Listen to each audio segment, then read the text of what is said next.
And we are live. Welcome everybody, as you guys stream in, to the winner's bracket. I think this is semis. It is between Caster Curse and Smothered and Covered. It's my little introductory blurb in the LOLMidwest chat highlighted. Smothered and Covered are currently on their... How should I put this? They're going through their training arc.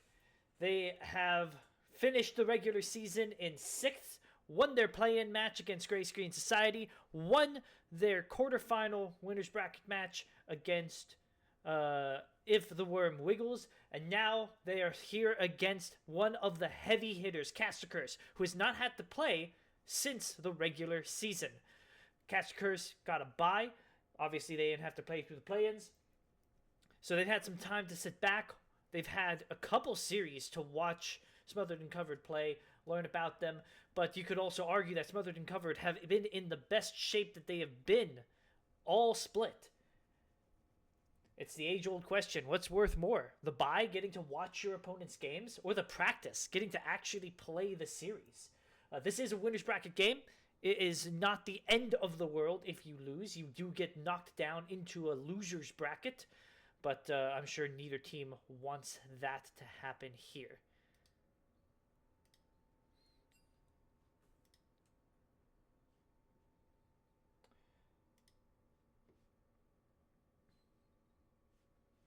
Let's see if we can get the draft up. Perfect. What's this? A cyanic stream where the draft isn't horribly screwed? It's a sign of the apocalypse. We have Caster Curse as the higher seed, finishing the regular season in 2nd. They had side selection and have chosen blue side for that first pick. Smothered and Covered will be getting red side. The majority of teams in this Herald League have favored the blue side when given the option, so this is no surprise.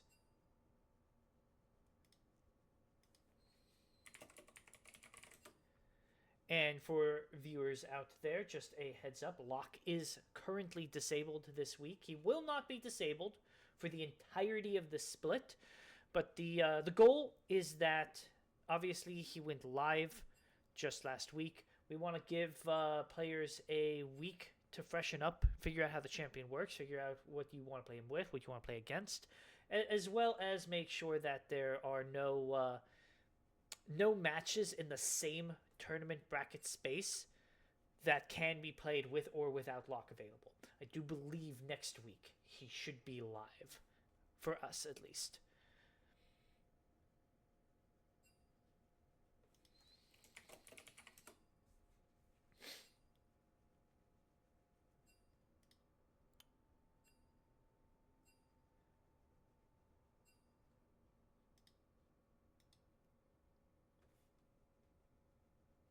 And with all of that out of the way, it does look like everyone is here for the cast. Here for the game. I imagine we should be starting up this draft momentarily. Just as a quick highlight for what drafts for these two teams look like. Caster Curse has tended to draft very flexible comps. They prefer skirmishing pick. They don't necessarily go all in on a particular style. I have found that they tend to favor anything that gives them flexibility in their draft as well as their gameplay. The kind of comp where you'd say, oh, this isn't great at anything, but this isn't bad at anything. They especially get to do this through very deep champion pools, and I would particularly highlight CLT on this regard. Where Smothered and Covered, they know what they want. They play through Duffy, their AD carry. They play very heavy tank front lines, try to give him just a beef ball, let him free hit, let him do his work. Doesn't mean that they always do, but there are a lot of games where this team has defaulted to something like Caitlyn or Xayah or Yunara with 3 tanks in front of them. Nunu, bit of a specialty jungle pick for Tej on the side of Smothered and Covered, so that ban is no surprise. Bird being heavily targeted, Caitlyn, Xayah trying to remove those easy AD carry first picks. Hui is the first pick going over to CLT. This has been a champion he's had a lot of success on, And I think generally a strong blind. Talking to CLT, he thinks that there are hard counters to play, but no one in the league plays them. I suppose we will see whether or not the mid laner for Smothered and Covered, the Milkman, has any of those counters prepped, because he has to see his opponent. Vi locked in, Braum locked in. I like to see these two champions together. I find that when you have Vi, you usually want someone to help protect your AD carry, unless your AD carry is Ezreal or Kai'Sa, two of those premier self-peelers. If I see an Ezreal or Kai'Sa, I'm going to be a little disappointed, because otherwise I would want the support to be something that can dive with Vi. But Braum sort of does it all. He's also a decent denial perk to Caster Curse, who has had a lot of success on Braum. Rakan has been one of the better supports for one-handed gaming as well. Sivir being locked in. Just generally, good team fight presence. Like I said, this is kind of Caster Curse's bread and butter. They chose to... This comp isn't particularly great at anything so far. It's not terrible. Hui gives you range, it gives you poke, it gives you some team fight. Sivir gives you good late game guarantee. Rakan gives you some good engage, but you could have better late game guarantee. You could have better poke, etc., etc. Meanwhile, inside of Smothered and Covered, I said it, I stand by it. I think Kai'Sa is absurdly strong right now on this patch, and you can play her in any sort of scenario. But that's solo queue environment. In these competitive fives, I like to see a little more coordination in the kind of comp that you build. I feel like Kai'Sa can dive with the Vi. I would rather see her being played with something a little more aggressive that can help shove, help create priority.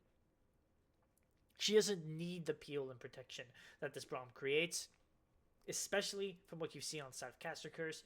Right now, your dive is Rakan. Very answerable, very spaceable if you're a Kai'Sa.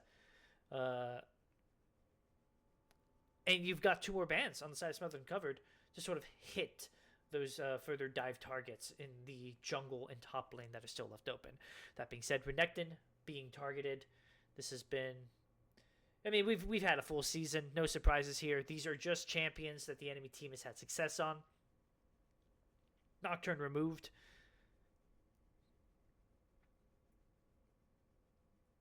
I think that makes sense.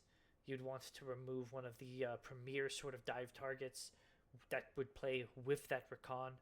Jarvan, Wukong are champions that Mojo Jojo has had a lot of success on, and I would not be surprised to see him go to one of those. Diana, also champion, but I think Diana needs a little more access into the enemy team. Rakan doesn't do it. Also makes it very easy for the enemy mid laner to lock in something like Galio if he knows he's going to be playing against a double magic damage mid lane.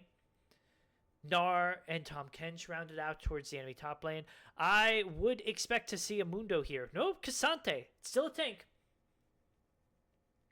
And true to form, the Smothered and Covered. You got two tanks in the Cassante and the Braum. Vi is not a tank. I'm not going to pretend she's a tank. But she is, someone that plays frontline, someone that helps engage. And I suspect we will see some kind of control mage for Smothered and Covered.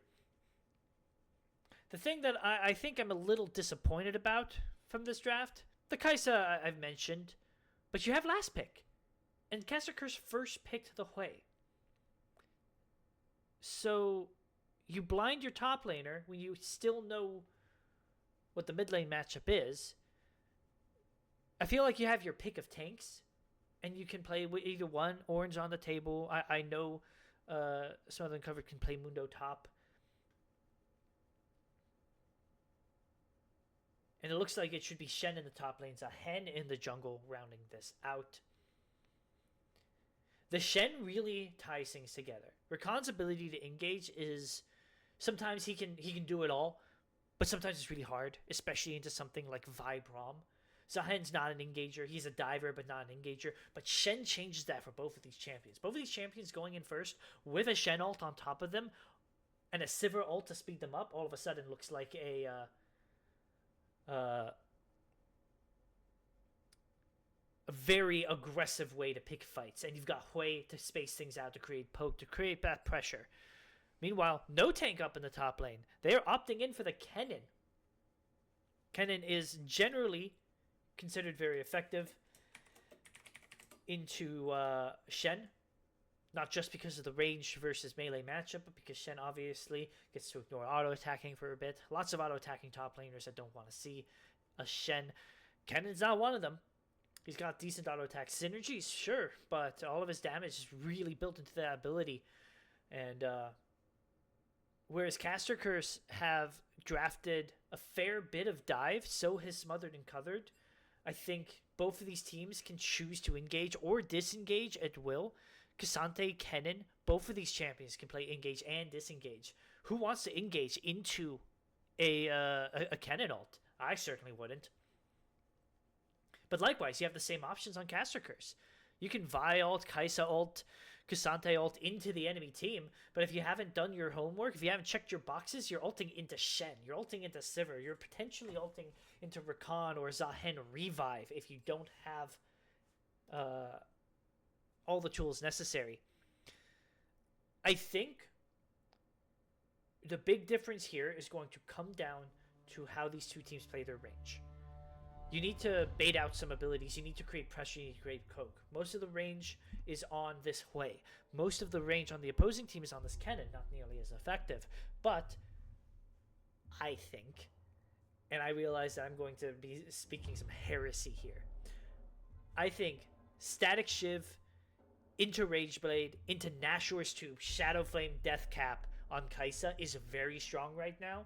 In your late game, if you get there, you become a full-on poke champion. Those Hunter Seekers, those W's of hers, hit like a truck. And Caster Curse is not an absurdly tanky team.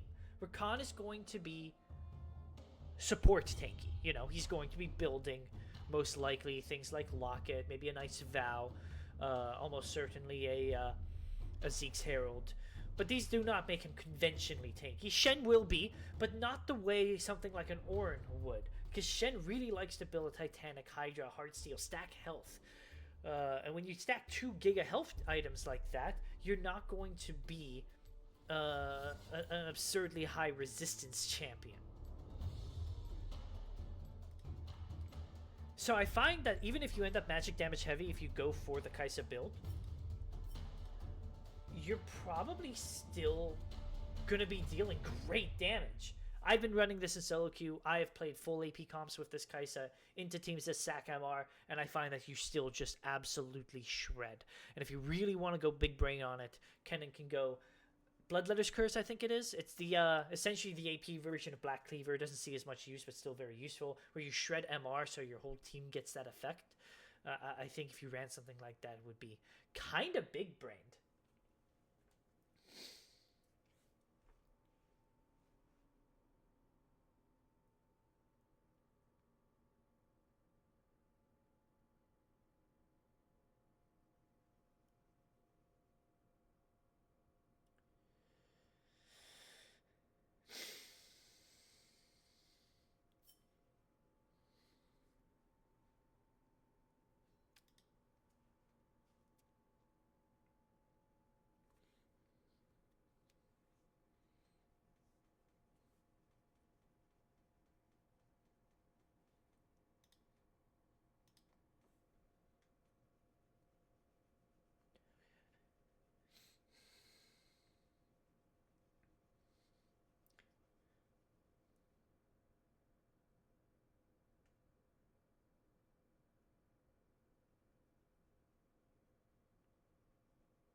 And we are back from the ad break just in time as we get ready to load into the game. And here we are.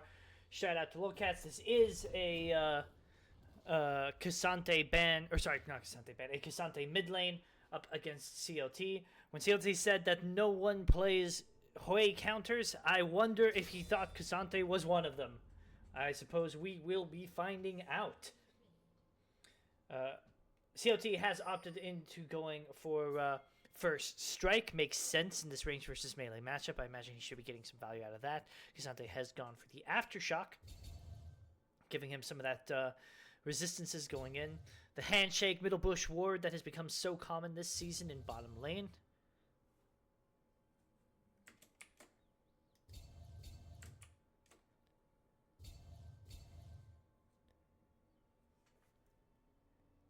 And other than that, nothing particularly out of the ordinary. We see exhaust on both supports. I think this makes sense with the amount of dive that both teams have drafted. And we see jungler starting on opposite sides. Tej, on Smothered and Covered, has started on the top side, pathing towards bottom, whereas Mojo Jojo on the bottom is pathing towards top. Nice Grand Entrance from the Rakan. It's just a cheeky bit of damage they've dealt.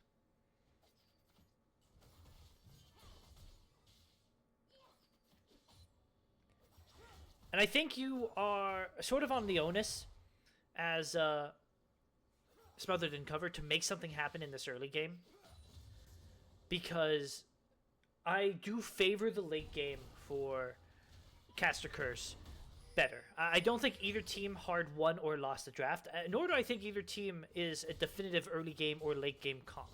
But I do think Caster Curse's late game is better. I think the Hui is going to have more impact in the late game with his poke. I think Sivir, Shen, and Zehen combining their ults to just chase the enemy team down is going to have a lot of value in the late game. But I do believe that on this patch, in this game state, Kai'Sa has... Maybe she's not sleeper OP anymore. Maybe she's just OP. But I think Kai'Sa's moved up a lot. I'm a Kai'Sa lover. If you look at my match history, you'll see pretty much only Kai'Sa right now. If you get her to the late game first, she will be an absolute monster. On top of that, I think she's a decent counter into Sivir. Because you can't really leave the Sivir alone in a lane against Kai'Sa, which is traditionally what you want to be able to do with the Sivir. Once that Kai'Sa has static Shiv, you auto-attack a melee minion, and it will arc to the Sivir. You can ult onto the Sivir, and from then on, there's nothing Sivir can do. Kai'Sa just is stronger. We do see just some casual trading going out in pretty much all these lanes right now. And if you're top lane, if you're a Smothered and Covered fan, that's the kind of interaction you want to see. And that's why I was saying I think the onus is on these laners. I think Vi is a much more aggressive early game champion than Zehen. I think Kennen should be winning out this lane against Shen. I think once you get some early levels, especially level 6, this bottom lane should have the shove and have kill threat for Smothered and Covered. And you want to use these tools, the kind of salvage which should be your utility mid laner who should be getting shoved in, and try to pressure objectives. If you just sit back and wait for the late game, you might just get literally run down by the Sivir Rakan combo.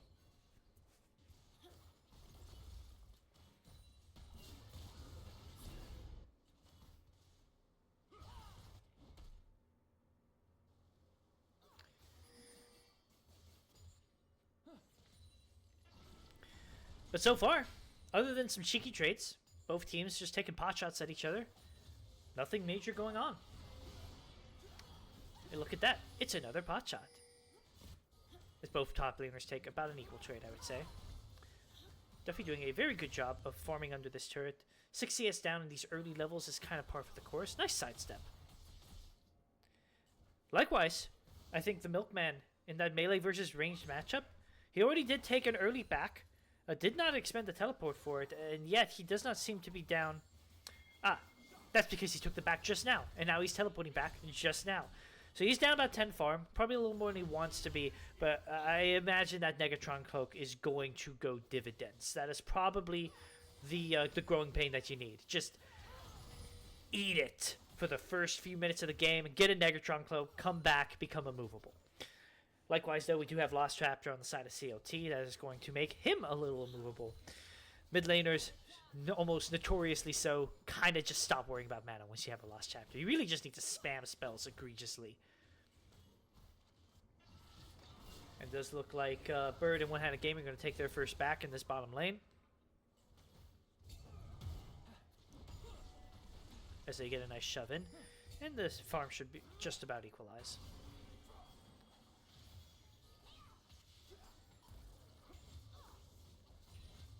We do see level 6 on the Shen. And that's going to be your first big question. What do Caster Curse do with that level 6? You almost certainly want to see Mojo Jojo try to make a dive play somewhere with the Shen ult. That's kind of the early game impact of it.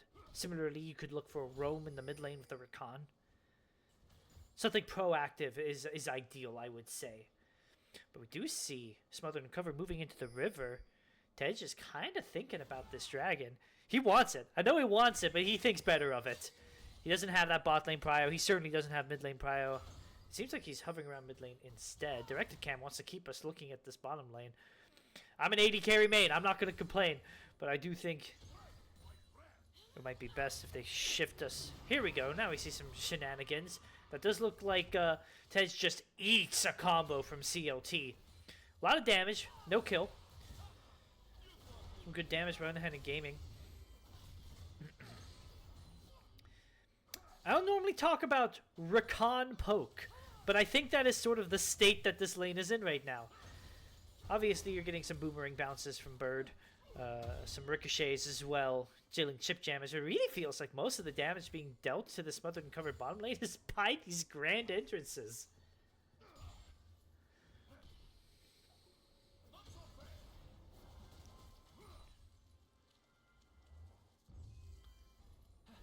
Meanwhile, we see it looks like Mojo Jojo just using that bottom lane prio to sneak the first dragon of the game. I think that's fair. You don't have mid lane prio. You're not going to have super aggressive bot lane prio until this bot lane hits 6, which they are now. Oh, that Braum Q whiffs. You have to believe that if it landed, One-Handed Gaming would be in a world of hurt. But this bot lane is now 6. They do not quite get the shove that they want, but I have the feeling that rather than freeze it, Bird is just going to shove it. So it might not be the end of the world. It is a Sivir after all. And very uncharacteristically of Herald League. 8 minutes in. No kills. Not even a gank. Tej is looking here once again, though. Does he commit it? He does. Uses the flash Q. But he gets feared on the way in.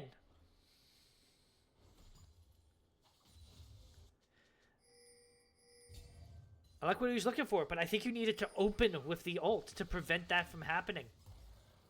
CLT is a very good Hui player. And if you let him see you coming, and Tej did, you're just going to get feared. That's unfortunately a wasted flash. Kayn seems to be taking over this top lane a little bit, and yet the CS seems to always be in Siren's favor. Take a quick look at gold, see where the CS advantages may have been leading. CS is dead even in this top lane. No gold advantage being secured. No gold advantage in the jungle. We are seeing a 400 gold lead for CLT's Hui. It's about an amp tone's worth of gold. It's not a lot, but it means something if you go up into these early game skirmishes around an objective. We see lots of pings going over to this top side for the grubs. Are Smothered and Cover just going to give it? It looks like it. They are. Tej is down here. He does still have his ult. He is now on One-Handed Gaming. Does he follow? No. Decides that his team isn't quite there. I would have liked to see him keep going because you have Kai'Sa, the killer instincts. Kai'Sa can immediately follow. You already had applied 1 stack of plasma with the Q. Ult applies a second. Kai'Sa Hunter Seeker plus an auto pops it. It's a lot of damage almost instantly. It doesn't really matter. One-Handed has ult, flash, grand entrance. I think he dies before he hits the ground. But that is not what played out. We just saw a cheeky exchange. There we go. I did say that this bot lane has kill pressure. Burning the flash from one-handed gaming. Maybe Tej makes a repeat gank here, but now Bird likes his odds. You need to land those, Scrub Lord, but he is now starting to get stacked. The ult is popped. Great flash from Duffy, but he still ends up walking into it. There's the Shen ult. Tej is now down here. The Shen ult, the taunt follows through. He's at deal any return damage. The flash from mid lane burn earlier. He's got nowhere left to go. Meanwhile, a fight breaking out in the mid lane. Milkman lands his odds. He goes all out. CLT is going to get run down. He doesn't have anywhere to go except into the waiting arms of his Shen, but it's too little too late. He does go down. Now can the Milkman make it out? He keeps running. Mojo Jojo's ult hits nothing. The Milkman has nowhere to go, though. He's surrounded. The only way out is through. And the only way out is back to the fountain. After 10 minutes of damn near nothing. Explosion all over the map. Meanwhile, we have Canes. He had used his teleport earlier to go back to lane, so he was unable to join all the shenanigans. An extended 1 for 2? Yep, 1 for 2. Because Duffy did live, ultimately.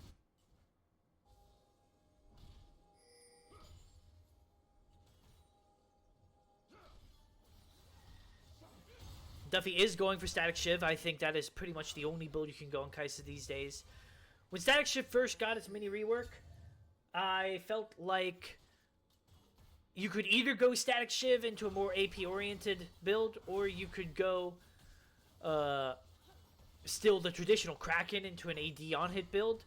But after the buff they gave it, they even noted Kai'Sa as giving her the buff so that she could build it more easily. I think it is just the only item you can really build. It's just too good. Meanwhile, we see Backfire Torch being finished for CLT. It does look like the Milkman is just straight rushing a Kaenic Rookern. No complaints from me here. Proto Belt finished on Canes. We did see that first Shen ult used to great effect to join the bot lane shenanigans. You now have this Proto Belt on Canes. If you're going to build this very active sort of team-fighting ult, I want to see you use it. Maybe roam down to this dragon as Smothered and Covered starts it.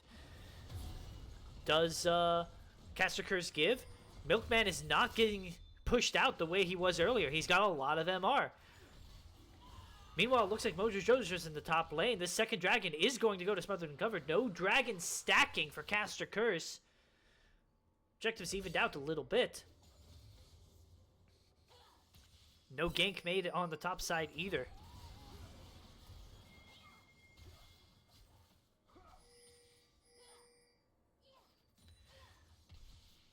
Mojo Jojo still hovering. He wants to make something happen. This Kennen has flash. This Kennen has ult. I'm not entirely sure you can make a kill, but what's this? CLT is walking up. Simon went for the flash taunt, and he overshot it. I'm not even sure it would have made a difference. CLT was moving, but he was going to get spotted on that ward. Now, Canes is being shoved hard off the turret. It feels bad, but that is just kind of how this plays out. It looks like Tej is on his way up to bail him out. He should be catching this next wave. No dives will be happening today.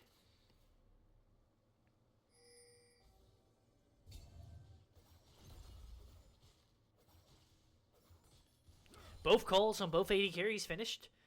Nice influx of gold. Static Shiv finished on the Kai'Sa.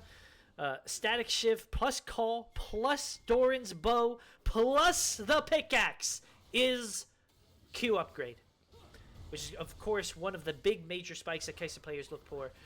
Duffy is strong. I want to see him play around it. There's all those little shots going through. Nice little skirmish. I do think this bottom lane on the side of Smothered Covered is at the point of the game where they should be flexing their muscles. I want to see them do it. Sivir has such a strong, monstrous late game. You don't want to give her free reign to just shove waves without any kind of counterplay. Fortunately, Kai'Sa creates that counterplay. Tej looking mid once again. CLT's flash is now back up. So is Tej's, as is the ult. Shen ult has come back as well. So that is something that needs to be kept in mind. That's the question, right? Like, Shen ult is so hard to play around. You want to dive these teams, But then Shenol comes out. It's such a high level of execution, but what Smothered and Covered needs to do, and this is probably the level of execution they need if they want to show that they are a contender for winning the whole damn thing, is they need to put faith in Kane's, that he will interrupt this Shenol. I mean, look at these stuns. If Shen tries to ult in his face, Kane's just presses R and cancels it. And I think you need to make the play. Oh, wait, no, we see an engage. We see one-handed gaming going in. Zahen is here if the ult doesn't quite land on anything, but he does get the pullback, and it's huge! They're trying to get out. Duffy is dead! Scrumlord Ozai finally finds time to flash, but he just gets burned down. Bird takes the kill. Mojo Jojo taught the first kill up against Duffy. And now with 2,500 gold lead, the game is starting to blow open for Caster Curse. Meanwhile, we see the Milkman going for a dive. He does go ahead and just kidnap CLT, but there's the Shen ult. It does not get interrupted. It channels through, and now the Milkman is out in no man's land. But there is a man there, and it's Tej! Siren goes down! They knew Mojo Jojo was bot side. Tej was free to make that very aggressive roam, and now Kane is going to get alone time up in this top lane. They need to get this Kennen out, though. They need to find a way to transition him. Herald, that's going to break the turret. That's one way. Break open top, get him to start roaming mid, to start roaming towards these objectives. We have Dragon in a minute. Proto Belt ult Kennen. He is very farmed. He has flash. It is an excellent way to try to play out these fights. Shen ult is on a very, very long cooldown. I do not believe it will be up for this Dragon. Scrumlord Ozai caught in a little bit of a skirmish. Nothing major going to happen for it. CLT's flash also going to be down for this Dragon. I think Siren's flash as well. CLT, if you can get on CLT. Meanwhile, they go for a full-on engage up against Duffy. Once again, just the combo. One-handed gaming and Mojo Jojo on the same page. Scrumlord Ozai is certainly going to fall. They technically spawn at the same time as Dragon, but I don't realistically see Smothered and Covered without their bottom lane finding a way to hold on that objective. It should just go straight to Caster Curse.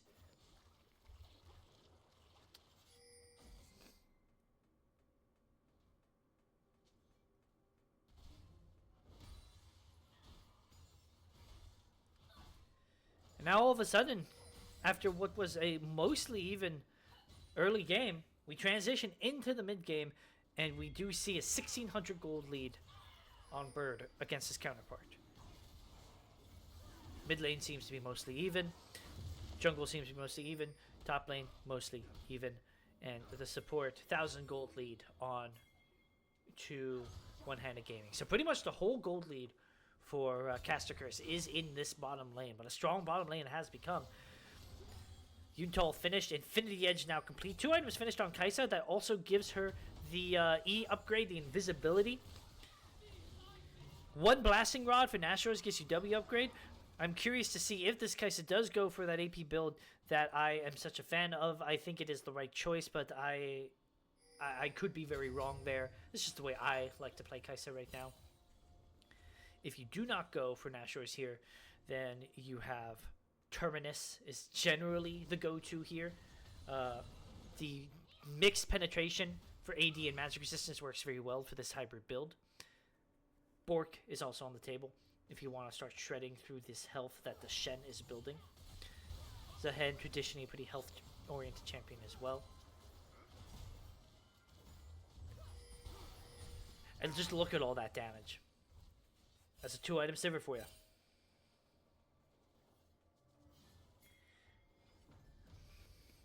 And I did say that I liked the aggression that this bot lane had, the kill potential that it was able to deal out, but the whole thing changes if Mojo Jojo is there.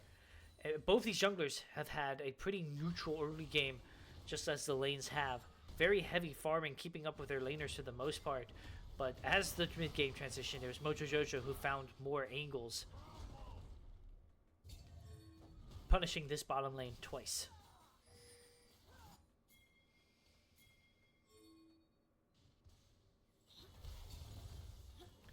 Meanwhile, it does look like the solo laners for Caster Curse have swapped their assignments. CLT on this way now answering the Kennen, whereas Siren on the Shen is now answering Milkman. I believe you kind of want to go back to your assigned lanes if you can, because otherwise this happens.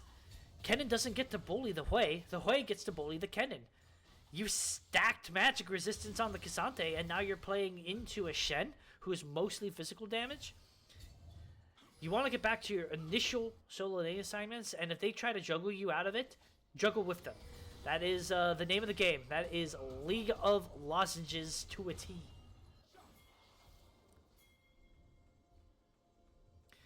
Tej and nope. There you go, engaging on what's ahead. One-handed gaming goes all in. The ult from Mojo Jojo to follow up. They are just diving. Scrumble is should be going down. Tej just live after burning the flash. Canes did roam down here, but oh, flash for flash. The knockup does go wide. CLT looks for a long-range snipe, but it does not quite land. One-handed gaming has just been very in sync with Mojo Jojo, finding engages in conjunction with his jungler. No Shen ult needed, just sort of bursting them down. By the time the CC chain ends, by the time the damage has settled, they are too low to even think about return firing. And that is why you gotta get Canes into these fights. If Kennen is there, that's your return fire. If Kennen dashes in on top of all this, pops his R, it's a different story. Damage for damage, crowd control for crowd control. You need to get him into these teams. 0, 0, and 0.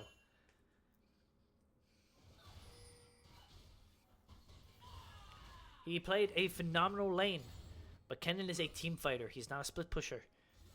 Get him into these team fights. Dragon 1 minute. Don't get picked out. Keep your Kennen on the bottom side even. Don't go for a TP play. Go for a flank. An aggressive look. Send your K'Sante off into the side lane up top. Have him answer the play. I do see Kennen walking down to the dragon. I like this. And one-handed gaming just pops the ult? That had to have been a misclick. Miscommunication.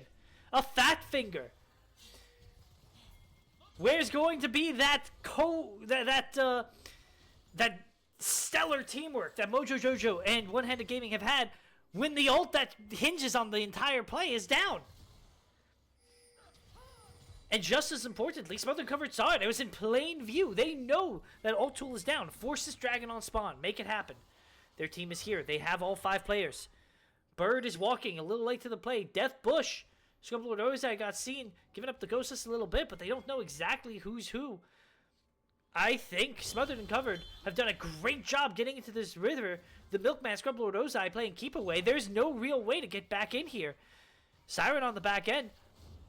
One-handed gaming, grand entrances into the bush. They get the dragon. They look for Siren. He has to flash out. Great flash if you ask me. He was just going to die otherwise. Do they look here though? A lot of posturing. You have your Kennen. Go for it, I say. There it is, but he just gets ulted into the grand entrance. He doesn't use the proto belt. The ult falls down from Mojo Jojo. The team fight is split. Milkman goes onto the back line. The revive from Mojo Jojo goes through. It's so much health. You had the Kennen ult, but he doesn't hit anyone. The proto belt gets used defensively, not offensively. No flash. You could have hit 4 targets there. I like the idea to look for a play, but the execution just was not it. And now you are staggeringly 7,000 gold down. It may not have felt like that because this is a relatively slow game compared to a lot of the Herald League games that we've seen. But Caster Curse has generally been a relatively slow team. And if you're Smothered and Covered, that's what you're hoping for here. Great smite steal from Tej to keep his team's hopes alive. Leave him. Let him die. He did his job. He goes down a hero.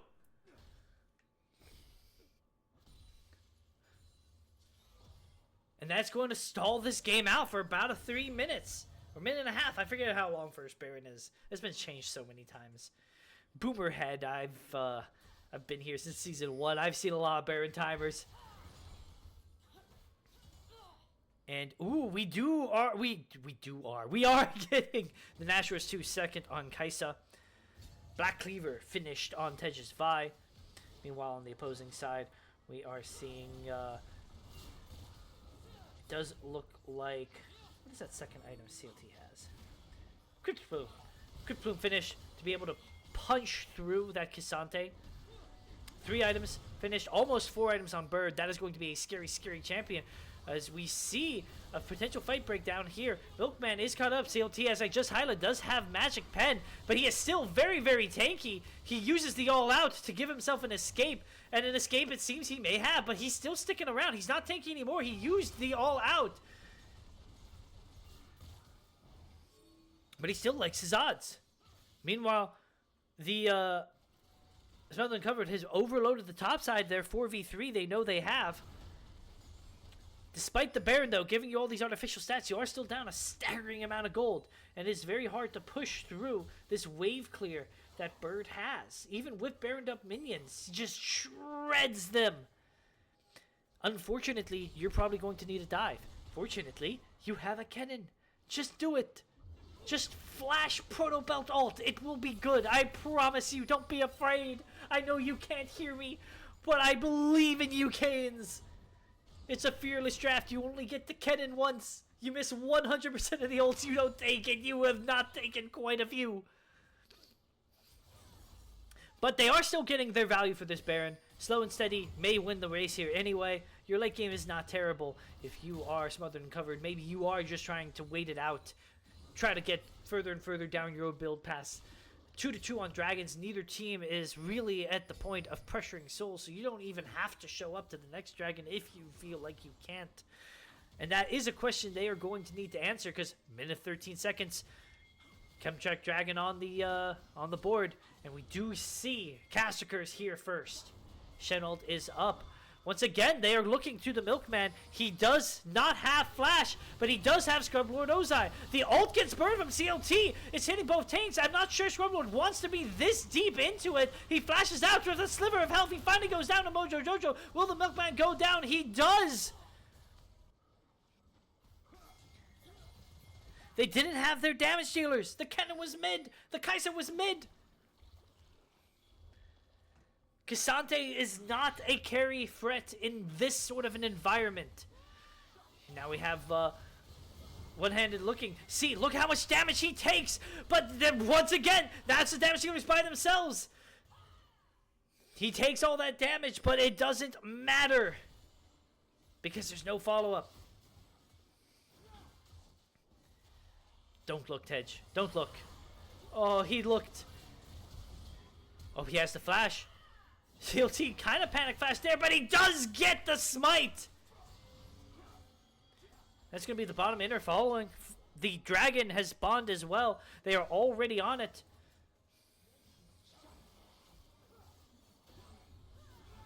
$9,000 gold down. It's Caster Curse's game to lose. This is playoffs. Best of 5s, not best of 3s. You are not immediately up against it. If this game does go Caster Curse's way, Smothered and Covered do have ways to try to play it out. But if I was them, I'd be around this point where I start asking, what's the adaptation? What do we need to do better in game 2? And the answer for me is get your team together. Play as 5. Look for what your comp is designed to do. I really like what Smothered and Covered drafted. I think they had a lot of angles. But the reality is, Kennen Proto Belt ult is what a lot of your engages look like. And it just has not happened. It hasn't happened once this whole game. They had one solid attempt, but the Proto Belt didn't get used. The Flash didn't get used. And now, I think you're just behind too much gold. I think Kennen could probably find... There we go. There we go. That's something. Take what you can get. And meanwhile, we do see Caster Curse looking for a full-on engage in this mid lane. Tej is taking a lot of damage, but he has not gone down yet. The primary damage dealers aren't quite here, but eventually Bird does whittle through him.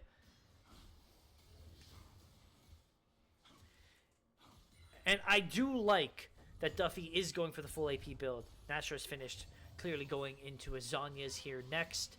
it might be too little, too late. As we see the top inner fall, the mid inner fall, gold just streaming over to the side of Caster Curse. When Hannah Kaming, he can play that aggressive, he can play that forward.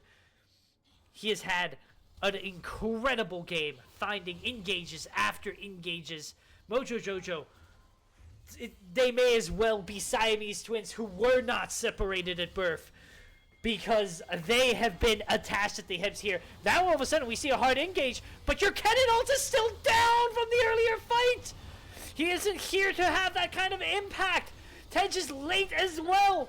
You're just running into the enemy team, an enemy team that has 12,000 more gold than the opponent. And predictably, you get burned down. You cannot look for those fights without the Kennen ult. And that might be a lesson they will just have to learn the hard way. 30-second death timers on most of the enemy team. I would like to see Caster Curse just finish this out. I think they have the time, they have the damage, they have the goal, but no! This has been the one major criticism that Caster Curse has levied over the course of the split. And I think this is one of the big reasons why Misfits was able to take that one critical win off of them in the regular season. They play too slow. They could have ended right there for sure. But instead, they take the inhibitor and they go back on the map.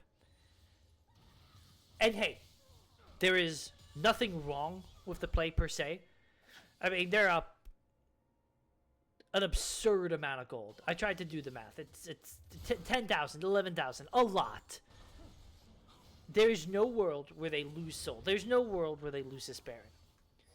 But there's also no world where it had to come to that, because the game should have been over. Meanwhile, One Handed Gaming finding another good engage. Scrubblord puts the shield up, but he is not tanky anymore. He is just a lowly support, and he is dead.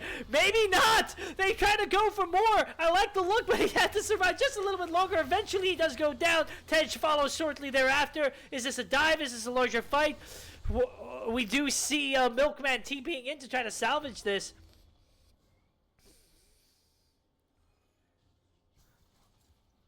And it does look like they don't want any more. They're going to walk over to the Baron.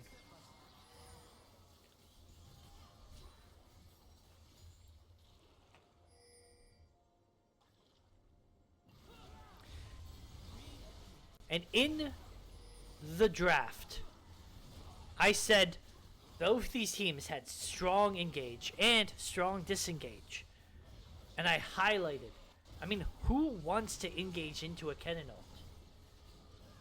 There's never been a Kennen ult to engage to. The only team fight Kennen showed up to was the big fight in mid, where he did not use his Flasher Proto Belt actively and ended up only ulting one target. And the big fight in top lane just a few minutes earlier, where he didn't even have the ult up because he used it to dive CLT. Without that Kennen ult, diving is a lot easier. Yeah, the Braum slows things down, but not that much. Not this stage in the game. We do see Milkman liking his odds. He goes deep on Burn. Burn goes very low. Milkman has to use the flash. It's so low, but he does survive. Tej flashes after him, but it's just not quite enough. Finally, a Kennen ult that hits multiple targets, but it's too little, too late. The goal difference is tantamount. The revive from Mojo Jojo is there. You have to believe that Scrub Lloyd and Duffy will get run down, or at the very least just have to walk out. Nice sidestep from Scruffy, but he does just get run down for it. Instead, there is the Zanyas. He's just going to line up, go golden. Here's an Oscar for your performance, Caster Curse. Well played. You have the Baron. You have the Chemtech Soul. I have to believe that you will have the game in just a moment. Smothered and Covered, what will you do for your adaptation on Game 2? It's almost a shame that you can't run drafts back anymore. Because I'd love to see them run this Kennen back.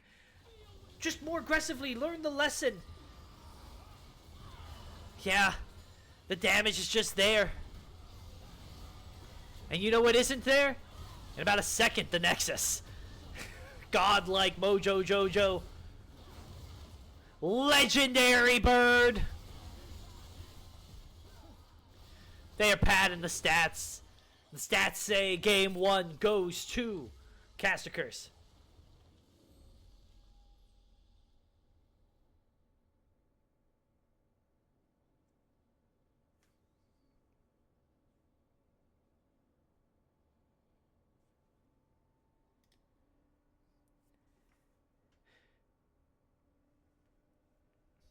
I liked what they drafted. I liked the game plan.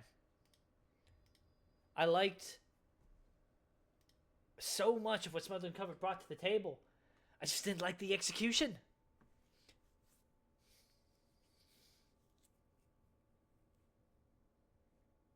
The question is, what next? They have side selection. Will they take the blue side? We take a look at the damage charts. 19,000. Oop, now that's gold earned. There we go. Sorry. 46,000 damage from Bird. The next closest. Oh, it doesn't show because it's a custom game. The next closest is like, what, 33,000? Yeah, it was a game, for sure.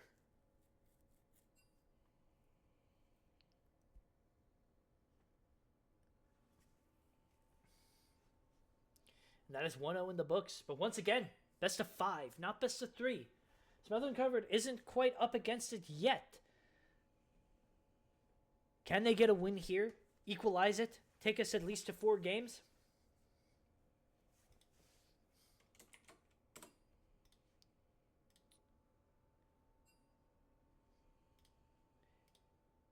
Let's go ahead and get the draft up, as I do believe we are about ready to get into draft. And here we go.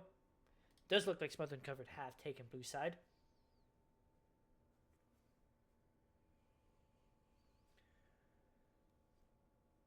Wukong ban. That champion was not banned last time, so we already see some adaptations coming through. This has been one of Mojo Jojo's most effective junglers. Does everything that this player likes to do. Good early game skirmishing. Can pick his fights well. Has agency to force whatever play he wants. Nunu, this has basically been permabanned against Hedge. It is truly a shame. I would almost like to see Caster Curse leave it unbanned if they win this game too. Let the man have it. Twitch being banned as well. Not Duffy and not these heavy tank comp front lines that they like to run.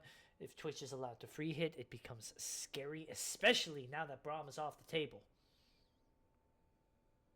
Saya being taken off the table for Bird.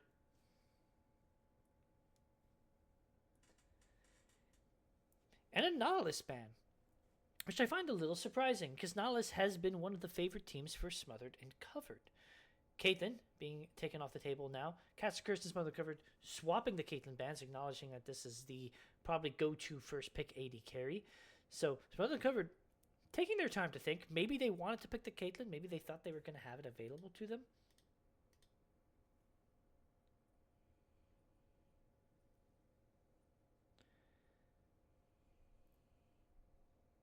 Maybe go for a jungler instead. And a jungler they do go for. Mbessa. This is flexible top and jungle, but for Smothered and Covered, this has sort of just been a jungle comfort pick for them. Now, with something like Mbessa, I really like to see setup. Malzahar, I think, is a very, very strong champion with Mbessa. But that's also just to kind of show you what I mean. It doesn't need to be something like Malzahar. A Pantheon support, I think, goes hard. Anything that can like really sort of just point and click lock someone down so that the Mbessa ult cannot be missed. Mbessa ult notably got a half-second added delay to its channel time. It may not sound like a lot, but as an AD carry main, let me tell you, it matters. All of a sudden, Mbessa ults, which felt like they were just sniping me, are dodgeable. You want some kind of crowd control to lock down your target before you Mbessa ult. Meanwhile, good luck with that. Lee Sin already picked on the side of Caster Curse. Very mobile, very skirmish-heavy draft that they are already going for. It's going to be hard to get anything to land on these two champions.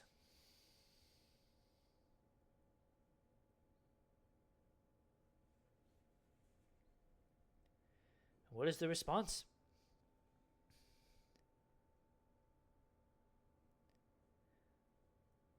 Rise. There we go. We talk about point and click CC. E-Rune Prison. You ain't moving for about a second and a half, and that is long enough. Lucian, nice aggressive lock-in from Smothered and Covered. This is a very heavy departure from their usual comps. Worth noting that the Milkman is more or less a Rise specialist. He's not a one-trick, not quite that specialized, but he has a lot of games on this champion. You've got good setup for the Ambessa. You've got good aggression in the bottom lane. But how do you round it all together? You need some kind of engage still. I would like to see that coming from your top laner because you typically want to draft an enchanter, something that can really enhance the Lucian. For the kind of champions I've seen Smothered and Covered play, Karma plus a Mundo or a Tahm Kench Chop is very strong. Tahm Kench banned. Caster Curse acknowledging that. Misfortune being picked as their AD carry as well, sort of matching aggression for aggression. Leona makes sense. Don't give Misfortune that easy lockdown. Nahlis also banned earlier. Alistar sort of is the last remaining premier lockdown champion. Rel is on the table as well, and I would kind of like to see that banned because I know that Caster Curse can play it, but it's a little temperamental. Oftentimes you need flash as well to try to find what it is you are looking for. Malphite, I said they needed some engaged tank top lane, and Caster Curse seems to agree. Removing Malphite, removing Tahm Kench. Mundo's still on the table. He's not truly an engager, but from what I know of Kane's champion pool, that is probably their best bet. Ornn, still playable. Rumble. Instalock Camille. Give me a second. Give me a moment. Let me put my hipster glasses on. So for those of you that don't know, that don't follow pro play, Camille is one of the most commonly played supports in pro right now. And it's because of the ult, the early skirmishing. Camille, with her passive, with the heal you get from the W, and some of it's just the base damage that she has, actually can deal really good damage early, while also being very hard to kill. If you combo the ult with anything on your team that really wants something just locked down, and it becomes very effective. Now, in pro play, they're typically running it with Ezreal, but Misfortune ult works really well. There's the Emilio that I really wanted to see. It does look like Mundo was that top lane pick that didn't get locked in on the side of Smothered and Covered. So they did round out their comp the way I wanted to. Don't quite have the engage that I think they need, but truth be told, Caster Curse doesn't have a go-to engage either. Their poke isn't phenomenal in any way. It's really just sort of Ahri fishing for charms. Alawi doesn't solve that at all, although she should be pretty happy to play into the Mundo. It is probably going to be Ambessa just sort of looking for Ralts to try to make something happen. Although a nice Realm Warp from Rise could deliver Mundo into the back line, and that is a way that you look for your engages. Now, I said I put my hipster glasses on. Why? Because I have a friend, shout out to Guardian, if he ever watches this cast, that loves to play off-meta supports. Camille is very meta right now, but in 2018, she sure weren't, and he was playing it back then, and I played Misfortune with it. Let me tell you, that is a scary combination. Level 6, you ult your target. You don't have to care if they have flash. Where the hell are they flashing? Just somewhere else within the Misfortune ult. It is as close to a point-and-click kill as possible. Typically, you would also prepare Misfortune ult with something like a Leona, something like an Alistar, something like a Malphite, but all of these things are flashable. And honestly, of those three champions, Camille just has a stronger early skirmish than the other three. I do think this bot lane that Caster Curse has drafted, I am a fan of it. I am a fan of the playmaking ability that Lee Sin and Ahri have as well. Neither of these teams drafted like go hard engage. I think these are like full reverses of the last game. The last game had pretty heavy dive on both teams with just the right amount of disengage to try to disincentivize it. Here, There's no dive. There's no disengage. It's basically just raw damage. I think the big mismatch here is kind of going to be in the way the two supports like to play. Milio is disengaged in a sense, and the Ari Charm being sort of the only real hard CC here makes Milio's life really easy. Meanwhile, I say that there isn't like great hard engage on either team, but Camille hookshot ult. I mean, you just get to choose someone to die in that situation.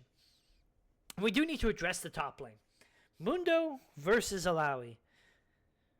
It's not as Alawi favored as you might expect. It is Alawi favored. Don't get me wrong. Mundo's going to have a miserable time early on, but Alawi is a melee champion. Gives him easy grasp stacks. Gives him easy heart steal stacks. On top of that, Mundo has an auto attack reset. Lets him kill tentacles pretty quickly. Past a certain point, Mundo gets too healthy for Alawi to just bully him out. That point takes a while. But if we see a repeat of the last game, where Kane's has difficulty getting out of the side lane, and he just keeps answering Alawi over and over and over again, the later the game goes, the harder he'll be to shove out.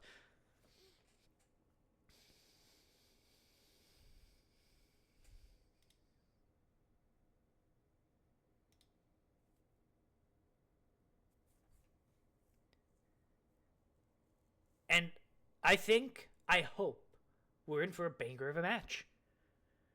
Because both these teams just drafted damage. Both these teams just drafted hands. Ari, high hands. Lee Sin, high hands. Ambessa, Lucian, high hands.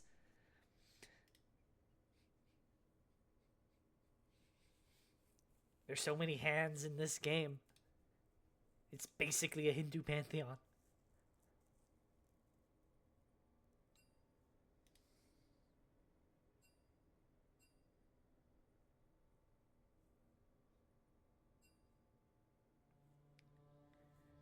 And we are into Champ Select proper as everyone starts to lock their champions in.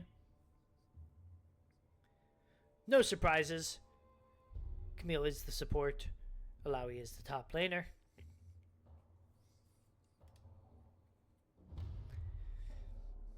I'm going to apologize in advance to the audience because if these two teams play the way that they are supposed to, the directed cam is going to be spasticking all over the place.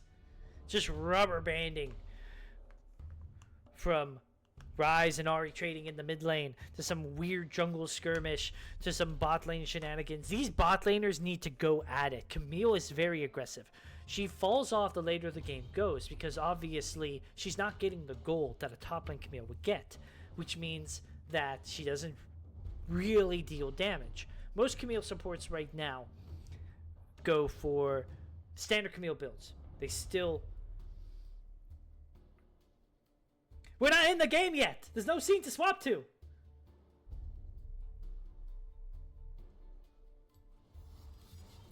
We're still in champion select. I'd rather look at the champions here. My guy.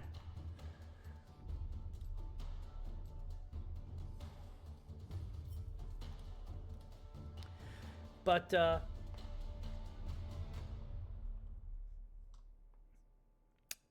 lost my train of thought. You want me to swap the scene? Here you go. It's the same thing with less information.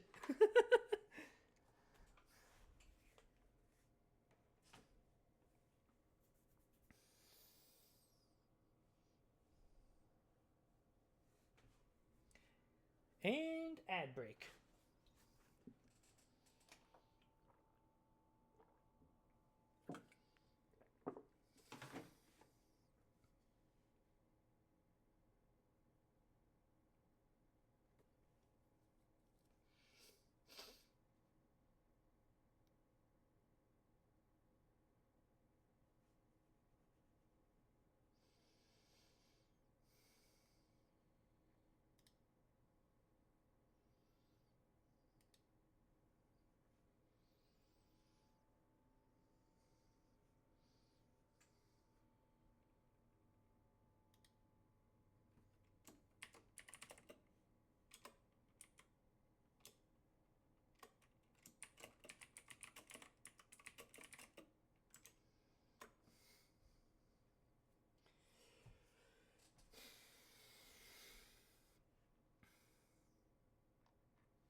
And welcome back from the ad break. Once again, just in time for us to get into game.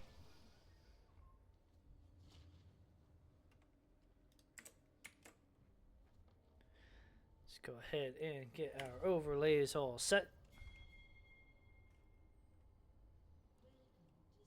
Press the attack on Misfortune. Hail of Blades and Ignite on the Camille. Airy on Melio. Press the attack on Lucian. Deathfire Touch on Rise. Electrocute on Ari. Conqueror on both junglers. Grasp on both top laners. Nothing I would consider too out of the ordinary. Ooh. Cheeky little early poke here from one-handed.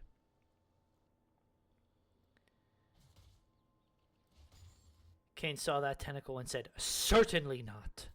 Not in my lane." I would love to see some insane aggression in this game. Already seeing a nice little electrocute proc going through. And once again, one-handed gaming goes for a nice little poke as well. You do want to get your auto attack in before you walk away when you play this Camille support. Because if you don't get the shield, now you're squishy. The early trades do seem to be going in CLT's favor, but Milkman is getting a very aggressive shove for it. Early level 2. For Caster Curse, they do go in. The stun does land on Scrubble Rosa. You have to burn your flash here, because if you don't, I guess you don't have to burn your flash. I guess it's one-handed who has to burn his flash. 1 HP down on Scrubble Ozai. Burn just not going to have the damage. Why are you walking up? You're just donating a kill to him. But I do think Duffy's going to be able to follow this up. He still has the barrier. It is enough. Meanwhile, we have Mojo Jojo at the bottom lane trying to hunt him down. Fuck the directed cam. I want to see what's going on here. He does miss. They are playing their own game of dodgeball. Duffy, you have to believe he's going to try and go for execute. No, he's going to try to go and live. He's going to try and go for the kill, but the shutdown does go over to Mojo Jojo. Meanwhile, we have a top lane shenanigan fight over here. I thought for a second there were 2 people up here, but it was just double Mundo. One-handed gaming comes back early enough that he's going to try to go ahead and get the shove. There's that shield. That's what you want to do to be able to protect yourself a little bit. Oddly enough, I respect Duffy's attempt to try to live. But there were 2 negative side effects of that I don't think anyone really saw coming. First off, he actually exited combat, so his double kill kicked in. Mojo Jojo got a shutdown! And by delaying his death so long, Caster Curse was able to get the bottom lane shove. One hand, Milkman's getting a lot of damage to COT. Mojo Jojo is there to cover again. Once again, there we go. Direct cam, you know what's up. The resonating strike does land. Milkman does look like he's just going to walk away, though. CLT is just way too low. Milkman showing why he plays so much of this champion. He's on the verge. Oh, that resonating strike misses, though. Flash for flash. CLT lives. Does he have what it takes? He does not. Another kill going over to Mojo Jojo. I said I wanted above that. 5 kills, 3 minutes in. That's what I like to see.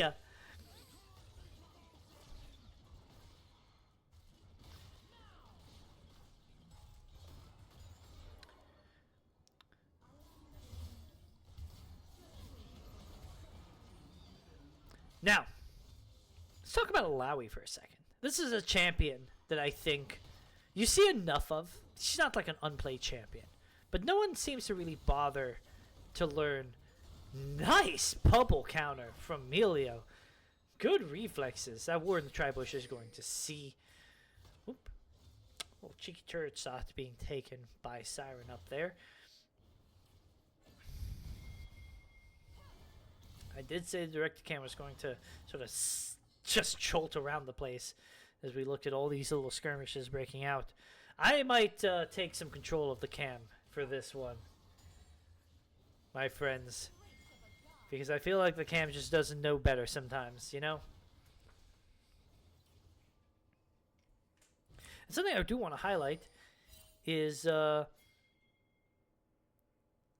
gold lead for Mojo isn't as egregious yet, because for all that fighting, Tej has gotten a decent amount of farm.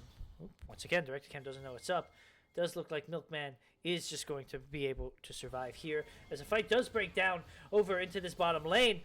They're going hard on Duffy. No more summoners left. He does burn the barrier head. Come back up. No, it wasn't the barrier. It's the shield. Scrumblord Ozai doing his best to keep them both alive. Meanwhile, Mojo Jojo is down here. He does land the Resonating Strike. He's under the turret. Uses the flash to break the aggro. Tej is down here. Tej, do you want this? It looks like he does. Once again, the barrier is back up for Bird. Bird does go down. Does Tej have anything left in the tank? He doesn't. Duffy sidesteps that. I think Duffy should be able to pick up a kill here, but he doesn't have the mana.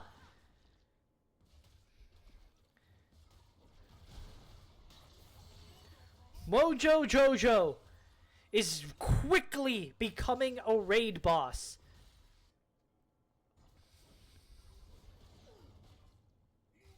I was just about to say that the CS farmed by Tej made it so that Mojo wasn't actually that far ahead. Screw that. He's very far ahead.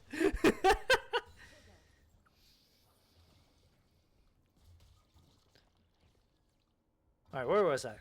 Alawi. I feel like a lot of people don't understand the way Alawi's soul works. Once upon a time, you were punished for walking outside of the soul's range. You could also reduce the soul's duration by fighting Alawi and dealing damage to her. Neither of these things exist.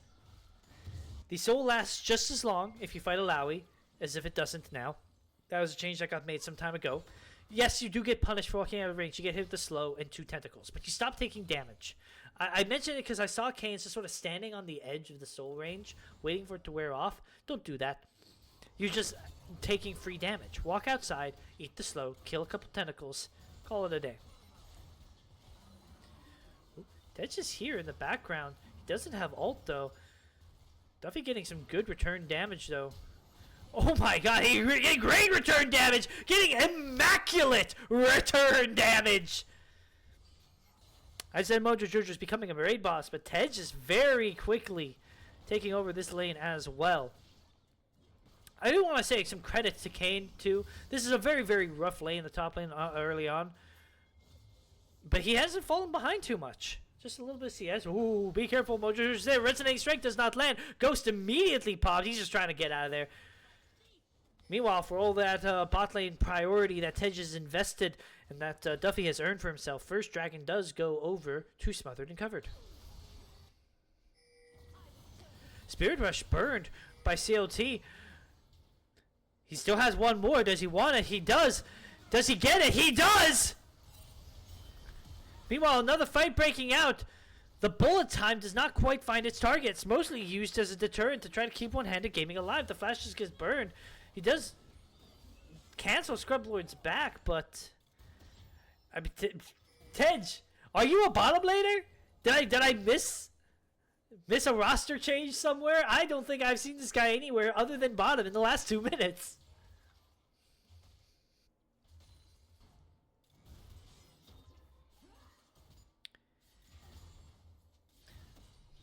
But yeah, both teams drafted very aggressive bottom lanes. But I do feel like Smothered and Covered is getting the better of their draft. Mojo Jojo is a monster. Don't get me wrong. But he is a very targetable monster. Past a certain point, he starts going in.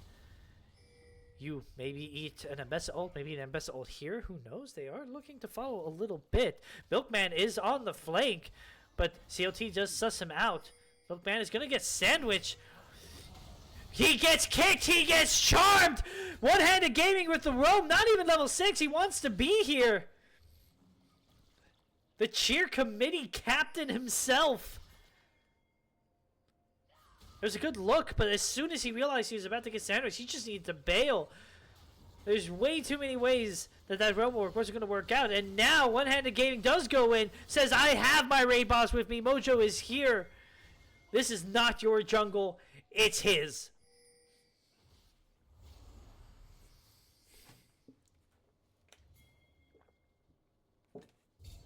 Mojo has had an immaculate season. There are some players that you just don't want to give a lot of gold to, and he's one of them. Because he will run with it. Unless you're a Caster Curse fan, then you really want to give him a lot of gold. One-handed gaming, picked up some cheeky experience from the mid lane wave, hit level 6 just now. Now, that bot lane kill combo is on the line. Lucian does have a completed Essence Reaver though, so it may be too little too late. Siren goes for an all-in. Burns Kane's Ghost for his troubles. Duffy is already here in the mid lane.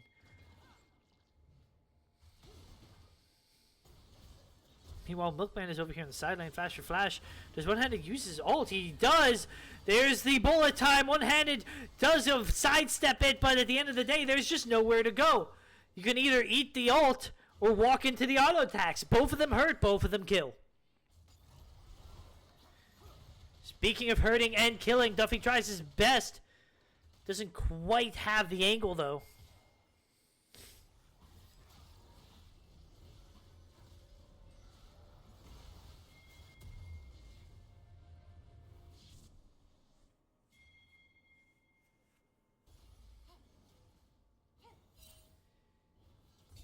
As we start to transition to mid-game, for, let's be honest, Mojo Jojo's efforts, 3,000 gold lead. He's now living in the jungle. He has found Ted to level up on him already. Scrumblord Ozai is here. Duffy, the Saving Grace, is still here to, as well to back up. Only one charge left on the Spirit Rush, and it is gone. CLT is stuck in no man's land. Do you get the shutdown on Mojo Jojo? Do you find it? He does go godlike. He does kill the support. Shutdown going over to Duffy, though. Does he find another one? You cannot give that shutdown over to Duffy if you're Mojo Jojo, or it's going to get so bad so quickly. He is strong. There is no ult on the Camille. Do they keep going? No ult. Resonating Strike does land. The shutdown instead goes over to the Milkman. Barrier from Duffy in the clutch moment to save himself. And that was what I was worried about. It is a lot easier to play through the strength of the AD carry that you were drafting. Mojo Jojo, definitively the strongest player on the map. But Lee Sin has to go in. Sometimes Lee Sin has to get killed. That's kind of the way the champion works. It's how bruisers, engagers, whatever type of champion you want to call him, that's how they have to play. Now, sure, he took a chance going back in there. He could have kept running. But it's also a decent chance he just keeps getting run down. He did not have Flash. And ultimately, shutdown going over to Duffy. Shutdown going over to Milkman. Nice sidestep of the charm. If we take a look where the gold has landed, Duffy 1,000 gold up. Milkman now even with COT. Obviously, I do still think Mojo Jojo is the strongest player on the Rift. But if you look at the two teams, despite the 2,000 gold lead, I think it's still kind of anyone's game.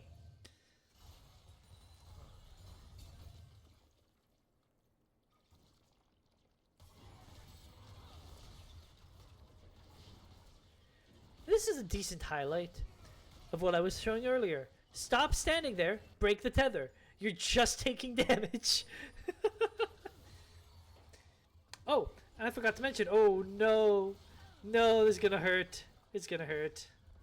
He does pop the Mundawald, and there is no mana left on Siren. Doesn't hurt as much as I thought it would. Oh, what's this?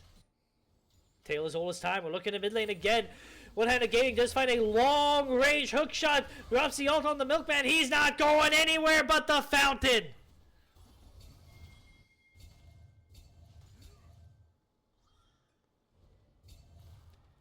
This Rise is just getting bullied. But, truth be told, he is not that far down from CLT. 900 gold. Respectable. If you see, if I break down the bottom, Mojo Jojo is the target. We do see the public execution land from Ambessa. It sets up the culling. And Duffy picks up that kill. CLT is down here. He does not have Spirit Rush. Tench does not have public execution anymore.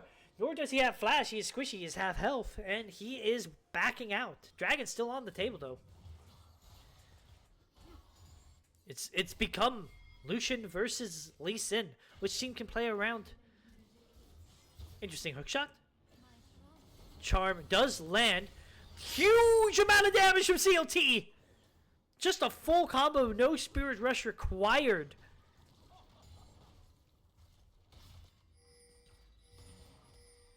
Triple Warmark start from the Mundo. And honestly, that might be a big reason why he's able to hold off in this lane. The thing to note about Mundo is his damage scales with health. His Q refund scales with health. But, most importantly, the amount of health that he gets back from his ult scales with health. By stacking these triple Warmogs the way that he has become a very stat-efficient wall. Yeah, he's taking lots and lots of damage, but when he pops ult, he just gets so much health back. He is sort of just outlasting Siren's mana pool. Look at that. Half his health and damage. But he keeps on ticking. He does have his ult back already. Siren does not have Ignite, does not have any kind of healing cuts, so even hugging that bush, he's, I think, sort of weathered the storm of how easily he can get shoved out. Oh, that soul does land. This could be an interesting engage. Ult does land from Siren. Ult does get popped by Canes. Siren is trying to play around his tentacles. That does miss. Canes is playing around his revive. Not his revive, his regen. Siren's just too low. Canes can't go into it. Meanwhile, we have Dragon going over to Caster Curse. Smothered covered, taking Herald to trade it off. If I was Smothered covered, I think I would have preferred to go for the Dragon, get the Dragon stacking going, try to keep the game on a timer. But I don't dislike the Herald. You are down about 2,000 gold. Most of this is in Mojo Jojo. Herald is a good way to equalize it back out.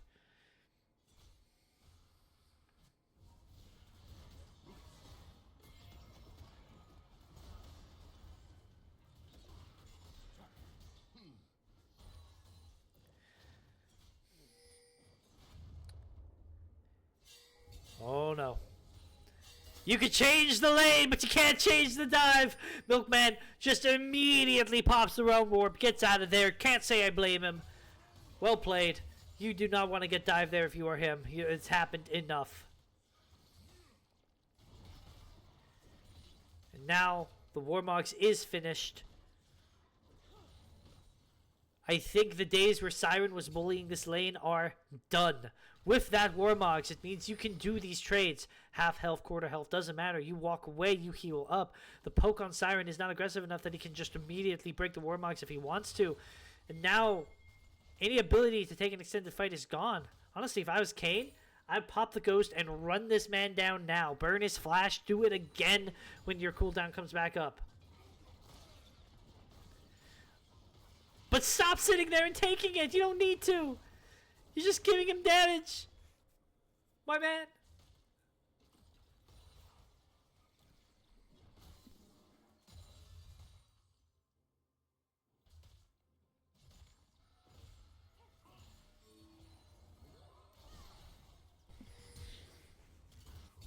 Now here is a bit of an interesting dichotomy about the way this gold has shaken up. Ahri has also become very strong on COT. Oh, we see a potential fight break out here. Kane just decides he just wants to stand and fight. Now he burns the ult from Siren. Kane just walks away.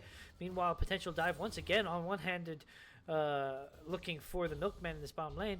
But the Herald does get used to break mid. Good use of that. Ult being popped by Canes. No ult on Siren. I don't feel like Siren can really stay in this lane too much longer. Look at the health difference. Siren, where's your healing cut? My guy, you needed that. I think you should have probably gotten that before you even finished your first item. But you certainly should have built that before the pickaxe. Mojo Jojo is looking here. I'm not sure they can really kill this guy. Oh my god, there's a jungler in my lane. That hasn't happened in 15 minutes.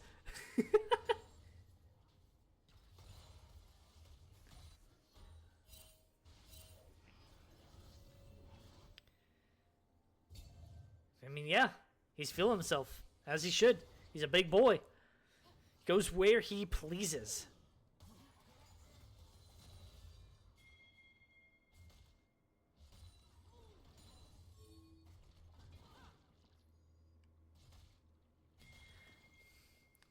As I was saying, where the goal is landed is... Oh, never mind. Oh, nice, I keep going, oh, like I'm Greek. Bah. Nope. Nice disengage from Scrublord. Looks scary for just all of about 1 second. Shoes on the other foot in this top lane. Now, Canes gets... Oh my goodness! Someone's going to have to bail this lane out because that is going to start happening a lot if you just leave him in the 1v1. And I did say that this becomes more and more Moondode favored. The more stats he gets, the bigger that health bar gets. But... Yep, you cannot realm warp out of that. Top turret goes to go down for the Mundo. Meanwhile, Lucian does look good. Kick from Mojo Jojo to disengage that and keep one-handed gaming alive. So what I was going to say that's interesting, and we're seeing the highlights of it here. Lucian is an early game monster. But he has difficulty transitioning that lead into the mid and the late game. Doesn't mean that he can't do great damage. But it's just hard. You have to look for it. So the question is, how do you look for it? The burden of execution is very high, whereas Lee Sin is a mid-game champion. This gold is going to its maximum usage right now. Spirit Rush getting burned by CLT. Smothered Covered looks to disengage. They're happy to get the cooldown. They're happy to use it to pressure Dragon. And pause! Hopefully nothing too major. Top disconnected. Hopefully coming back soon. Which means... I get to regale you all with pointless stats and facts about game states and whatnot. My favorite. So, Ahri and Lee Sin are the strong players on the side of Cast Curse right now. They are mid-game champions, and this is when they are able to flex their strength the best. Lucian is an early game champion. He uses that early game to build that lead, and he uses that lead to snowball the game or transition into something later. Now you have Ryze, a phenomenal late game champion. And Bessa, in my opinion, does well in the late game as well. So you are able to get there, but the question is, can you? It's easier said than done. Canes has roamed first to the dragon. He's left the lane. I am proud of this man. Big tanky Mundo boy. You're not getting past him. That is 2 dragons going over to Smothered and Covered as we exit from the pause. Teleports back up to top lane.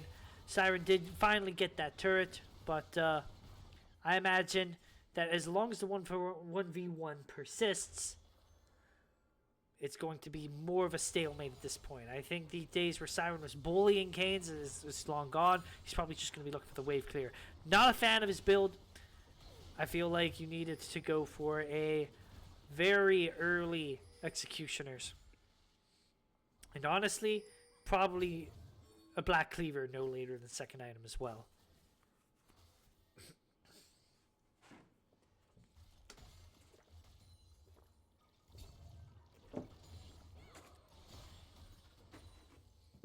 Whoop.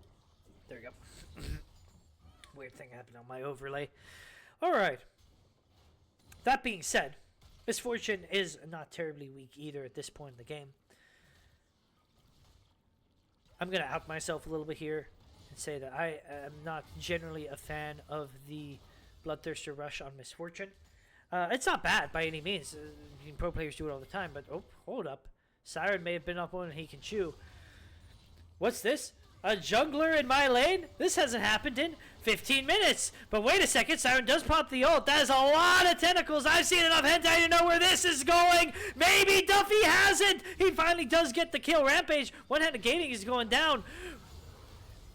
Milkman does get that kill, but one-handed gaming going down does allow him to walk out. Wait a second, Fancy Feet, not fancy enough. COT does get a kill back.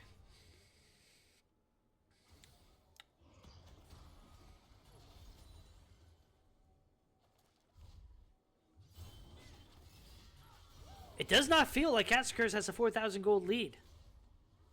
And I think that's because it's all on CLT. It's all on Mojo for the most part. Let's take a look. Let's spot check myself here. 400 gold lead on Canes in the top lane for Smothered and Covered. Yep. 2,000 gold lead for Mojo Jojo. 2,000 gold lead for COT. Yep. That 4,000 gold lead is all in your jungler and in your mid laner.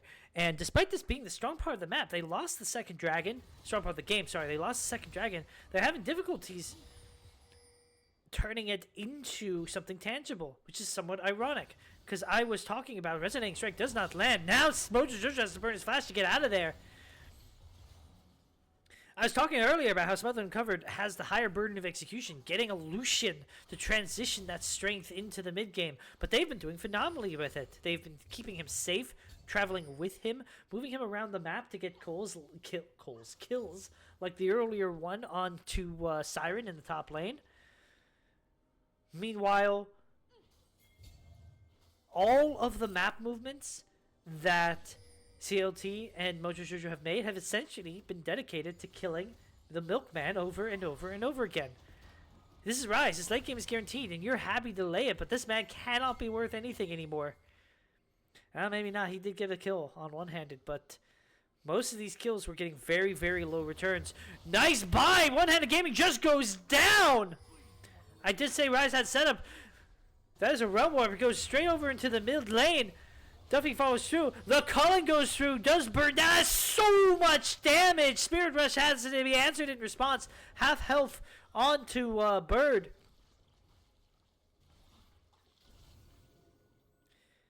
And the only real regret is that there's still a minute on Dragon, and all these cooldowns and death timers are going to reset before then.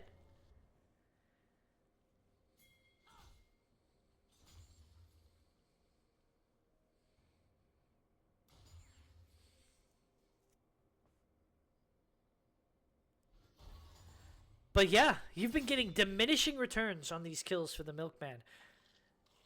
And despite how hard you have bullied him, how hard you have shut him down, I kind of feel like the Rise late game is inevitable. Because past a certain point, the gold difference stops mattering. We are very, very, very far from that point. But the strength that Duffy has right now might just be enough to hold them over until you get to that late game on the Rise. And that is what the Lucian is there for. To be a threat, to delay the game. If you can't outright snowball end it, instead, hold it on until you get to your late game guarantee carry, and that is your Rise. One-handed gaming is getting chunked out. Flash burn by Duffy in order to kill him. I'm not entirely sure it's worth it. Similar to the Milkman, Duffy is, One-handed gaming has died quite a lot on this Camille, but you do guarantee your third dragon, your sole point. You've lost a lot of gold over to the Alawi as a response. I don't wholly dislike the decision to focus the dragon over your topside pressure, but it only pays off if you get that next one. But it is Ocean Soul. Ocean Soul on Mundo, Ocean Soul with Melio is a lot. Meanwhile, CLT, Mojo, they move that goal. They say, yo, screw it. What's a good mid-game objective? It's the Baron. They just full sneak it. But a full-on engage. Tench does find CLT. All the Spirit Rushes are burned. Tench does go down. Spirit Realm Warp into the back line. The Milkman is here, but he's just too weak. Mundo is not. He finally finds CLT. Duffy has joined the fray, but he is taking a lot of damage from Siren. The Cullen goes down. One more tentacle does do it. The shutdown goes over to Siren. One-handed gaming is respawned. He is back. Mojo Jojo is here. Another missed resonating strike, but Kane is the only man standing. It's a disaster for Smothered and Covered. They were holding on. They wanted to fight. But Duffy just wasn't quite there. It was a good look from Tej, but by the time he had found the Ahri, there's just no one else around to deal follow-up damage. Tej gets immediately blown up. From then on, the fight gets very, very split. The Milkman kind of takes his own sort of weird 1v1, 1v2 with the Realm Warp, and as a result of how weak he is, it doesn't pay off for him. Meanwhile, Siren may not necessarily be winning the top lane matchup anymore, but he certainly is not losing it. And Duffy ended up eating way more damage than he wanted to from that test of courage. Test of strength, whatever that ult is called. I think it's called test of strength, actually. Can I hover to figure out? Leap of faith? It's not the W? Man, what do I know? And now, Oddly enough, because of all the shutdown shuffling, it's only 1,000 gold increase, which is basically just the Baron gold going over to Caster Curse. It's not the end of the world yet, but the gold lead is very close to starting to get away from how far Smothered and Covered want it to be. Scribbler Rosa takes a ton of damage, but so does Siren. Duffy, you cannot stand in that! You cannot stand in that either! You can't park there, mate! That is a problem. Your big player, your source of strength is gone. Your rise is still on 2 items. No actualizer. You have to believe mid lane inhibitor is going to be broken open. The Milkman is, shocker, in trouble.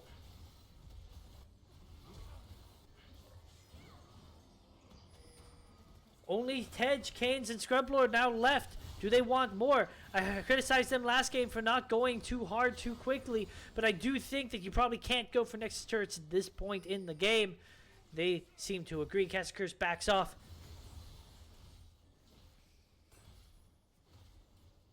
And if you're Smothered and Covered, the cope kicks in. You're up 2 dragons. You can just wait 10 minutes before a soul becomes even a question. But 10 minutes might be what they have to wait. As a minute and a half, this dragon comes up. I'm not certain I want to see Smothered and Covered fight for it. It's tempting. You want the Ocean Soul. And yeah, if you get it, it's a huge swing of gold and strength back in your favor. But gold worth of stats at least. But if you lose the game. If you just give up the dragon, I don't think all that bad happens. 2 teams go back to resetting, pushing out waves, etc., etc. But at the same time, you would be a fool not to at least look. Let's see what happens. Uncovered are here. They've cleared the vision in their own jungle. At least Death Bush from Caster Curse. Mojo Jojo has had his opponent's numbers pretty much all series. Does he find something here? One-handed gaming just go ahead and dive in. He ults the first person he sees. Scrub Lord Ozai. It is the support. I'm not sure that's worth using the ult. One-handed gaming goes down. Scrub Lord Ozai goes down. Supports for support. Milkman is in the back line. Lots of AoE damage, but a double kill for CLT. Duffy is here. Meanwhile, Siren is on him. Kane is a raid boss, and he's just trying to run down these targets. Duffy does survive. Flash had been burned by Siren trying to go on him. Now Siren might be the only man down alone back here. Tej Bird is the fastest kid out. Mojo Jojo is looking. If he lands a resonating strike, you have to believe he's dead. The culling finally finds a target. Bullet time does go long. Keynes is popping the ult. He is healing. He takes a lot of damage. Resonating strike goes on to the unintended target. Says, get down, Mr. President. Overall, it's a 2 for 2. When you are down... What did I say? 10,000 gold? No, it wasn't quite that much. That's 6,000 gold. When you're down 6,000 gold, going for 2 for 2 is great. And now you get the dragon if you're Caster Curse. This is a constellation prize because the super minions are pushing in mid and you have to answer that. But the reward for your early game strength with your Lucian and Smothered and Covered is that dragon doesn't mean much. That dragon means that there's going to be another dragon in 5 minutes. Well played by Smothered and Covered. I would be highly critical of One-Handed Gaming's engage here. He just sort of blind jumped in. He is not tanky at this point in the game. He had no choice but to ult the first target past that decision because he was just going to die no matter what. And that first target was support. Trading support for support is not really all that worth it, I would say. You really want to use that Camille ult to kill a priority target, which right now is Duffy, and Duffy. And Tej. Killing their jungler when there's an objective up on the map is also very valuable. So missed by Siren. Baron back on the map. We see both teams gravitating towards this top side, but Smothered and Covered are here first.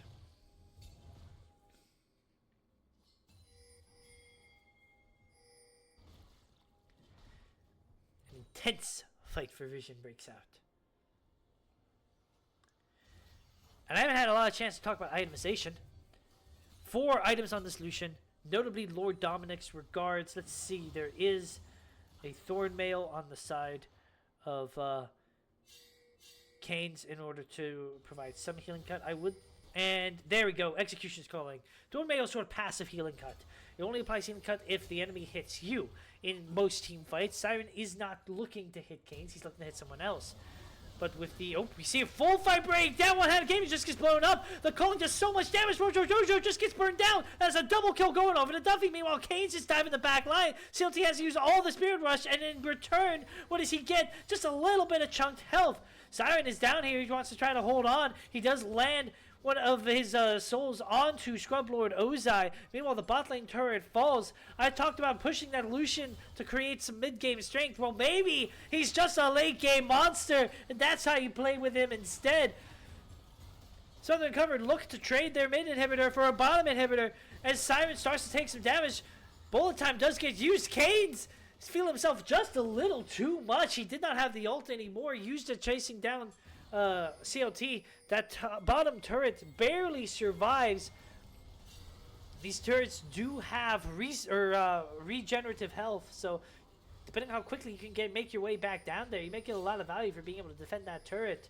But some of them covered. They have been closing the gold gap. Back down to 4K. Manageable. Still certainly a lead for Caster Curse, but it's starting to look less and less like it matters.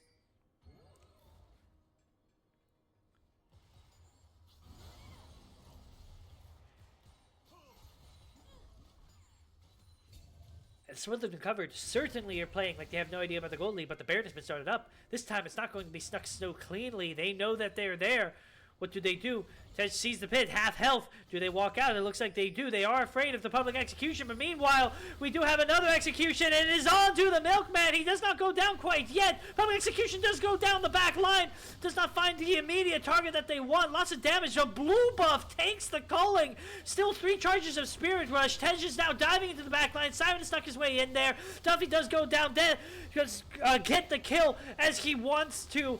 Mojo Jojo is so low, and he finally falls off and gets a double kill. He is tearing through them. A quadra kill. Give the man the penta, and he is denied. Report Canes. Report Canes. Literally the most reportable offense possible.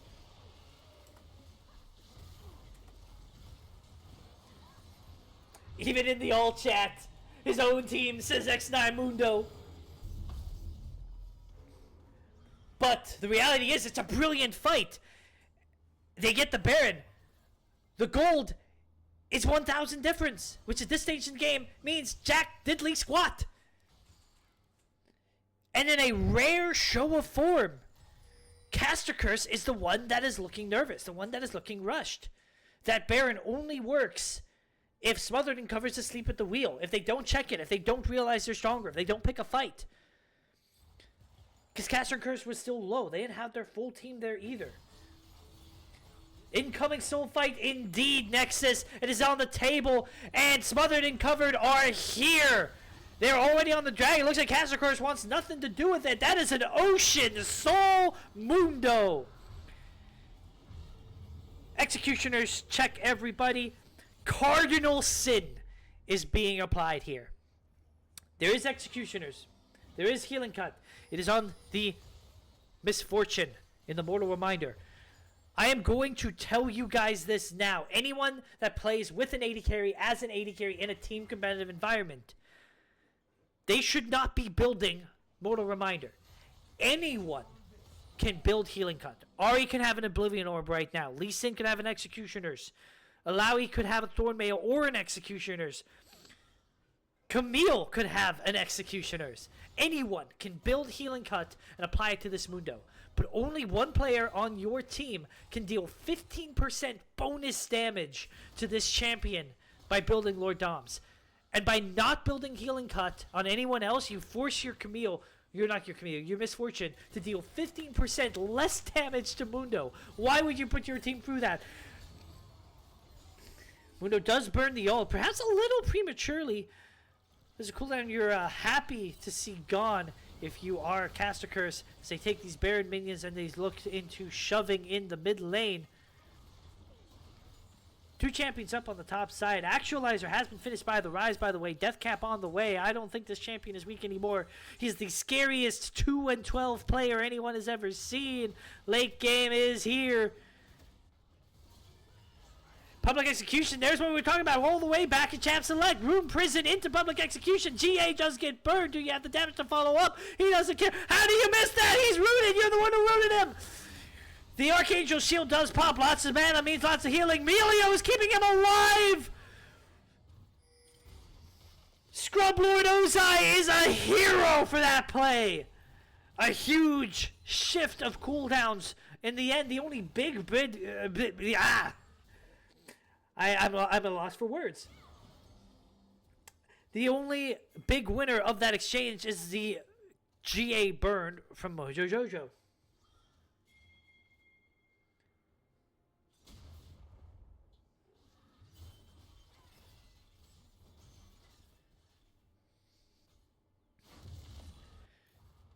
Two and a half minutes to Baron, 3.5 minutes to Elder.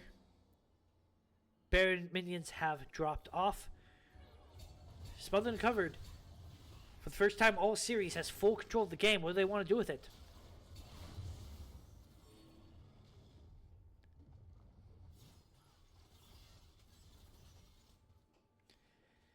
And now, Lee Sin does not scale well into the late game. And it's for most of the notable reasons. Bruiser damage and health doesn't really transition well. Did you see a Realm Warp? Looking for something a little cheeky, doesn't quite find what they want. But the sneaky reason why Lee Sin also doesn't scale well into late game is because past a certain point you have to decide full item or control wards.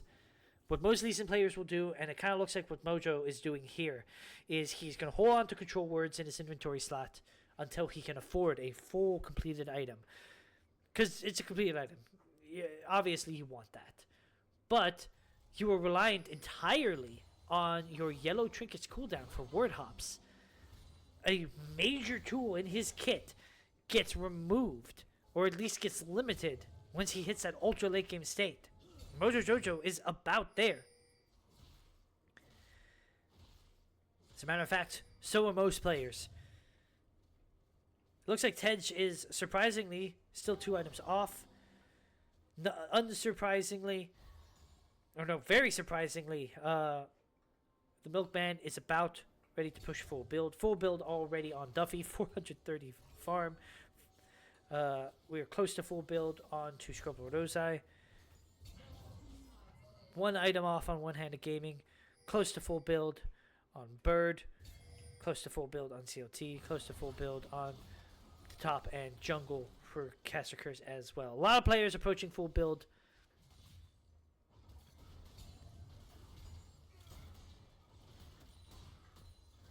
And as, of course, as full builds break out, the gold just stops mattering.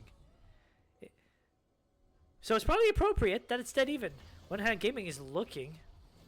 Doesn't quite find what he's looking for. Meanwhile, a lot of damage goes down to the Milkman. The Archangel Shield does pop. You can see just how much mana this man has by the size of that shield, but he definitely probably needs to take a back. Soul grabbed onto the Mundo. He pops his ult.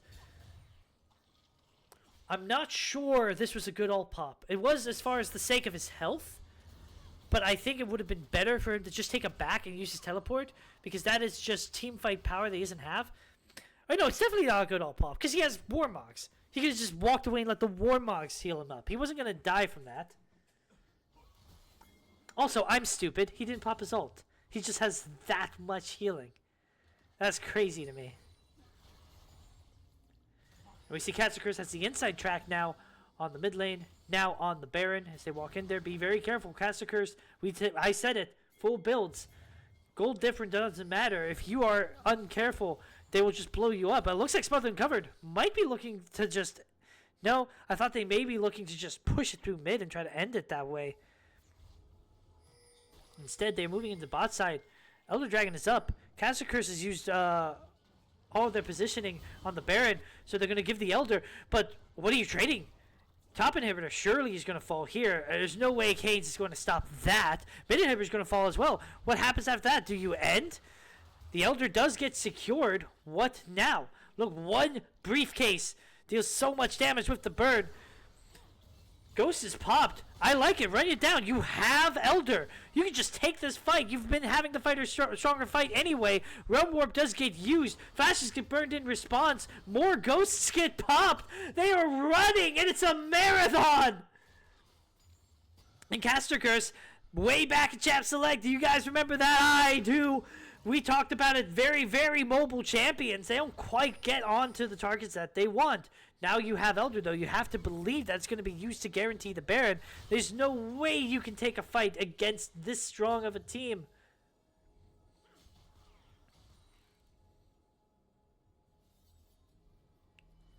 A lot of full builds are coming out. One-handed does get spotted. Now smothered and covered. You are in unfamiliar territory. You are in territory that is considered being up against Caster Curse. You have Elder. Force this Baron. What are you doing? Standing around. Do something with it. You have Elder. You have Soul. Elder does not last long.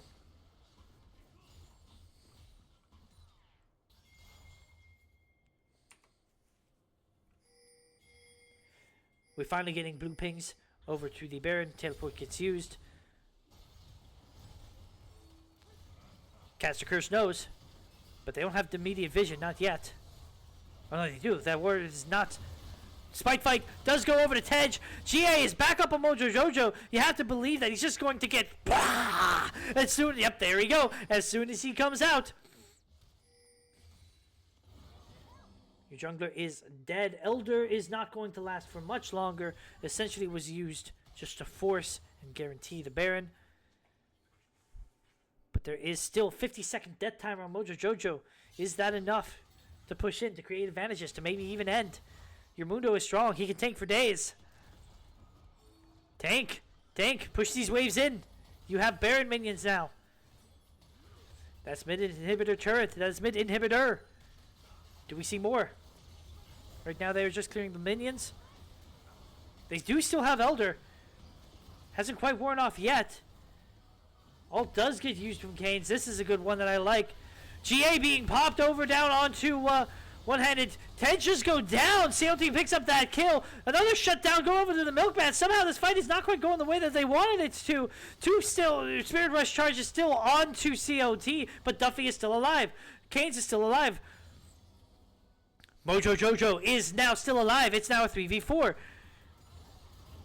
The bullet time does get used, but not to clear the minions. It gets used on Canes. Canes does not have his ult anymore, and he's going to go down. Duffy is caught. He dashes back, but he has so much damage! The calling goes down. He has gone legendary. Scrumlord Ozai picks up a bit of a support notch in his belt as he takes down One-Handed Gaming as well, but now you gotta run. There's still a lot of damage. All of your tools have been used.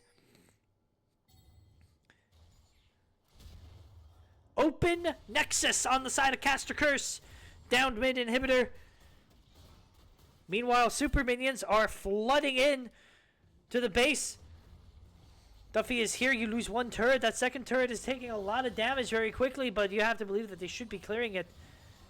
Both of these bases are very exposed. You have to believe the next big fight is going to decide it. Fortunately for Smothered and Covered, their inhibitors will be up for that next big fight, which you have to believe is going to be the Elder Dragon. The second Elder Dragon of the game will most likely decide the victor. But that mid lane inhibitor for Caster Curse will still be down when it spawns. And that might be the big difference maker. Both teams already here.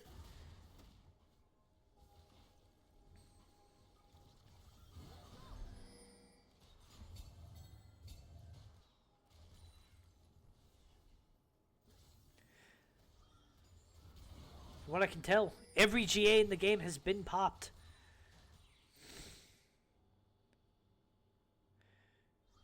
That is another option, though. Kane's pushing the side lane down bottom. Milkman pushing the side lane down top. Mundo, Rise, you can 1-3-1 at this point in the game. Just create pressure.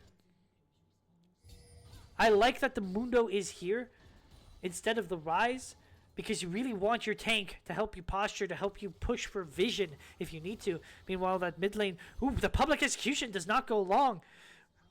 that is an important cooldown against Burn. The Realm Warp gets used over here. Burn just gets flashed on by Duffy, corralled in by the Milkman. The Realm Warp does have impactful power. That's one man down, that's two man down! The bot lane for Caster Curse is already dead. Siren is trying to heal up with his ult, but he doesn't live. Duffy finally takes him down. Legendary double kill as Milkman takes down COT. There is no major fight. It is just chasing down the members of Caster Curse.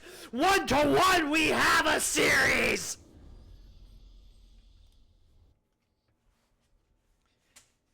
And towards the end of game 1, I was saying Smothered and Covered. What are your adaptations? This team has been known for playing triple tanks and hyperscaling AD carries all season. Where has this been? Has this been practice? Was this desperation? They just didn't realize how good they were at it? They just drafted Mundo and then a crud ton of damage and they ran with it.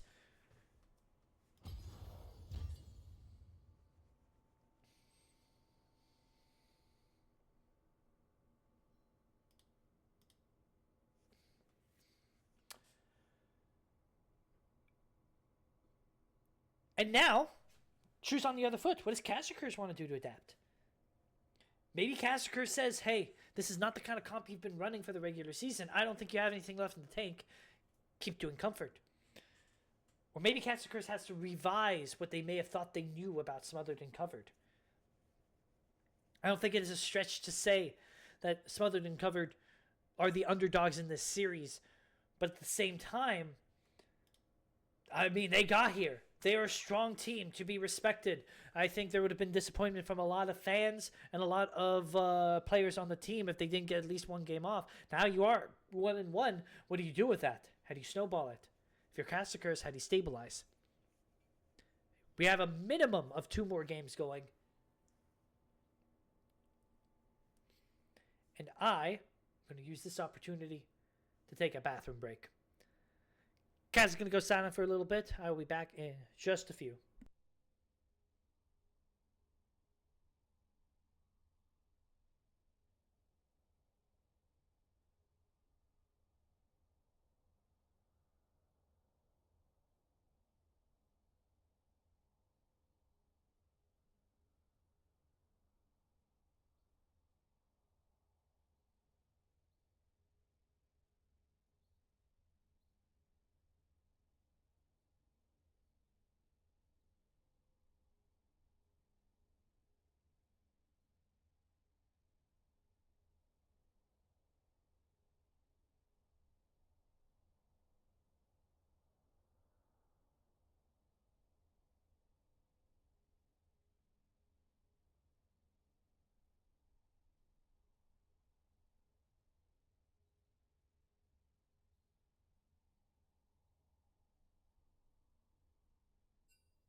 And I am back.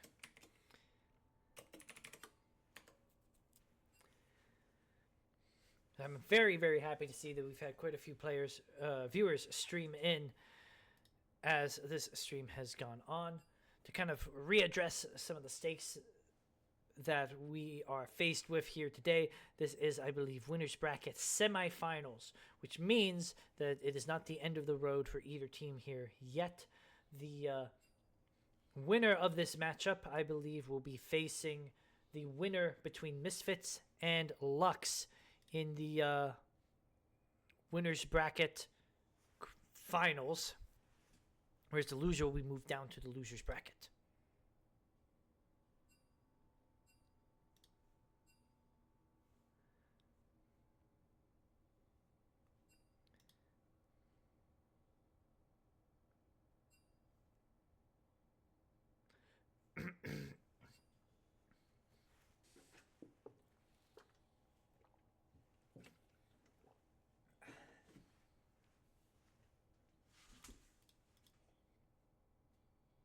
And with these two teams going 1-1,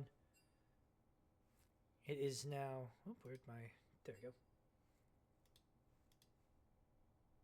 There we go. I don't know why the draft disappeared. With the two teams going 1-1, we now know that both these teams' champion pools are going to be tested quite a bit. Smothered and Covered, in my opinion, has some of the smaller champion pools in the league, whereas Kester Curse is known for their deep champion pools. And that might be the key for them. Maybe they say, hey, we don't need to adapt. We got the first win. There's no way Smothered and Covered can still play Comfort by the time they get to Game 4. And Game 4 is guaranteed. As we go into draft here, we see Kester Curse has opted to take red side. Interesting. They chose blue side for the first game. Smothered and Covered chose blue side for the second game. Kester Curse had side selection this time around with the loss, but they opted to stay on red side. So far, bans seem to be the same. Wukong, Zaya, Twitch, and Nunu. If bans continue to remain the same, it looks like we should be expecting a Nautilus, but instead we are seeing Rumble here early.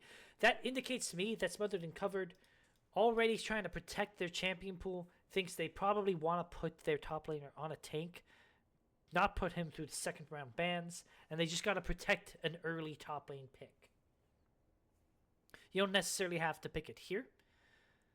Diana, flexible mid jungle. I do think her mid lane her jungle is stronger than her mid lane right now, but you can play it both ways.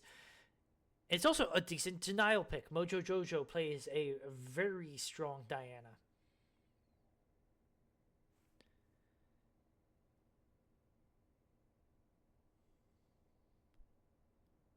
And the response, what do you want to go something for more utility, some more damage? Does see the Xin Zhao.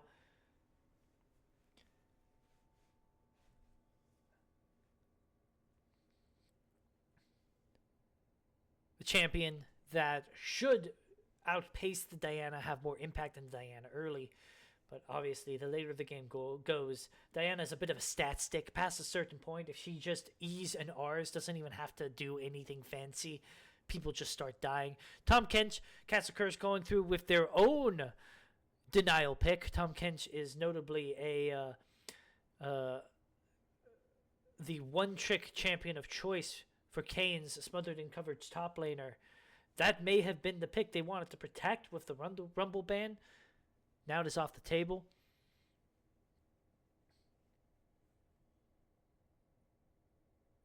I feel like if we are talking about premier tanks for top lane, Sion, Ornn, Malphite still on the table, Senna being locked in.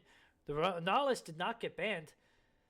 Senna has been nerfed really, really hard on this patch. She is still playable.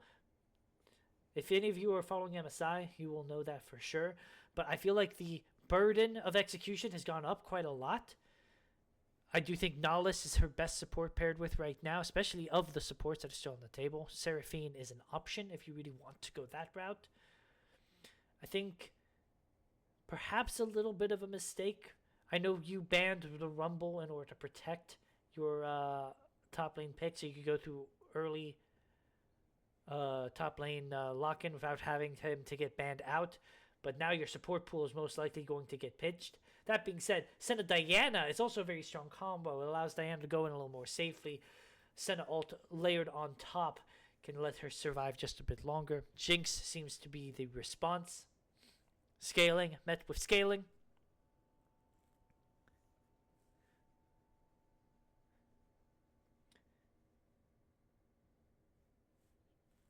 Now, so far, Caster-Curse has drafted very...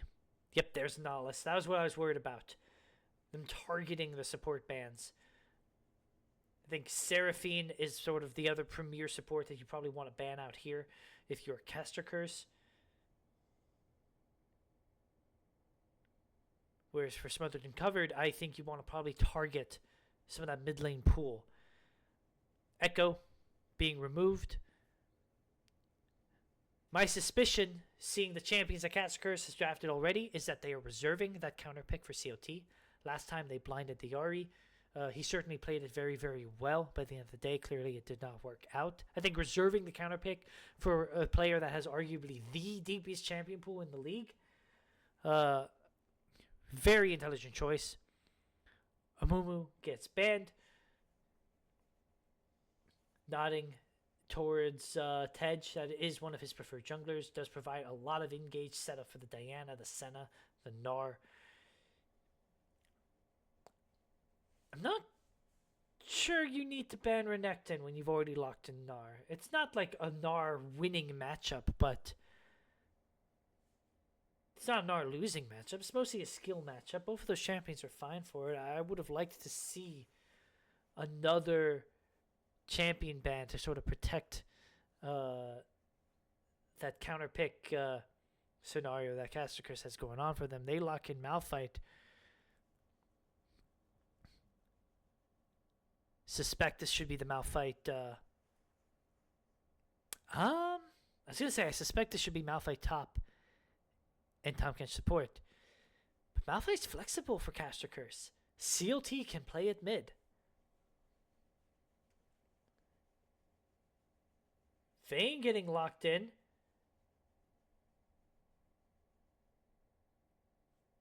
Where is Vayne going? Is Vayne going? So Diana jungle. Gnar top. Vayne mid?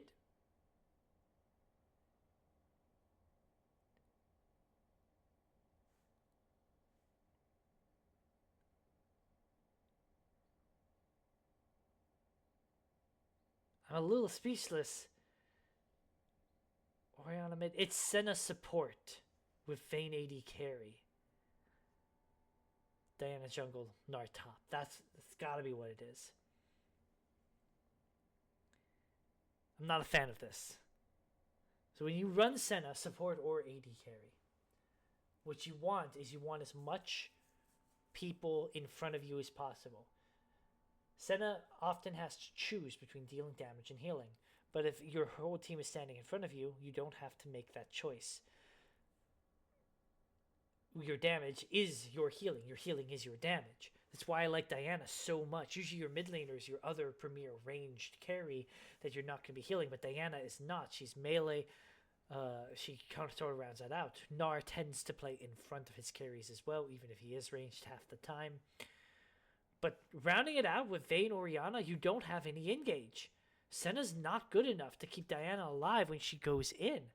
I get the need to play Vayne to counter the Tahm Kench Malphite, but I feel like you don't have real appeal for her.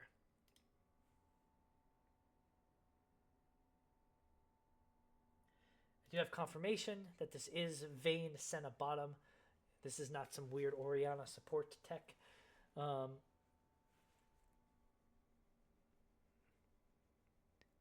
And the Caster-Curse's champions are going into the expected locations. From top to bottom, we have Malphite, Xin Zhao, Syndra, Jinx, Tahm Kench. I think both teams in games 1 and 2 drafted very similarly and very intelligently. I think perhaps my fear, what I brought up earlier, maybe Southern Coverage champion pools aren't that deep. Maybe the further you go down these best of fives, it gets rougher and rougher for them. Maybe that's true, because this comp looks Franken-stitched together, and I am not a fan. But who knows? Maybe they just snowball the early game, and this Vayne just runs through the tanks. Maybe the Senna gets a crud ton of range. Maybe this Diana just starts blowing targets up, but I think realistically, any look that Diana has is going to be met with a Tom Kenchult. I think any Nar Mega is going to be knocked out by Xin Zhao. I think Senna, with her range, is still going to have difficulty stepping up against the threat of Syndra Malphite, as will the Vayne. And Oriana's ball delivery system is a Mega Gnar and a Diana that are not, in my opinion, tanky enough to fully deliver the premium shockwaves that this Oriana is going to want. You have lots of good ideas, but I think you got so caught up in trying to make certain things happen and counter certain picks that you forgot to realize that your 5 champions need to work together, and they do not. In my opinion, at least.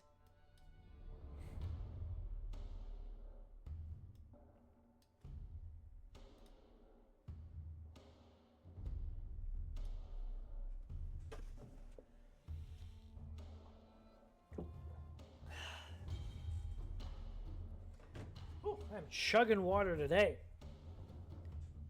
This is a scorcher.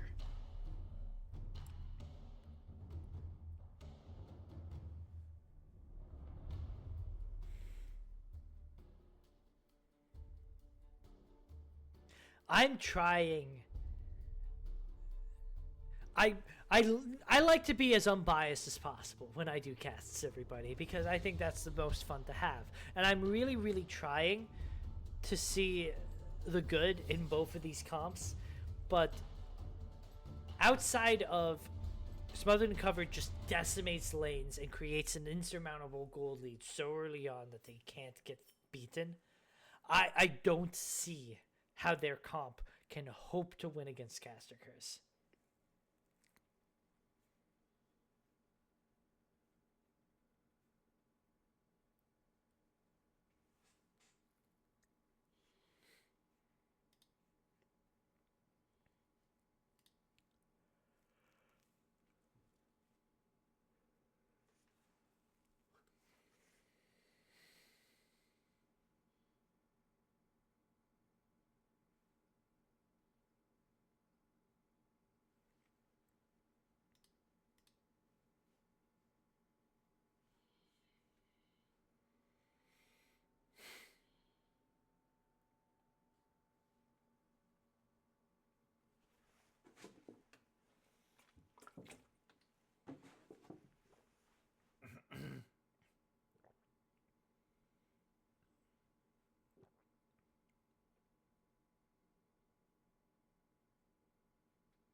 And welcome back from the ad break. Once again, just in time for us to get into our game.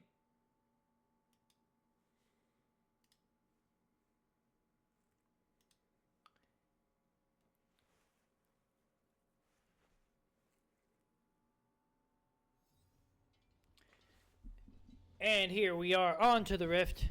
Quick stock of... here we go. Quick stock of keystones, item choices, the works. We do see Aerie on Orianna, Lethal Tempo on Vayne, Deathfire Touch on Senna, which I am not a fan of because the Black Cleaver interaction has been removed. Conqueror on Diana, which I like because that indicates that this Diana may be trying to go for a more like Nashor's Truth sort of bruisery build because you need someone to be first in, and Diana's your best option. And then Fleet Footwork onto the Gnar, which I'm not sure you need Fleet against Malphite. Maybe you do. He's got a lot of poke with that Comet. Conqueror on Xin Zhao, Electrocute on Syndra, and Lethal Tempo on Jinx with Grasp onto TK. And once again, not a big fan of the Grasp on Tom Kench. You're playing into a double range matchup. I don't know how often you're going to be getting it off. Also, you are the support. I would have liked to see you take the Guardian Keystone, most likely. But these are their choices, not mine. Once again, we see just some early game aggression breaking out between these two teams. Both junglers starting on the top side of the map as well. Good damage coming out from CLT here. Milkman might just have to take an early back. Milkman might just have to take an early flash. Flash for flash, first blood over the CLT. That just seemed disrespectful when you are literally 2 autos away from death. You just have to kind of eat it. This is not how you want your mid lane to go. Orianna has been nerfed as well. I think she's still a very strong champion, but Syndra buffed, Orianna nerfed. I do think that Orianna's late game is better, but the late game, like 4 items, 5 items plus, you don't want this Syndra to get ahead of you this quickly, this easily.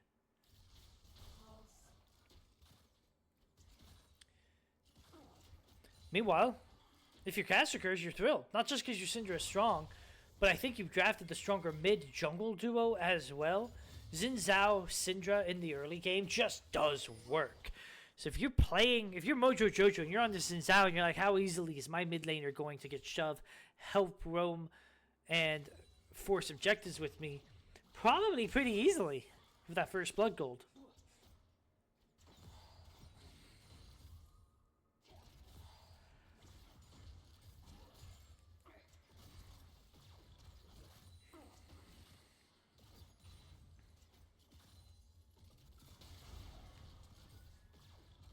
Just some cheeky little exchanges over down in the bottom lane.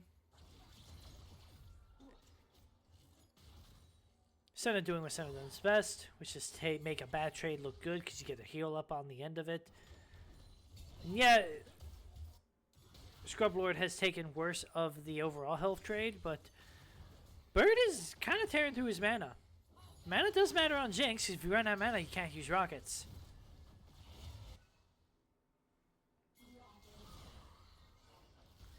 Oh no.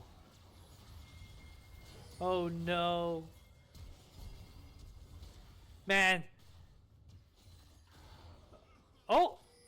Scrub Lord Ozai takes one over in return. I just stopped casting. I didn't expect there to be a kill there. But we do have Mojo Jojo looking for maybe a dive. His tank is, his support is not there to assist with it. He seems to think better of it. He's looking to take a reset here instead. He's interrupted. Doesn't quite get that back that he wants. That's also going to allow what looks like to be a very clever invade from Tej. I know the, yep, there we go. Now we see it. He's going to get sussed out by CLT here. No, he doesn't. Like ships in the night. He literally did not see him.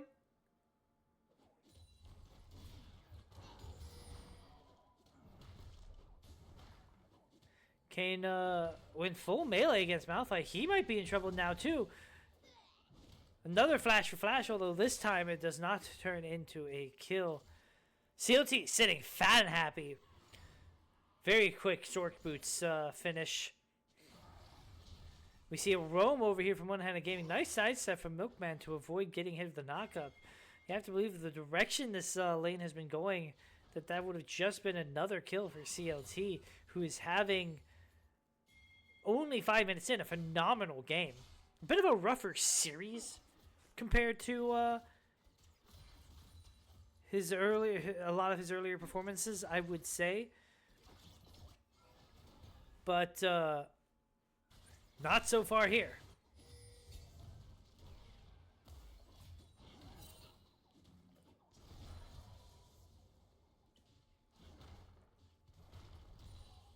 And that ult on Malphite, that critical unstoppable force, has been found. I'm curious to see what what Caster Curse as a whole can do with that ult. It's still very early in the game, no harm in sitting top lane with it and trying to look for something cheeky, but also no harm in potentially looking to move him around the map while he has that cooldown for something, maybe at this first dragon, although it does seem that Smothered and Covered has first roam.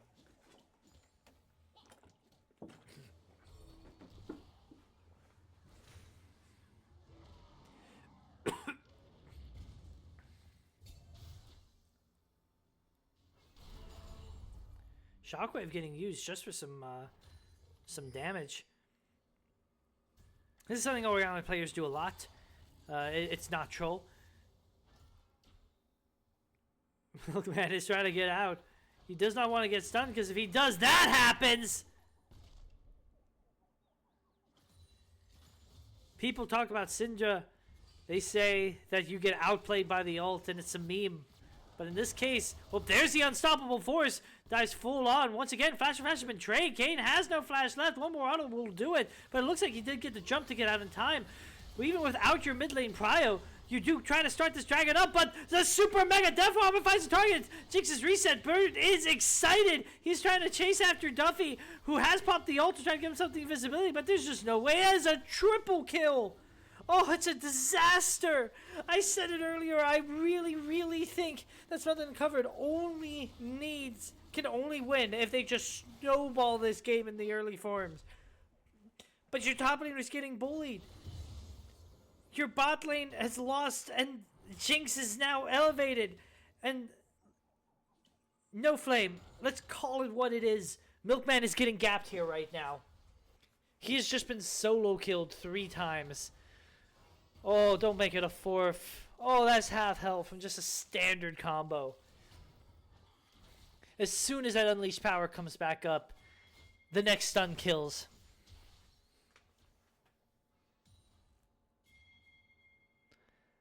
This is, if you were Smothered and Covered and this is a ranked game, you would be watching that timer for the 15-minute mark to go next. But this is not a ranked game, and they are playing to the end. So what can they find? Mojo Jojo's Wind Before Lightning does not quite connect, even though it was a stunned target. Misjudged his own range just a little bit, but you still end up getting Milkman's flash for it. And this is the scary thing. Last game, Milkman also got bullied. And I talked about the diminishing returns. You can't just keep killing him over and over again without creating other advantages elsewhere on the map. As you see a Shockwave. One-handed gaming is here to try to gank, knock up. The flash got burned earlier. CLT picks up another kill. Doesn't even have to use the unleashed power. Meanwhile, Bird, with that influx of gold that he got earlier, looking for a Yuntal's Rush, is fat and happy in the lane by himself, picking up solo experience. Void Grubs going over to Mojo Jojo off screen.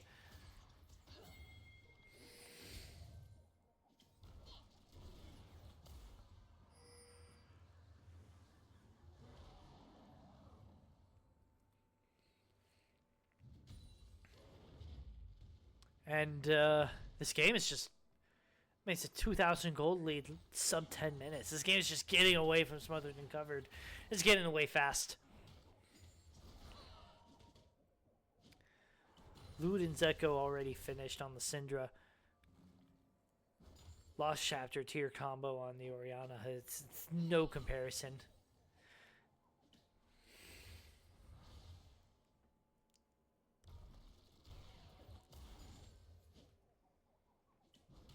So I'm going to use this moment to talk about drafts. Because I do think Smothered and Covered lost this game in draft. You need to figure out, as you draft, what your win con is and how to draft around it. Never mind, we see a knockup going over through. Scrubble Rose does get caught. He does not have flash. He gets swallowed, chopped right back into choppers. Bird gets donated another kill. It's just textbook. Very well done. I mean, who's expecting the Tom Kents from the Dragon Pit? Tej is caught out of no man's land. It's a very strong CLT. It's an unstoppable CLT as the Unleashed Power picks up yet another kill.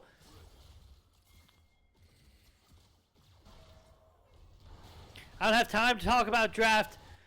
I only have time to talk about Smothered and Covered getting killed over and over again. It's a disaster. It is a Greek tragedy. And I just feel bad. I empathize.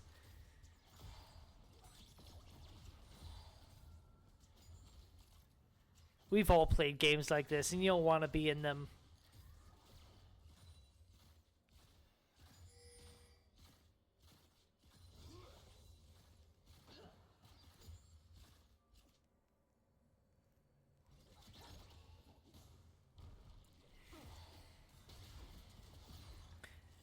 If you're the Vayne, you're barely able to farm on these turrets. If you're the Senna, when are you supposed to find time and to scale?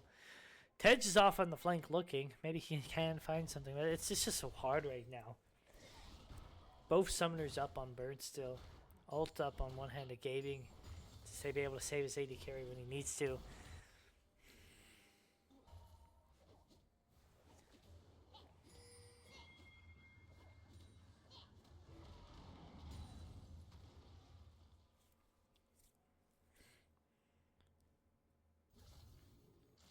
But yeah, as you draft comps, well, never mind. I just don't get to talk about this. One hand of game, another knockup. Shockwave gets used. It's only going to delay the inevitable. Cool guys don't look at explosions. CLT drops one Stark Sphere on top of the Milkman and walks away. That is a 5,000 gold lead at 12 minutes, folks. That is disgusting.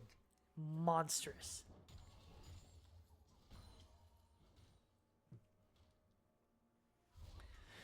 Take a bow, Casticers, because you are gapping this one.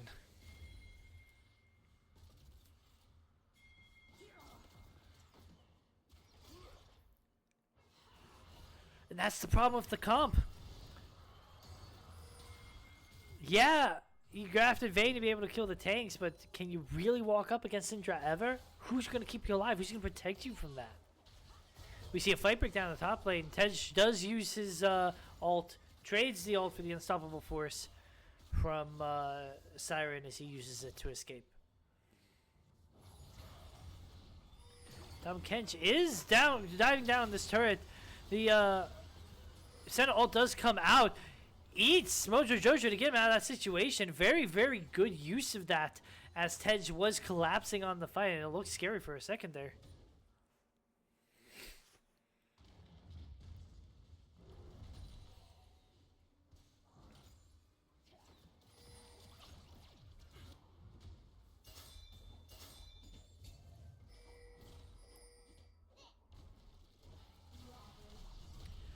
Once again, Milkman seems to be getting caught out.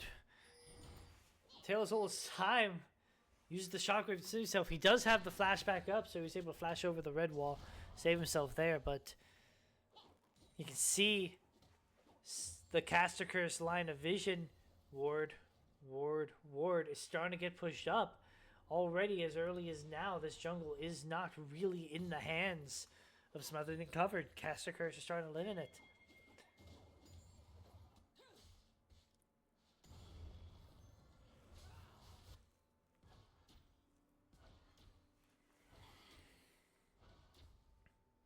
CLT gets some lone time with this bottom turret.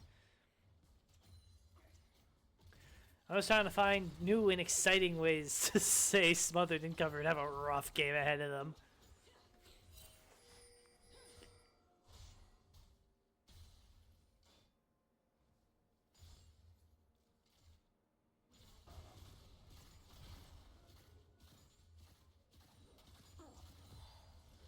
Once again, Tej waiting in the wings looking for something, but Mojojojo susses it out. He start, like I said, they cleared the vision, start to push it back up. Unstoppable Force does find Scrub Lord Ozai. Super Mega Death Frog does not hit the intended target. CLT's just lazily auto-attacking that turret. Does eventually go down. That is the first turret as well. So still yet more gold flooding into Castercurse's coffers as they sit with a 6,000 gold lead.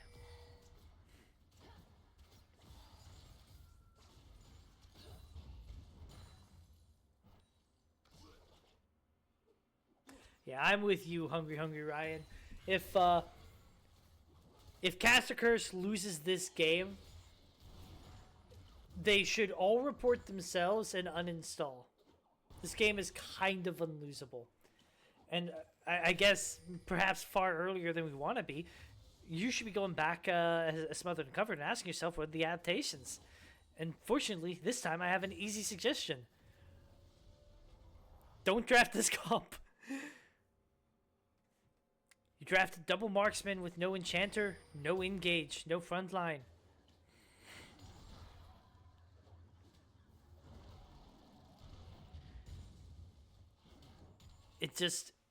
It weren't happening.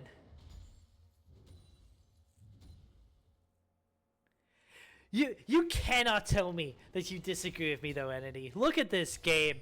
16, 17 minutes in, they're up 6,000. Kills are 11-1. They've got 2 turrets to 0, 2 dragons to 0. That 1 kill is the only reason this isn't a literal perfect game right now.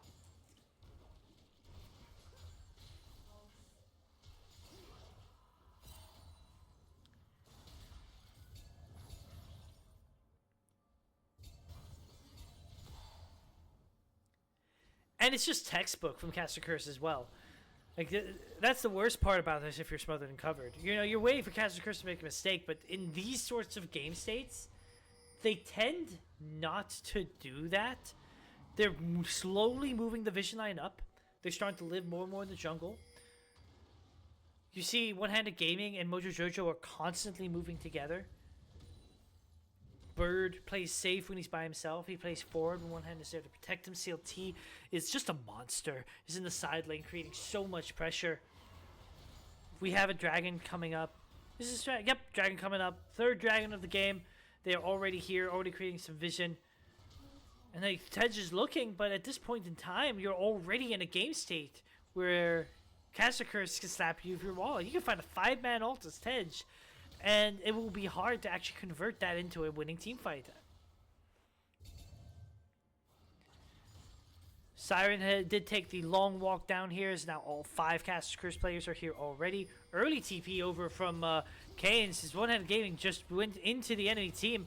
Nothing really came out of it. A nice route over onto the double targets of Mojojojo and CLT. CLT flashes in response. Mojojojo does pop his ult, stops taking damage. Ted starts taking damage. CLT goes godlike as Duffy goes down. Jinx is getting the resets. Bird does not pick up any kill himself. He scratched that. He does grab a kill onto Canes. This is just a clean 5-for-0 ace. I was about to say, oh, they're going to go for Baron. Baron's not even spawned yet. Herald was taken. We're looking at a 20-minute inhib. This timing is horrible. You don't have any champions that can easily kill super minions this early on. It's not going to be the inhib, just the turret. One-Handed Gaming. Just, you don't need to get in the bus to go down the street.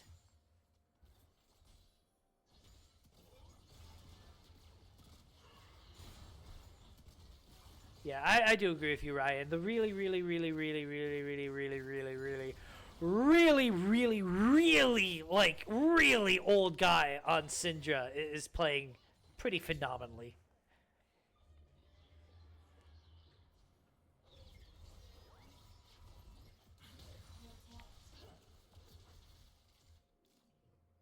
But I mean, everyone on Caster Curse is. I feel like after that last game, that nail biter back and forth, everyone on Smothered and Covered stopped leaning back.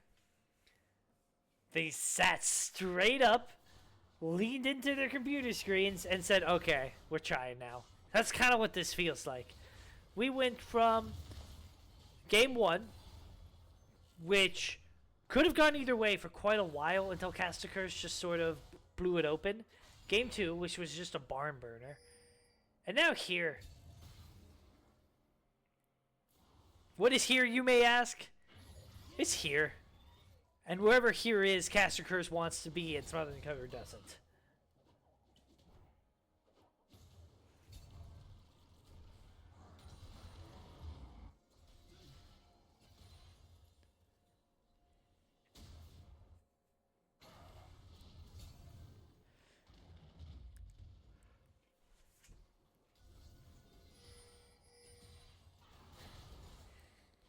Is he just dead? Oh my goodness. He almost died to stun. Oh, we see a dive over the top lane. The Stumble Force gets used. Canes does get to double dash back.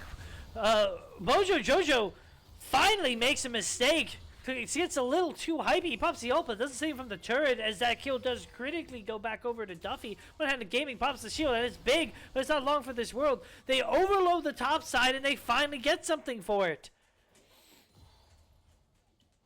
Nice little bit of influx of gold as 2 kills go over to Duffy. You're happy not only to get 2 kills, but that they did go over to your AD carry. Oh no, Milkman, you are not strong enough to take this fight. Bird is a monster. But for their topside push, we do see them going for this Baron. They take it pretty slowly because only the Vayne does good damage, and your tank is Diana. But it doesn't look like Caster Curse have sussed it out. Just like Caster Curse did in game 1, they just go for this very early Baron. No one suspects a thing.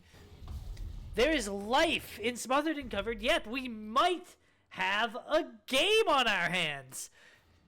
It's still a 9,000 gold lead Caster Curse game, but Smothered and Covered are punching back.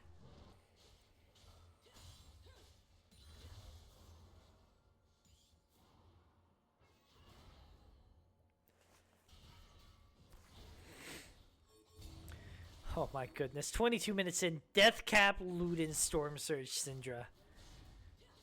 That is... I felt dirty just saying that out loud. 3 items on Jinx as well. Kanik, Rookern, and Frozen Heart finish on the Malphite. Going to be very, very tanky. Frozen Heart, great pickup. Reduces the attack speed...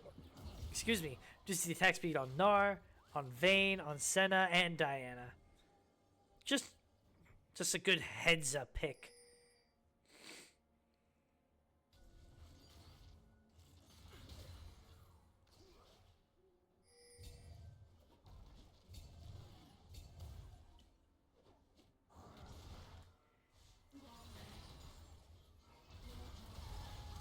Did he even need the ult? Flash for flash, though. You're happy to see CLT's flash gone. It's pretty much the only way you're going to be able to kill him. But I think for burning your earlier flash, Tej may be in some trouble. Maybe not. But just pop his ult in response. One-handed Gaming is now here.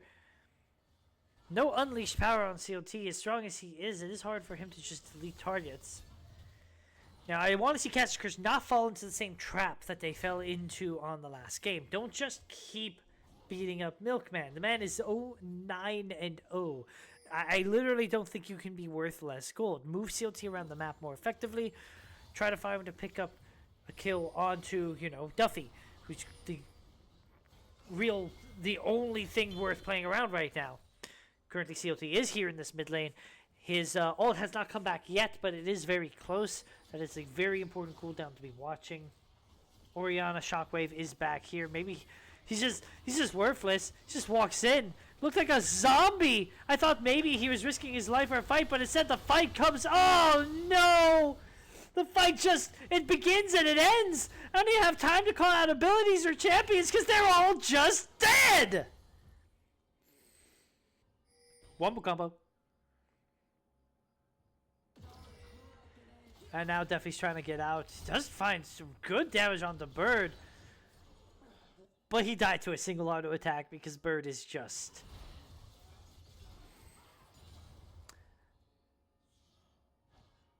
So...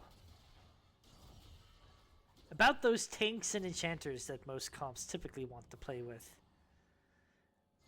You think Smothered and Covered's going to draft some of them next game? I certainly hope so.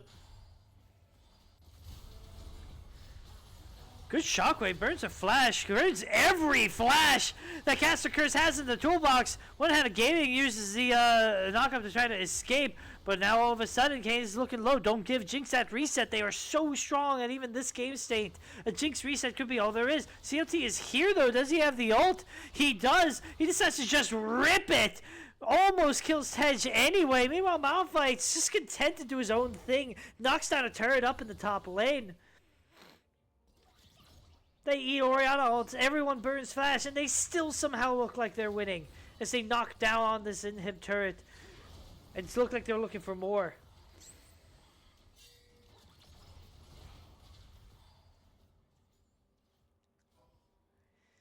I was critical earlier that Caster Curse sometimes takes too long to finish games.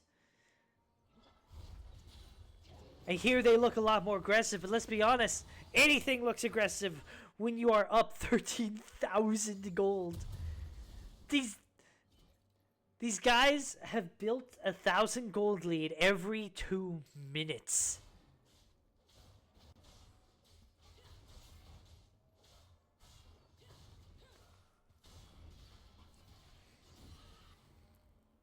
Third dragon. Yeah, third dragon. What am I smoking? This game has gotten so far out of hand. As CLT just gets another kill. That I didn't even realize that they picked up Infernal Soul.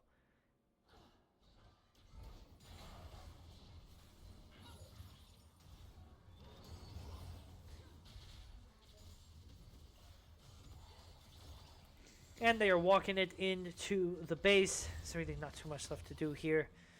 Grab your side waves.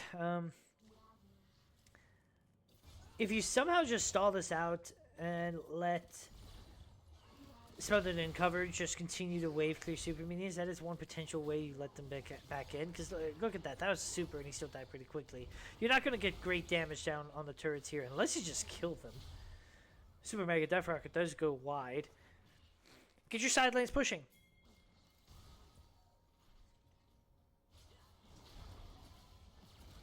This bottom turret that was primed earlier does finally go down now. That's going to get your side lanes pushing.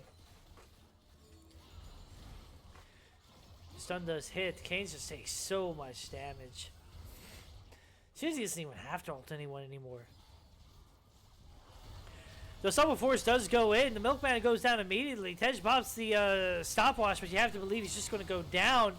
Meanwhile, the Mojo Jojo's ult just gets used. He's taking turret, but it's just not quite enough. Bird is fully excited. He has his resets. Duffy is the only man left alive, and it's not going to be enough. That's one Nexus turret. That's two Nexus turrets. That is a Nexus in 29 minutes from 16,000 gold ahead. Well played, Caster Curse. We are now up 2-1 in Caster Curse's favor as we get ready to go to Game 4. And there's a silver lining.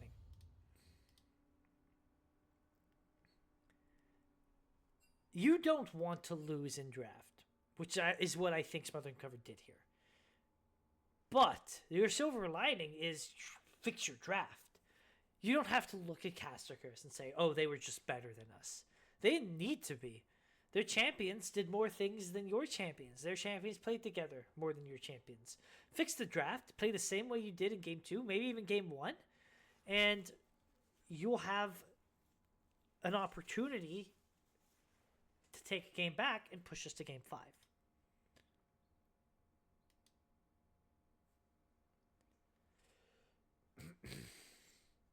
I'm going to use this opportunity to take another short break. Cass is going to go silent for a little bit, but I will be returning.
All right, I am back. I've broken into my emergency supply of Girl Scout Thin Mints.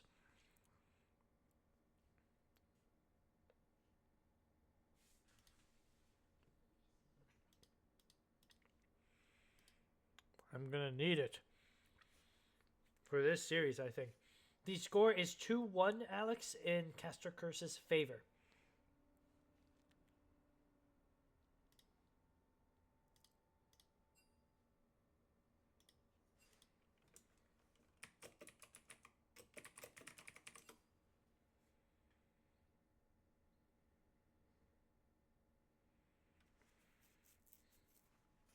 It looks like there's been a little bit of technical difficulty with the draft link. Oh, no, more than that. It looks like Scriptlord Orsa's internet died.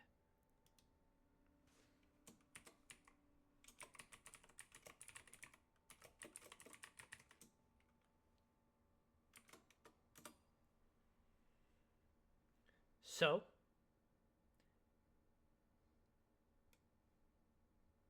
now I can use this opportunity to talk about drafts, my favorite things. When you draft, it's important to keep your drafts open-ended when you start, because you don't want to have this idea in your head of what your comp should look like, what it should do, and then the enemy team just counters it as you draft it. It's important to make sure that you acknowledge what your comp's win condition is before you finish drafting it. That way you know how to round it out and also how to counter the enemy comp.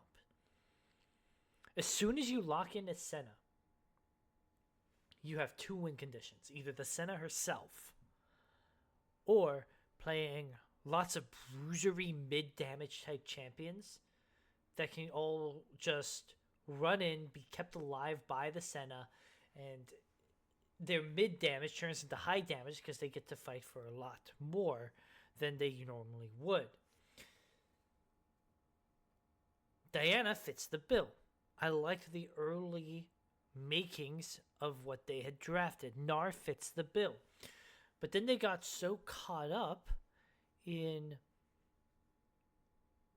trying to counter what the enemy team was doing that they failed to acknowledge what their win condition was. They saw these tanks come out with the Tom Kench, with the Malphite, and they said, oh, we didn't draft good tank killing. Draft a tank killing bruiser. Gwen would have worked really, really well there.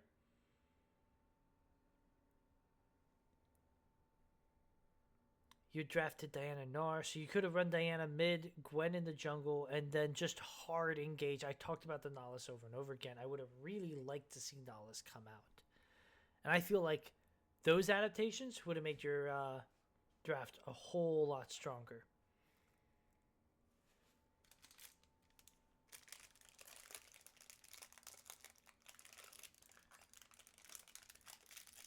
And it gets from bad to worse. The internet scenario for Scrublord Ozai is that he is dead and gone, and Smothered and Covered are now looking for an E-sub for their support.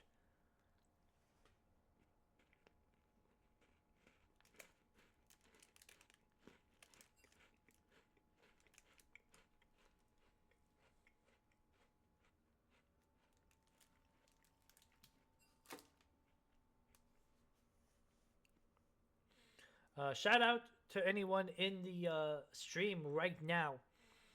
Any support player, platform 99 LP or lower, go ahead and reach out to Duffy if you are interested in subbing for their support.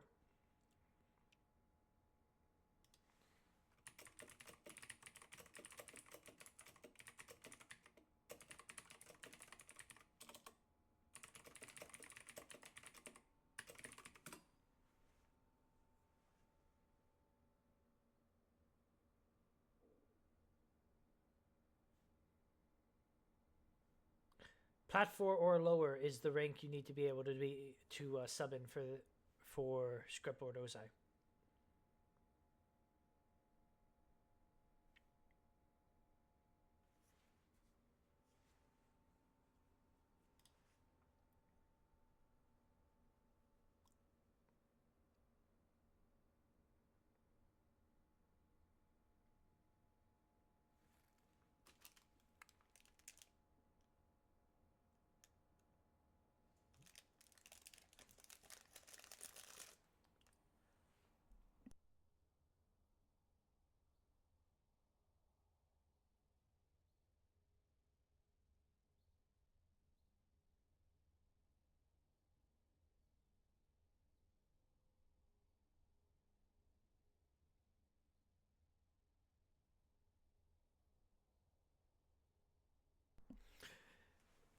And once again, the silver lining in all of this is that this is winner's bracket, which means that neither team has been knocked into the loser's bracket yet.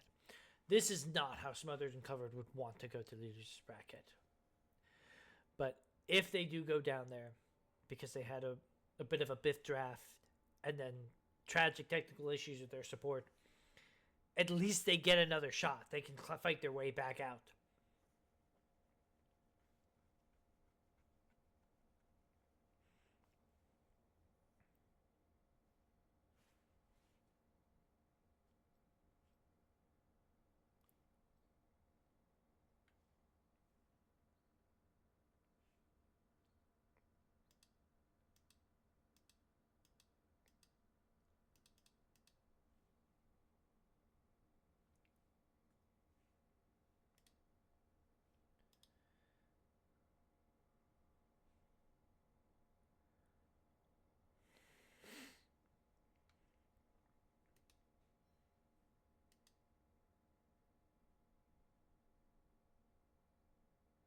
Apologize for the silence. Normally I love the sound of my own voice, but I'm sort of in a holding pattern here. I'm not quite sure what to talk about. I don't want to, it feels almost defeatist to try to talk about what Smothered and Covered should be doing next when we don't even know if they have a support player that can fill in.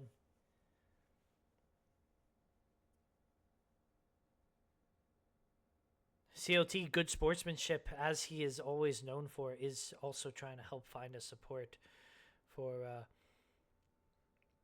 Smothered and Covered to fill in. But the reality is, Caster Curse are sitting here chilling.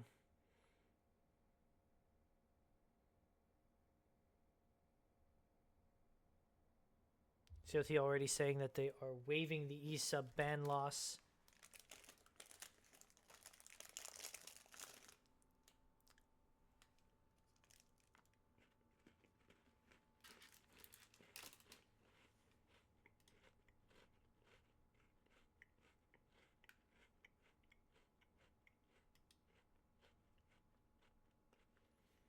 Oh, I see Soul's in here. Is Soul's going to fill in for support?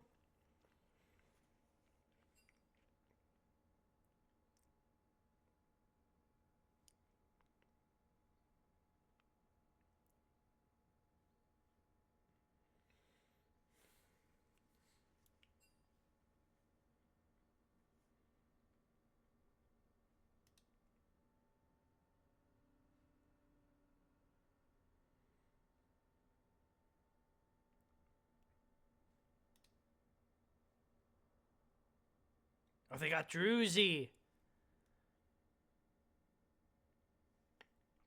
The guy. The man himself.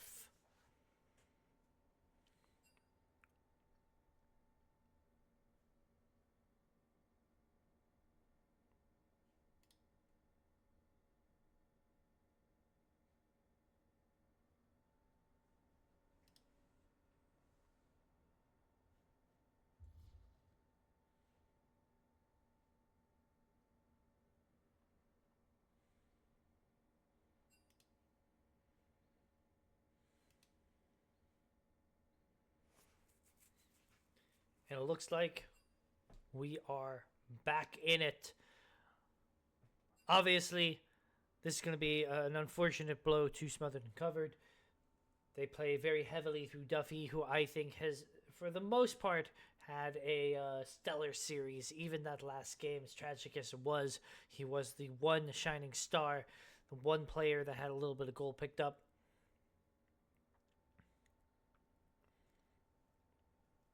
So having your support swap out of all things could really, really hurt. But Druzy has only continued to play better and better as the split has gone on. Notably, Nautilus still open as a potential support, which I kind of shocked that this champion hasn't been locked yet. And the last game that I casted, Druzy was on Nautilus, and I swear to God he was hacking. He could not miss a hook.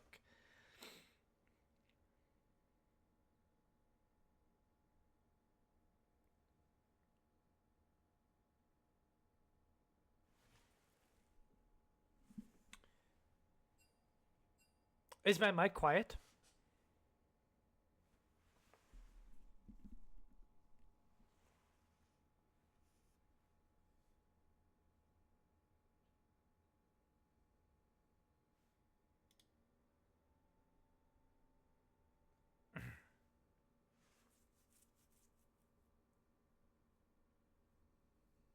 I hope not, because to the best of my knowledge, nothing changed.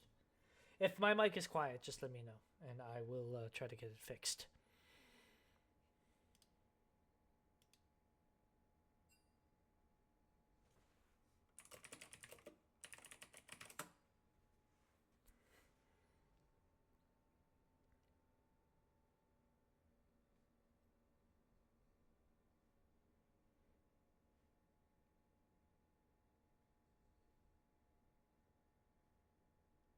And it does look like we're going to be taking a short 5-ish minute break, which makes sense.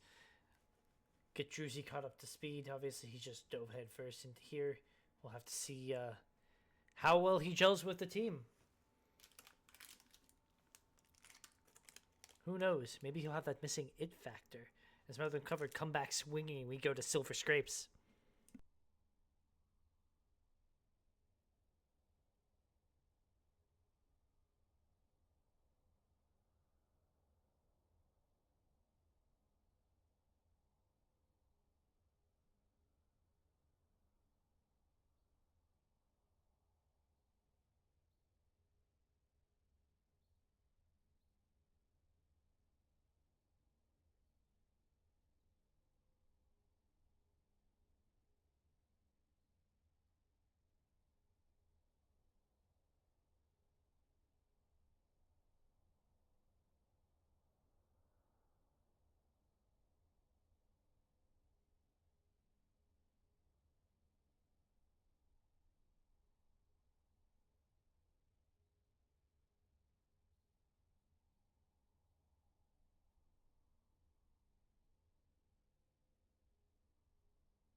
Oh man, I should got more sleep last night.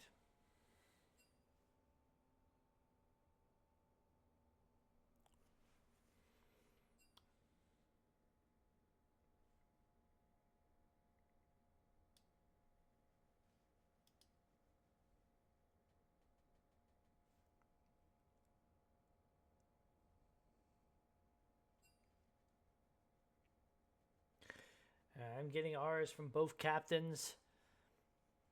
I think we are finally ready to move on to game 4, and yes, we are. As bands start to come out.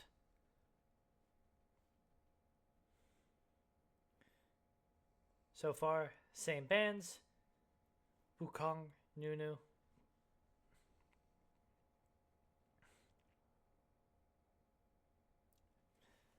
Zai remains banned.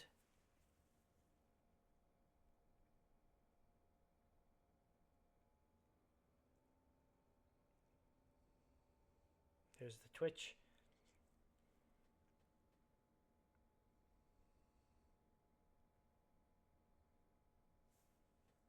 Rumble and Caitlyn, I expect, is the yep. If I am Smothered and Covered, I would kind of just want to lock Nautilus here. It is a flexible jungler for their jungler, but Azir comes through. I say that out loud like I'm surprised, but I shouldn't be.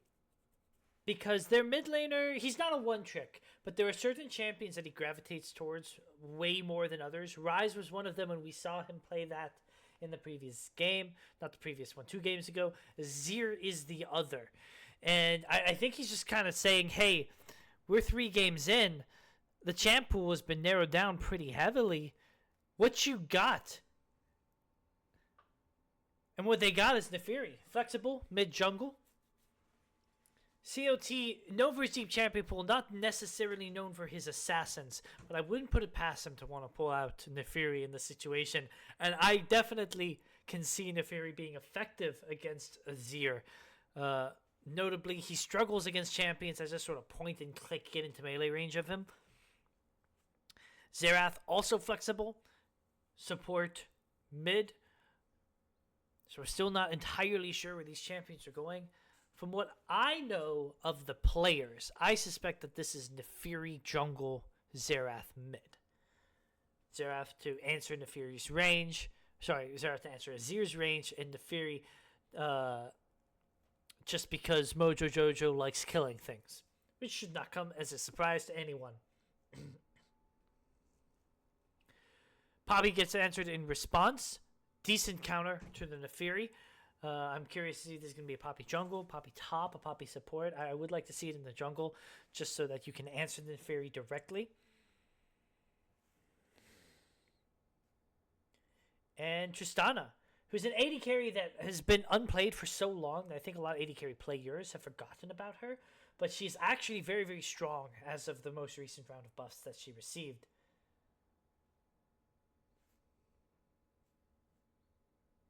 And let's see how Caster Curse rounds things out. I would like to see them lock in an AD carry. Otherwise, your AD carry pool is going to get targeted pretty heavily. And we are starting to get to a point where pinching the AD carry pool can hurt. But instead, they go for that blind Renekton. He is a very blindable top laner. If I was Smothered and Covered, I would hit this AD carry pool hard.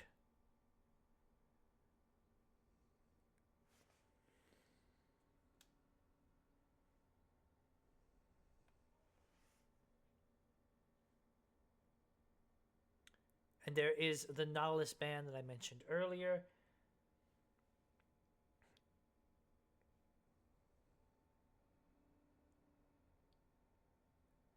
And if you're Smothered and Covered, you've drafted good utility and good damage. What you need now is a go button of some sort.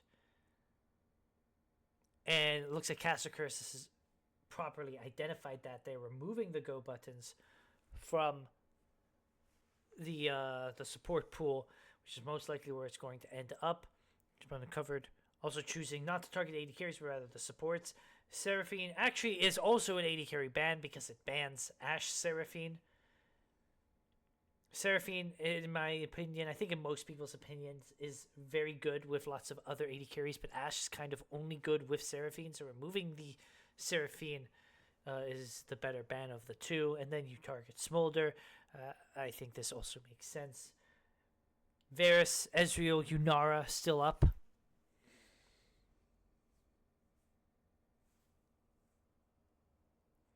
I think Ezreal actually has a lot of potential here, being able to arcane shift away from the Tristana, but they are going with the Yunara.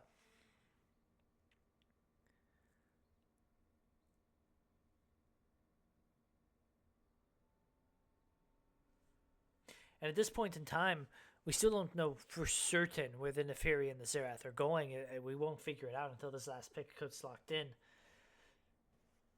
The Poppy, flexible, but I do kind of expect this to be a jungle. Maokai, also flexible, actually. But I do like it. There's that go button that we talked about. Kled up in the top lane. Smothered and covered, turn around, pull what I think is a phenomenal comp out of their ass. There is no disengage on Caster Curse. Not yet. You can draft it right here, but Premier disengage champs are off the table. I think it's kind of just Janna and Lulu. There is the Lulu. Is it enough, is the question. Can you disengage Kled Maokai with the long-range DPS that Azir and Tristana are pulling through? I don't think Caster Curse have necessarily drafted a horrible comp. This isn't like what Smothered and Covered drafted in the last game. But I think, situation flipped on its head. Just looking at the champions, Smothered and Covered drafted them here. I like the options they've given themselves. I like the amount of damage that they've set up. Their damage profile is a pretty good mix of magic and physical. Caster Curse, you're just hoping to look for picks. You're hoping to flex through your Xerath's range at objectives and kind of hope he can solo poke out your enemies, and you're hoping that Lulu can single-handedly counter-engage or disengage, I guess is the word I really want.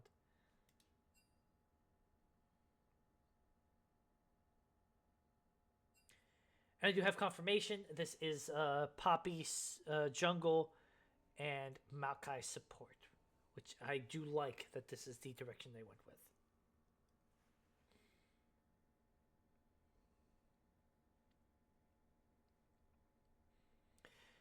Yeah, I agree with you, lolcats. If you're Neferi trying to dive Tristana, Azir, Poppy, Maokai, it's not gonna be a fun time.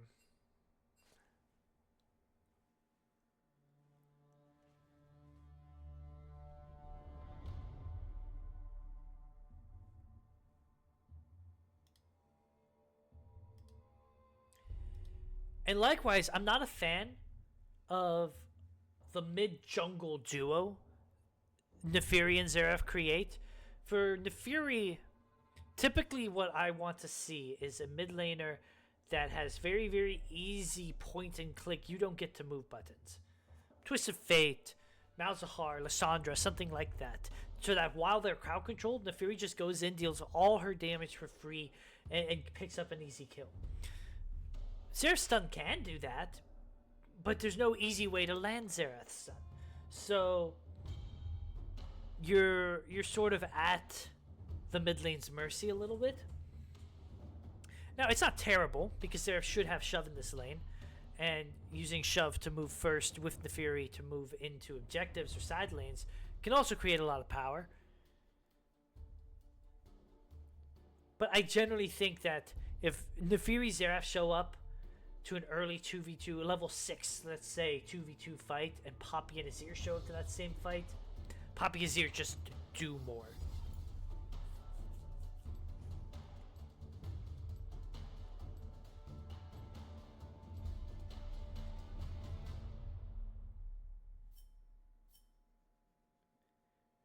But these are just the drafts. The question does stand. Which is the better team?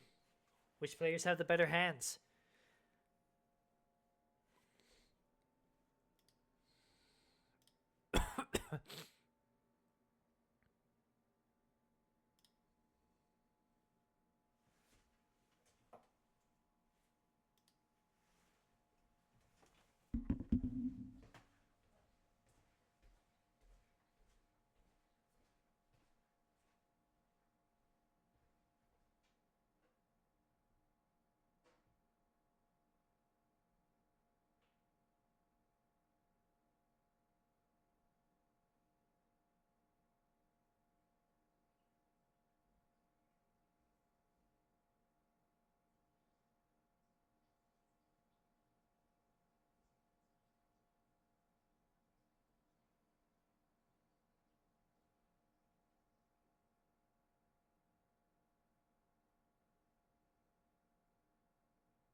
And we are back from the break as we get ready to load into the game.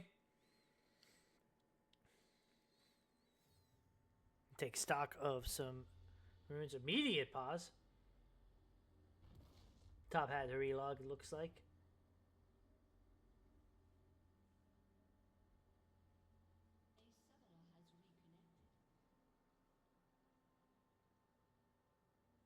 And take a quick stock of some starting items, runes, masteries, etc.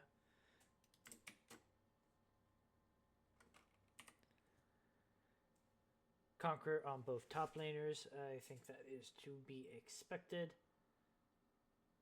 Storm Raiders Surge on Poppy, which makes sense. I didn't think about that one. Conquer on Neferi, which suspects to me that's Mojo Jojo might be going a more bruisery build.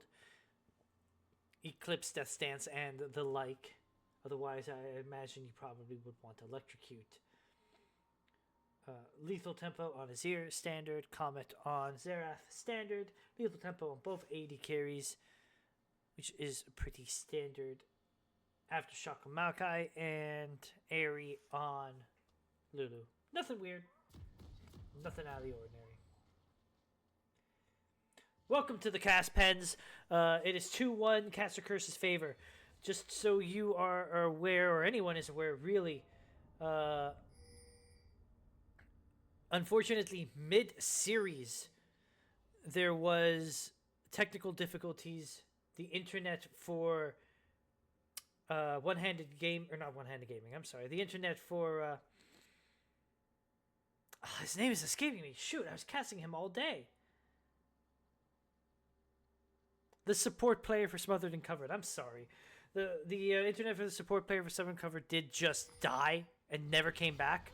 So Druzy, last second emergency sub filled in. We already have a fight breaking down the bottom lane. Exhaust gets used. And it absolutely had to be used there. Otherwise, it was either going to be Exhaust or Bird's Flash. Yeah, this early bottom lane is supposed to be a little rough for Caster Curse. I think they're a little disrespectful for them to think that they can walk up and all there. Honestly, Scrub Lord, thank you, Alex. Scrub Lord Ozai.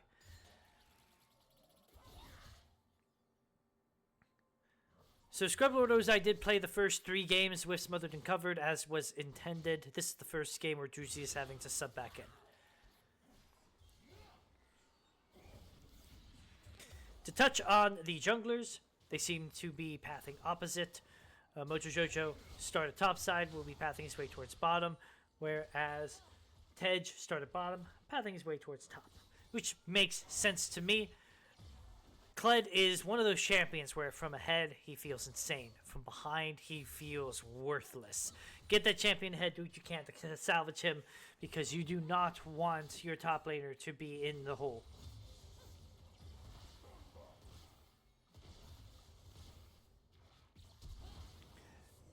And that's just a clean flash first blood from Bird. I thought we were just going to watch an exchange of health, call it the day, but rewarded for using the exhausts of the flash earlier. We see another damage chain go out. We've been here before, Milkman! Oh, maybe we haven't. I thought we were about to watch a repeat of him just getting auto-attacked to death at level 2.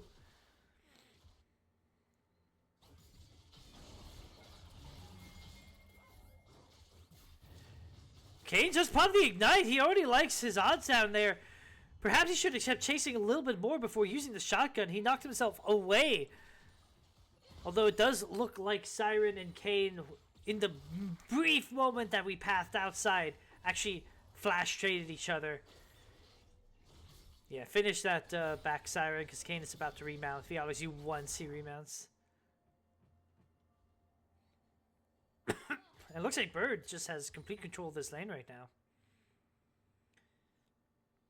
I expected this to be a bit of a scary matchup. But, ooh, the flash pulls Duffy, or Druzy, further out than he perhaps wanted to.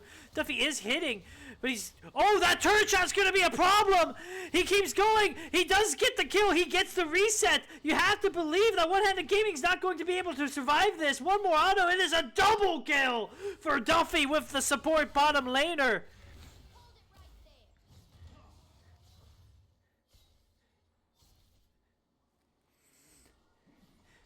And it is a battle of inches. That would have been a clean trade had Bird not taken the turret shot. But that one turret shot, Duffy saw blood in his eyes and he knew he could get those kills.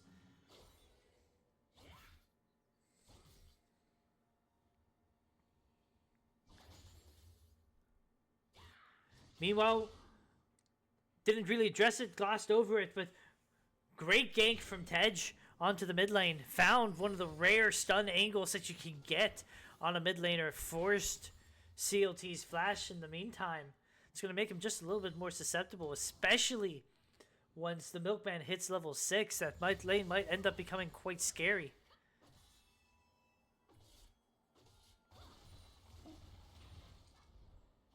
We're also seeing a CS lead being built. Small CS lead being built by Kane's up in this top lane. Noted, both top laners took Ignite. You don't see that too often these days.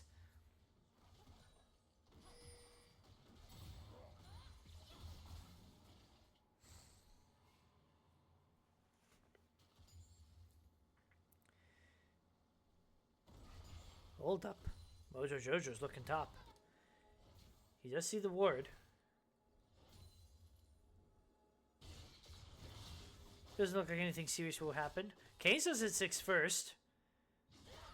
He doesn't seem to care that he's going to be dismounted. Mojo Jojo's still hovering around there. You gotta be careful. Mojo Jojo cancels that back. He did cancel the back, goes right back into it. Fortunately, Nefiri is not 6 yet. Otherwise, oh, here we go. Does he get a remount? He does get the remount. He gets that little health back, gets the disengage. Now Mojo Jojo is struggling to try to get that kill. Does he have anything left? He does get it. He still has flash. You have to believe that Tej doesn't really want to do an extended fight here. Perhaps he does. He's looking for him. He wants to find a stun angle. Just drops the Q under his feet. Mojo Jojo's just going to walk away from this one. We trade top laner for top laner, but critically, Kane's got the kill, whereas Mojo Jojo got the kill on Caster Curse's side. I think if you ask both teams where the gold is better, they'd say that these are the champions. Renekton does great with gold, as does Poppy, but both of those champions are sort of enablers. They're pseudo-engaged, pseudo-tank frontliners. They are there for utility, there for how they round out a comp. Kled and Nefiri are damage dealers. These are champions that with gold can become real carries. So I do find it interesting that that is where the gold went. The one mismatch, though, is how that gold gets used. Kane's uses it easily. He's laning. He has more gold than his opponent. Hold up, Druzy. Oh, Tej is here. He does find a great stun! Just immediate flash into the, twisted advance. And the kill goes over to Duffy. No hesitation. Oh, we do see the ult coming out from CLT. Bop, bop, bop. That's what you get for backing on a ward, Druzy. Milkman's going in. He does hit the stun. Mojo Jojo's here now. He has the ult. Milkman does the shuffle. Tej is here. Does he get the stun onto the wall? He does. Mojo still has his flash. But Milkman does not for his troubles.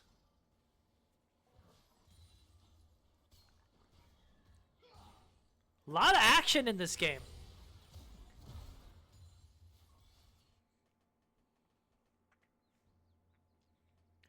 All three lanes fighting each other, both junglers at each other's throats.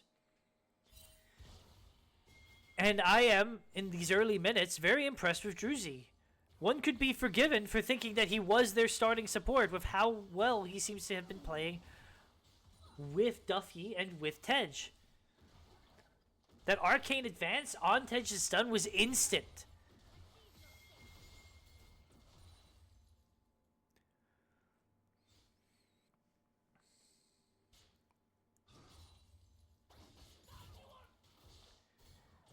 We do see a pretty heavy mismatch already starting to show up in this bottom lane. Call, longsword, picked up by Bird.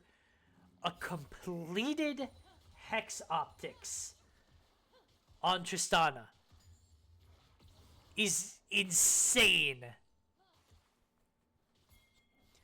And you have to believe that this first dragon should be theirs. Milkman goes for a bit of a trade. CLT doesn't hold that Q quite long enough. That dragon has been started up. They're just going to give it. You kind of have to. I mean, just look at the AD carry item difference. But Mojo Jojo is wisely doing a topside invade in return, taking what he can, funneling some more gold into himself. The gold across the map is overall dead even. But if we take a look at individual player gold, it is Duffy with the most gold in the game right now. There's a bit of a miscommunication. Juicy popping the ult when Duffy was just going to jump away. One-handed gaming, the real homie that he is. Looking to stop some backs.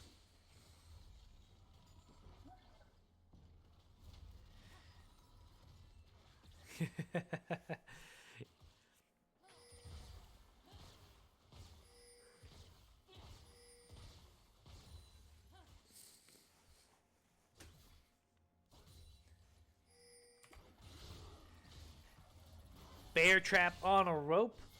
Oh, it looks like Kane is starting to get some good action in top lane, but we got some good action down here. Bird pops his ult. We do see the reset. The wild growth comes out from Lulu. The ult comes out from the mid laner. Just on the edge of that ult range. Duffy does get to walk away, but Druzy pays for his sins. I do not think you can just jump on them when they have the wild growth available. You basically crowd controlled yourself. Now we have Mojo Jojo looking for Ted. She does not quite find him. Perhaps he's just going to die to the one-handed game, the Lulu auto attacks. And after some tenuous back and forth, Caster Curse finds some purchase in this game.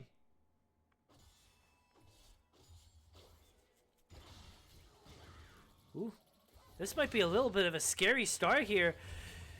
Immediate ult follow-up. Siren Pot drops the Indominus under his own turret to give himself some health. Burns, Flash, and Ignite from Canes, and Flash and Ignite from Sirens. Sirens goes in, he has the stun, he lands the Q, he gets a huge health back. No! That last shotgun shot from Canes did not hit. If it had, he would have gotten a remount.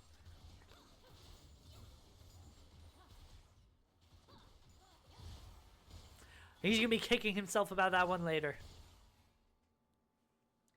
In the meantime, Siren gets the shove, and that's the punish for two top laners running Ignite. You have no teleport. You cannot, not at this stage at least, no roll crest completed. You are just losing that wave.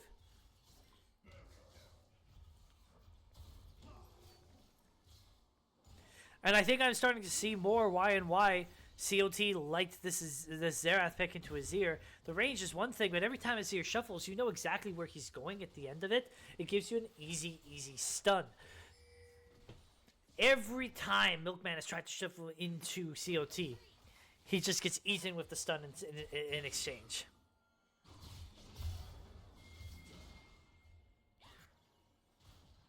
Tej is looking for a lane gank here. Does he know that the middle bush is warded? We do see the Maokai ult coming out. Flash burn from Lulu. There is still a twisted advance going through onto the Yunara. Meanwhile, there's a fight breaking out of the top lane. Mojojo's going to pick up this kill. Down here in the bottom lane, we can see that no one has died yet. Somehow, how did they survive? I have to believe, no, CLT. He sees his target. He just shots, lobs some ults. The rest of them just kind of go wide. But he hits who he wants. He hits the main carry. I have to believe, just taking a look at Summoner Spells, Exhaust ult from One-Handed Gaming gets burned, and that's probably how he got kept alive. Mojo Jojo is here, no ult. Milkman's just trying to sidestep. He does have the fancy feet. Gets tagged by the last Q, but it's not quite enough. Whew. I need to take a breath. We've been here before. Mid jungle strong on the side of Caster Curse. 80 carry strong on the side of Flash Shuffle. COT does go into the turret, but he doesn't have the turret aggro. Sidesteps the stun. That's going to be a shutdown going over to the Milkman. For what I think is the first time all series, he just had COT's number. Mojo Jojo hanging the wing. Still no Neferi ult though. I'm not sure if he can ever really get a kill here without the ult. Milkman just shoves the wave and backs off.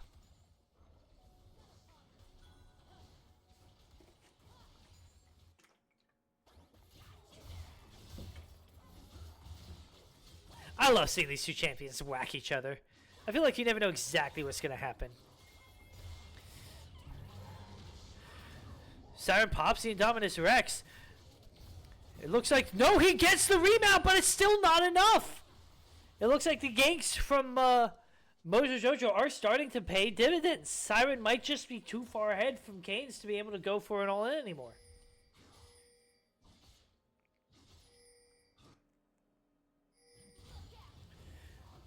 Tej does find Mojo Jojo use a lot of good damage. Milkman is here to support. CLT is here to... I didn't want to say support twice, even though that's exactly what this was. That is what I was highlighting in the draft, though. If both of these two champions walk up... Oh, he just wants it. He just goes in there. We already know there is no Indominus. The bear trap on the rope does pull him back. Siren does have a big heal waiting the next time his Q comes up. If he gets that Q, one more bear trap on the rope, he gets the Q. You have the enhanced W. Shed gets the shutdown. What do I know? He can still take 1v1s as long as he wants. Goes straight into the Maokai, into the shuffle. So much is happening all at once, but we do see CLT in the back lobbing ult. He does get... Mojo Jojo does get Tristana ulted out. At the end of the day, it's a 1-for-1 support for support.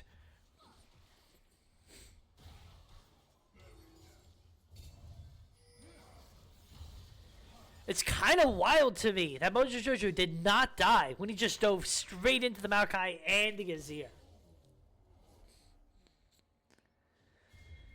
We're starting to see one-item completions come out. Eclipse on both top laners. Voltaic Cyclosword on to Nefiri. Sundered Sky on to Poppy. Nashor's Troop on Azir. Luden's Echo on to Xerath.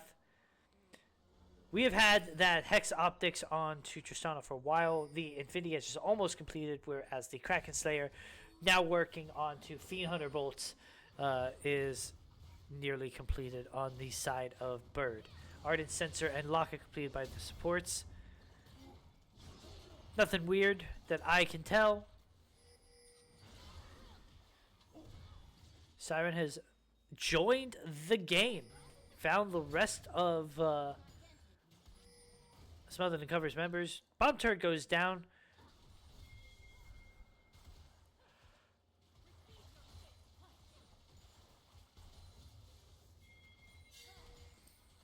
I was saying earlier, we've been here before.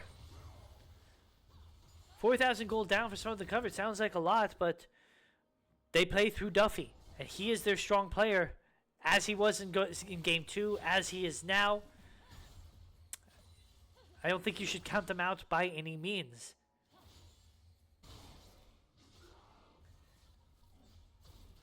This mid lane turret certainly has to be going down here. Druzy, you're taking a lot of damage. Xerath has ult. Druzy is ultable.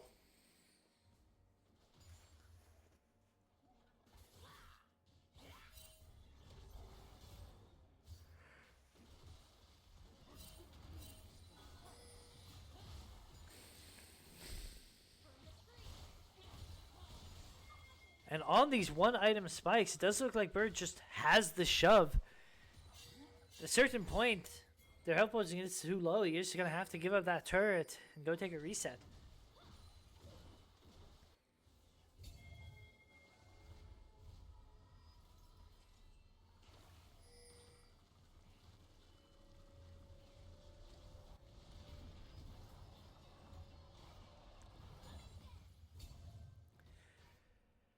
Whew. Let's take stock of some of the gold while we're at it.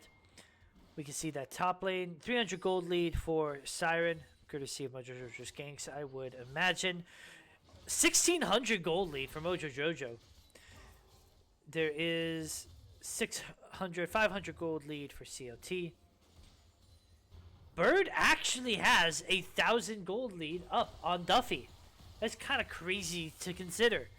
It's almost certainly from all these towers that have been going over, perhaps a shutdown or two that he may have picked up.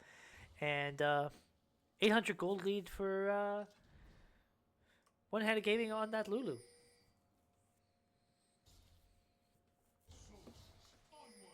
So it looks like the big breadwinners are Mojo Jojo, who's just been shuffled under the turret. Does he have the flash? He does, but he doesn't have the life. Just a good heads-up play by Milkman. A bit of an ego play on Mojo, which is very much a Mojo thing to do. But he just sort of walked up and didn't think he'd be jumped on there. Exchange, Herald does get grabbed. Clenhawk does get used to engage. You have to believe that Bird does get shut down, goes to the Poppy. One-handed gaming burns his flash, walks away. Bird died both summoners up. Can't say I blame him. Why burn those summoners when you should be dead to rights anyway?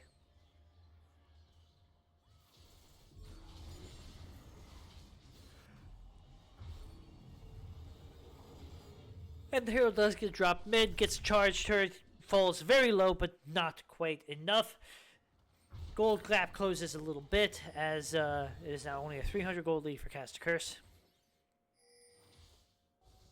That shutdown on Bird most likely equalized the 1,000 gold lead that Mojo had over his counterpart. And, not really. Man, gold is weird.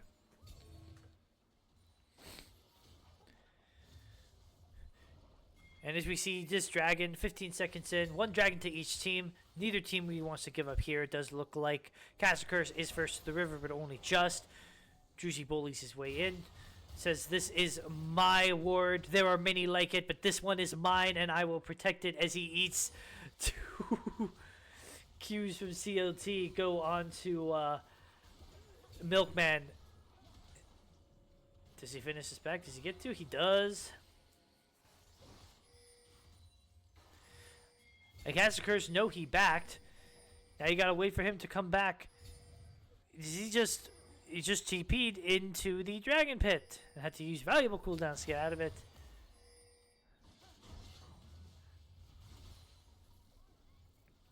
Neither team wants to engage. Neither team wants to start Dragon. We're in a game 4. Cast a Curse wants to win, but Smothered and Covered doesn't want to lose. Certainly not like this. Not down on support. Druzy just gets jumped on, but he just dropped the ult to the stage. Great shuffle! One-handed gaming gets delivered into the backline. So does Mojo. One-handed gaming goes down. Killing streak for a Milkman. Mojo Jojo looks for his angle, but he doesn't quite find it. Milkman picks up yet another one as Duffy is resetting. Pop, one more. Can he find CLT? He does. That Buster shot is going to finish him off. There's a triple kill for Duffy, a double kill for the Milkman. The carries on the side of Smothered and Covered going very, very hard. But it was an all-around team effort. Kane got easy backline access. Druzy's ult was huge. Duffy, Tej stopped Mojo from getting what he wanted. He did have that jungle counter pick in draft, and this is where it paid off. Gold's dead even. They pick up the dragon. They break open the mid turret. The game is wide open.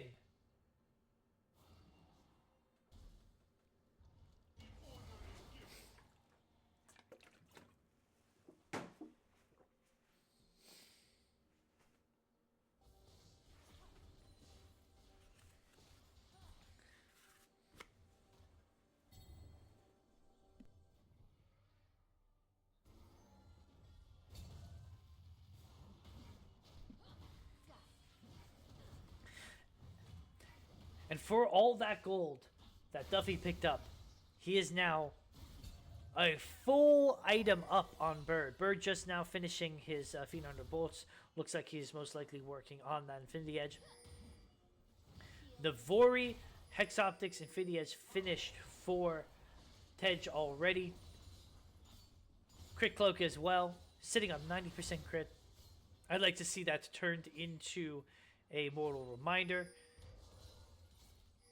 No Giga Tanks that you need Lord Doms for. Mortal Reminder, very good against Neferi, very good against Renekton. Then Mikhail's has been finished over by One-Handed Gaming.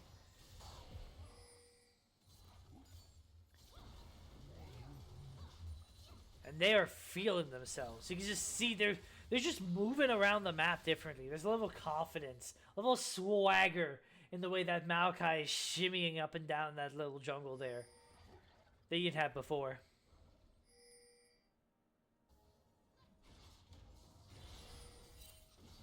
And they just keep sieging the top turret. They really, really want it. Meanwhile, Tej taking a page out of the Cast a Curse playbook. Now they are starting to move their vision line. Light up that top side of the jungle. Make sure you don't get flanked. He's looking. He does find Lulu. Gets a stun. Is there anything more? Wild Growth does land. Flash does go through. Ultimately, it's just a way to burn the Lulu Flash and the ult. And you're happy for it. While that ult is down, it makes other targets, especially the Lulu, very, very juicy.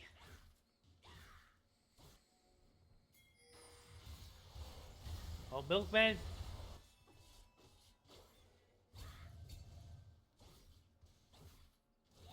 Milkman really was wandering around that jungle and said, "Hey Mojo Jojo, remember when you just kind of walked up to me and I didn't think you'd just jump me and kill me? What if I do that to you?" And then he did, and then he got jumped and killed.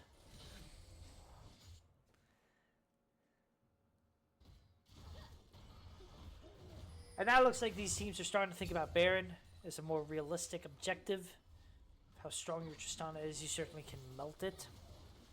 Yunar with Kraken, similarly.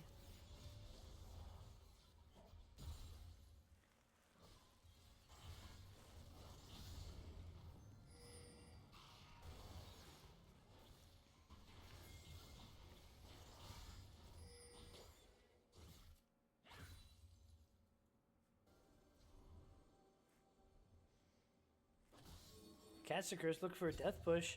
Kane successfully stuffs it out. He pops the ult. Very good decision. Lulu had just barely tagged him with the Glitter Lance. That slow was going to turn into a whole lot more danger if he didn't just ult out.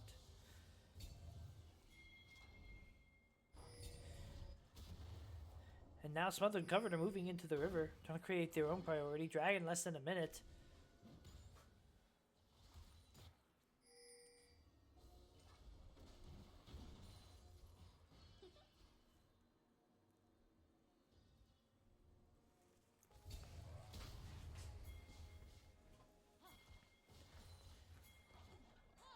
And it looks like that's just the direction that this game is going to go. Oh. We've seen it before! We might see it again! They know that Smothered and Covered are doing the dragon, so they just go straight for the Baron. Smothered and Covered may have sussed it out, but it's too late. It's just gone! Tej is here, though. He's in the pit. He can go for the smite. He does not eject the enemy jungler. Tej wins the smite fight! Mojo Jojo's getting burned! He does die, the resets are now up, he doesn't go back, he goes forward, he wants COT. Eats the stun, gets the explosion. Another triple kill. And another kill for Milkman, plus the Baron! It's a disaster! This has gone from an even game, this has gone from Duffy putting the team on his back, to Smothered and Covered as a concerted, unanimous effort to say that they are not going down like this. Juicy looking like a part of the team. Everyone, a well-oiled machine. Kane in game 1, we did not think he was moving fast enough to join his squad. Wasn't playing as actively as he should have been. None of those problems here. In game 2, your mid lane and your jungler fell very far behind, but you knew how to play through your AD carry. Well, what happens if they don't fall behind and you still know how to play through your AD carry? Now you create just monstrous leads. And Juicy just showing he's got what it takes to step up in any situation, really. Not their starting support, but you couldn't be guessed as Milkman just burns through Bird. He would have certainly killed one-handed gaming there if the Zerathal had to come through to save him.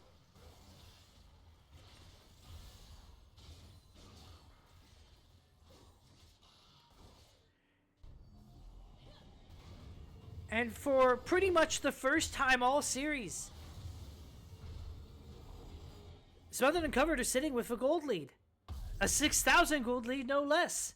Even in the game that they won, they were behind the entire time and only ended on even. So, we're in unfamiliar territory. What do they do with the gold lead? That is the question. We saw the Baron go down. Obviously, Dragon taken as well. 4 minutes on both of those objectives. So, nothing to really fight for. It's just going to be posturing, pushing waves. I imagine not a lot is about to happen. We're probably going to chill around for 2.5 minutes and then start setting up for Dragon, would be my guess.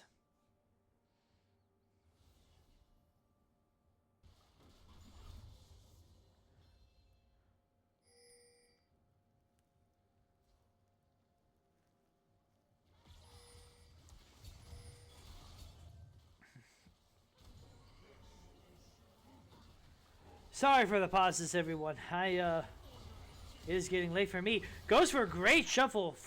immaculate response time from Bird. You had to do that flash. But now we have the Zera fault. Does he have the fancy feet? He does not. Looks like he's getting body blocked by his own team a little bit. Deals good follow-up damage onto Tej and Duffy as well. CLT slowing down the advance.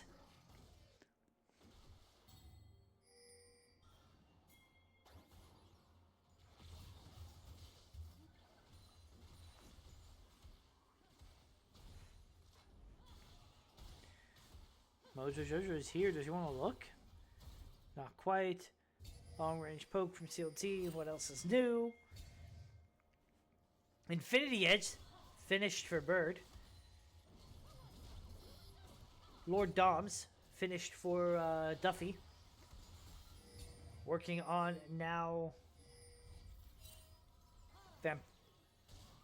Bloodthirster, that's the word. Bloodthirster, most likely.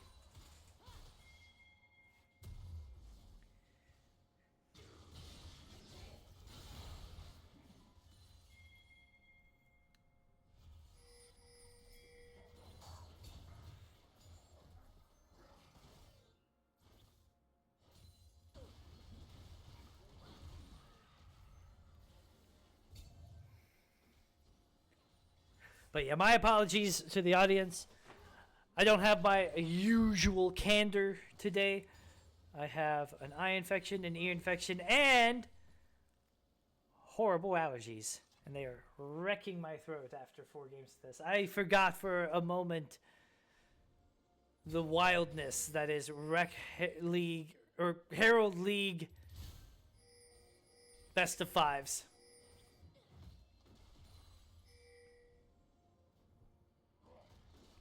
And it does look like Smothered and Covered are first to the river. 45 seconds on the Dragon Spawn.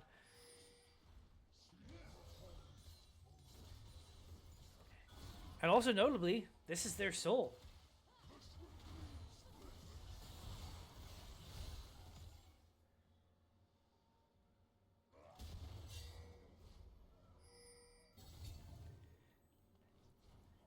And it's hard to say how Caster Curse is supposed to find their way in here. We haven't really moved past the mid game yet. This Nefiri Xerath mid jungle duo that I criticized in draft, I think is really starting to hurt because you can't force a fight with these two champions.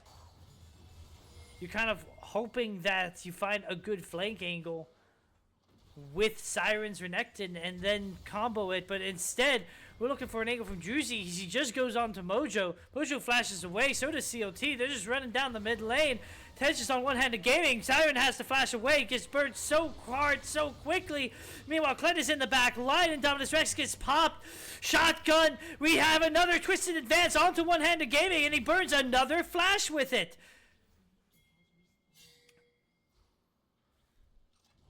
Mojo Jojo is caught behind enemy lines on a secret mission. He just gets snuffed out. But after all of that, no one gets killed. Only Siren really got close to dying. But you get full access towards the Dragon Pit. The Dragon has already gone down. Soul over to Smothered and Covered. They are using a double kill, triple kill. Do I see a quadra? Once again, it is the carries of Smothered and Covered picking up all the gold, but that is not to say that they are doing all the work. Druzy and Tej and Canes are absolutely making this game a nightmare for Caster Curse. Forget making the game a nightmare. They're about to make the series a nightmare. Play the Silver Scrapes because we're going to Game 5.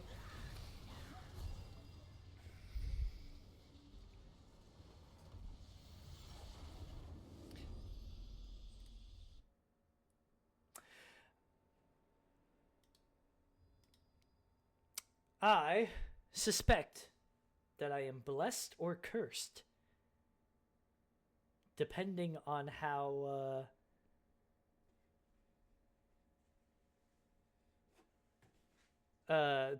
you look at it. Because I have cast, including this one, 7 best of 5s, 6 best of 5s, sorry. Every single one of them went to 5 games.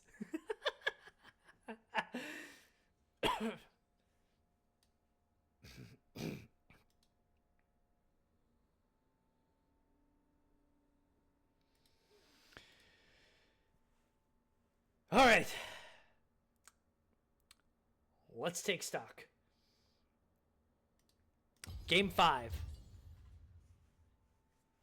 is Smothered and Covered, who are playing with Druzy as an emergency sub, against Caster Curse. We are down to the wire. This is not an elimination match, but neither team wants to go down to the loser's bracket. They want to preserve that lifeline as long as possible. I think it's kind of inspiring almost how much of a fight that Smothered and Covered have put here. Because Caster Curse, second seed, and they were only second seed because they lost the head-to-head with the first seed of Misfits, but both of those teams went 6-1. Smothered and Covered, I believe, finished 3-4. It was not a stretch to say that they were an underdog coming into this series, but now here we are at match point.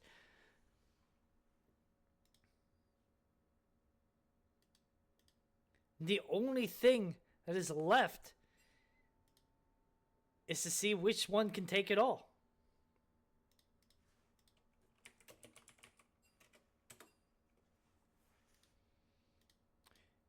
And we're already right back into it in draft, as everyone seems to be readying up. Let's see how this develops. Something I have found interesting is that other than the very first game of the series where Caster Curse side selected blue, Caster Curse has preferred red side for the whole series, whereas Smothered and Covered has preferred blue side. So both of these teams have gotten to continue to play on their preferred side. There's still the Rumble ban. You have to believe Twitch is coming out next.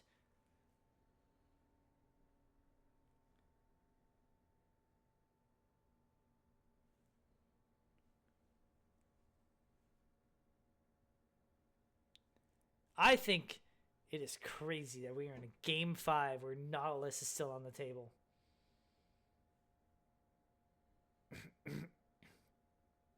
Smothered and Covered, thinking about this last ban. And Nivea, I don't dislike it. If you're in a Game 5 do-or-die situation, sometimes comfort is just your best bet. CLT might be saying, guys, just put me on a Nivea. That's my best champion. I know how to play. I think we just play what we want. Some of the Covered are saying, well, maybe that's what they want. Don't give it to them.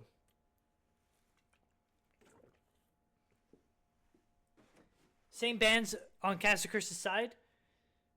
Xayah gets picked. Xayah is the AD carry that has been getting banned instead. With Jinx off the table, Caitlyn has been banned. Twitch has been banned.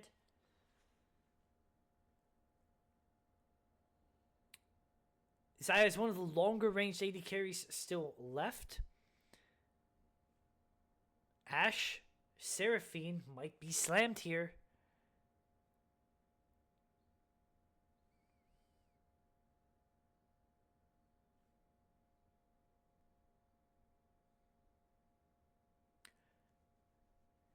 If you don't slam the Seraphine, I almost expect Smothered and Covered would want to take it away. Xayah Seraphine, especially this far down the draft, is not terrible. I think this is a mistake because Ashe without the Seraphine is not a traditionally very powerful support. And if Smothered and Covered does not grab the Seraphine here, I think that is a mistake. There you go! Smothered and Covered spent all their crap draft on game 3, and now they're drafting brilliantly. Ashe Jarvan, no slouch, don't get me wrong. Lots of engaged playmaking potential, but it is lower damage.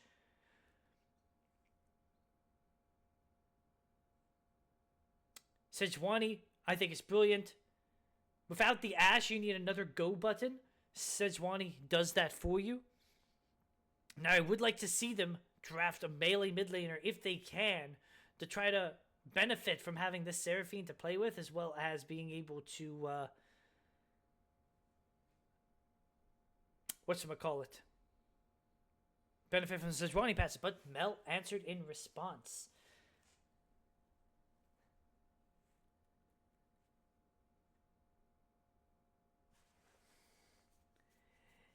It's been a wild draft, a wild day, lil cats. I'm surprised we still have 20 people here in the stream, I'll be honest. Set being banned against Smothered and Covered. This is a top laner that they have defaulted to at times, and if they want to still draft another tank up in the top lane on Caster Curse, this makes a lot of sense. Nautilus, once again, being removed from the table, trying to take away some of that playmaking.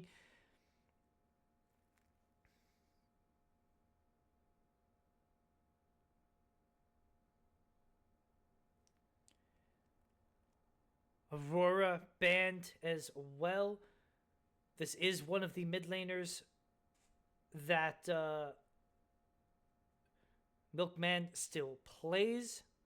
And Leona, once again, trying to keep that crowd control, that playmaking off the table. Morgana just slammed. This makes a lot of sense to me. I do think that Smothered and Covered have the winning bottom lane in terms of just whoever creates pressure. But Ash Morgana in team fights against, Seraphine and Sejuani are going to be very, very hard to get onto. Mel provides a lot of superior poke, and you can't just ult off Riff with the Seraphine because you're going to cause the Mel to come back in return. Victor, just a premier mid laner with so many control mages off of the table. I think this is solid. Scion is good for additional engage. Southern Covered has just, they've gone back to comfort. They've gone back to what they've known for. Big, beefy front line in front of your AD carry, your hyperscaler. Let him cook.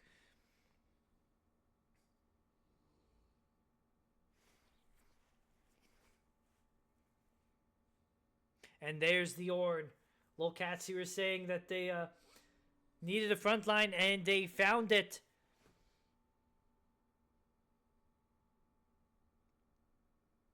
I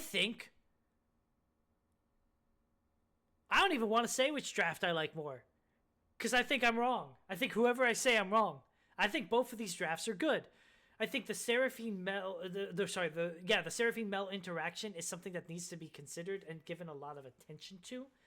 But there's a trade-off. You picked Seraphine early. Victor gets picked in response. What are you reflecting on Victor? He's one of the few ranged control mage mid laners where you really don't have any real interaction with him. This does not sound like a fun lane for Mel. So you get the counter Seraphine, but your own lane is being punished.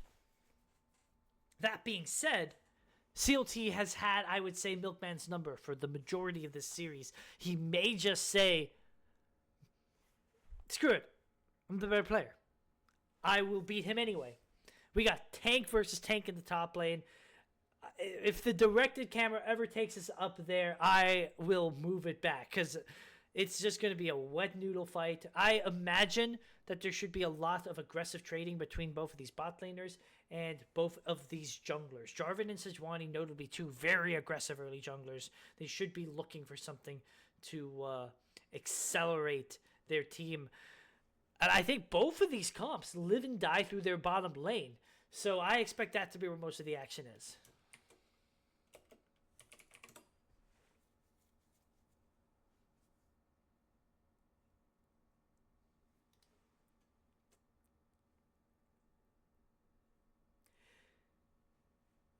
Even in the late game, I would say I'd slightly prefer Smothered and Covered's comp in the late game. I think Xayah's a better late game carry than Ashe.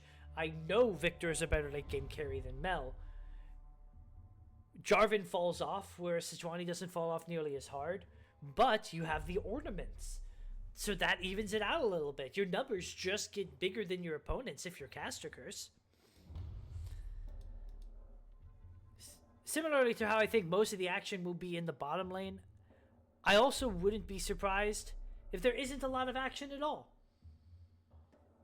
both of these teams benefit from scaling. Both of these teams benefit from slow, methodical skirmishing. Both of these teams want their 80 carries to get a couple items under their belt before they are effective. This could be just a farm fest. I hope not. But we'll see.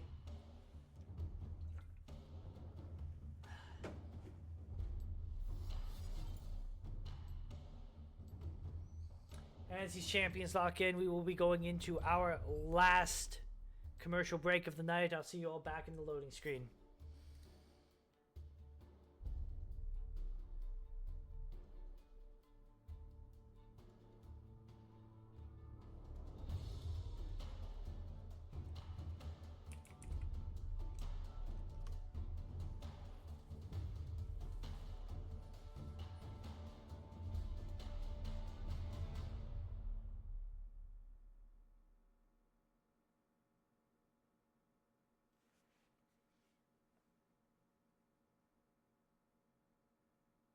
Maybe we don't have an ad break.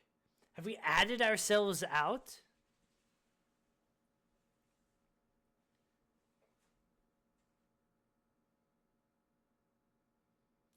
I don't know what to do with myself. I just sat disassociating for 2.5 minutes. But here we are, still riffing.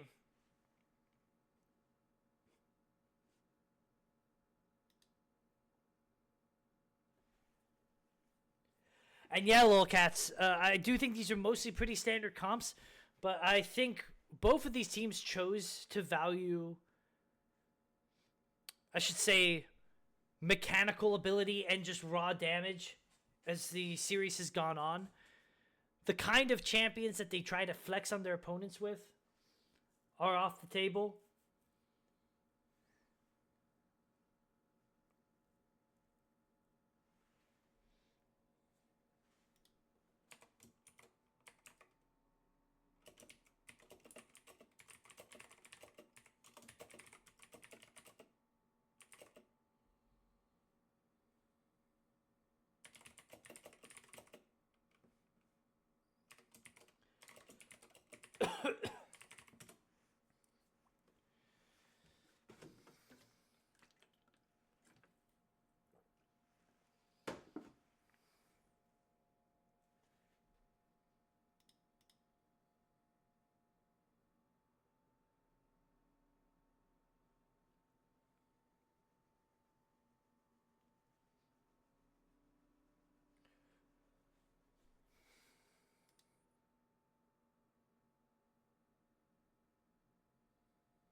And welcome back from the ad break as we get into game. This is for sure the last game of this series. I hope it is a banger. Double teleport on the side of the solo laners for Smothered and Covered. Cleanse on Duffy into Ashe Morgana. You have to believe that is necessary. Cleanse on Bird as well, which into Sejuani Seraphine also feels necessary. Heal on both supports. Nothing out of the ordinary on Runes and Masteries. These are going to be the highest value grasp stacks in this top lane of any match that we've probably had in Herald League.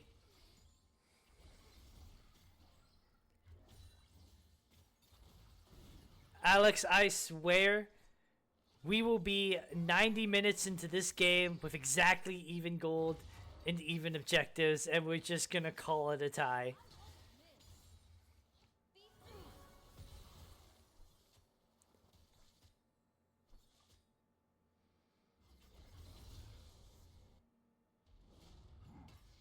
Yeah, grass stacks, woo!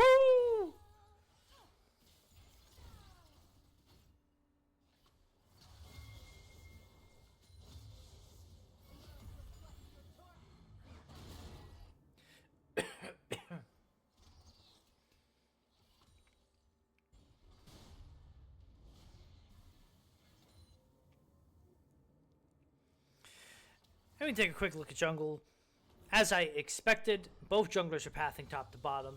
This bottom lane is where both of these teams really want to make something happen. We see a lot of exchanges going down in the mid lane. One more auto. Oh, he flashes away and lives. I feel like we've been here before, but he does live. A huge damage going through from Duffy. First blood already going over.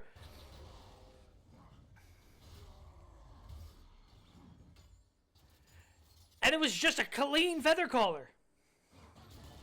Set up by Druzy's Root.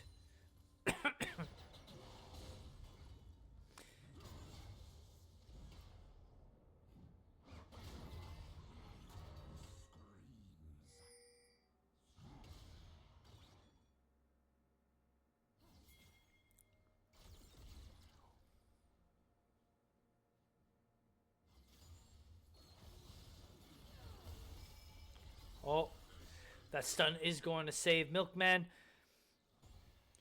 He's not getting the better out of these early trades against CLT.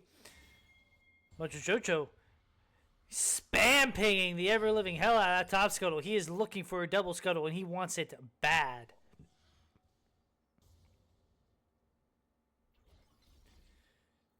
And it looks like he should be able to secure that.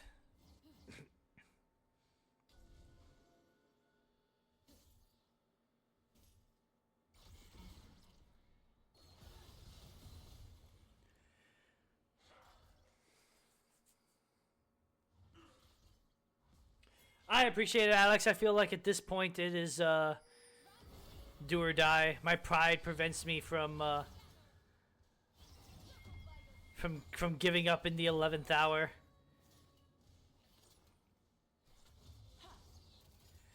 And the reason why I liked the Seraphine pick so much from Smothered and Covered, and the reason why I felt like you needed to slam the Ashe Seraphine if you really wanted it, was Seraphine...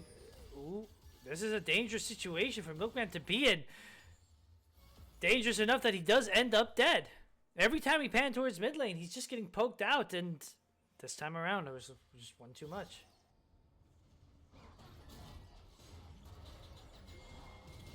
I did not know that was your Twitch name, Souls. Thank you for clarifying.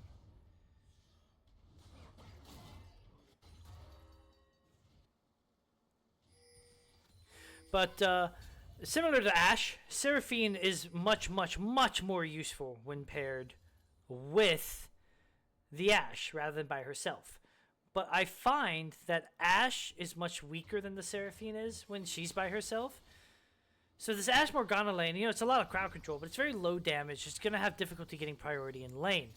And that's the thing. We're in a Game 5 scenario. With Ashe already picked and Xayah Seraphine as your bottom lane locked in, there wasn't really a support left that was going to make this work, make this scary. So even though... Oh no. We've been here before too. And this Milkman just getting bullied.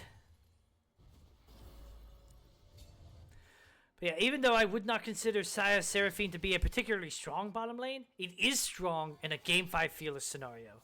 There just wasn't really a better bottom lane left on the table. And we are seeing that here as they continue to bully their opponents.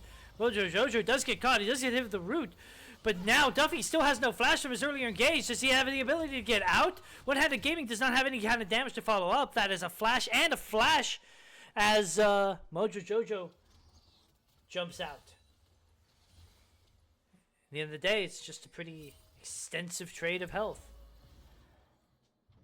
Don't be that guy, Tej.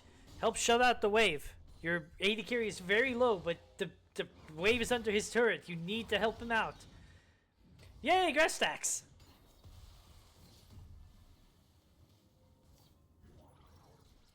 Yeah, just stand there, help him shove. That's all you need to do.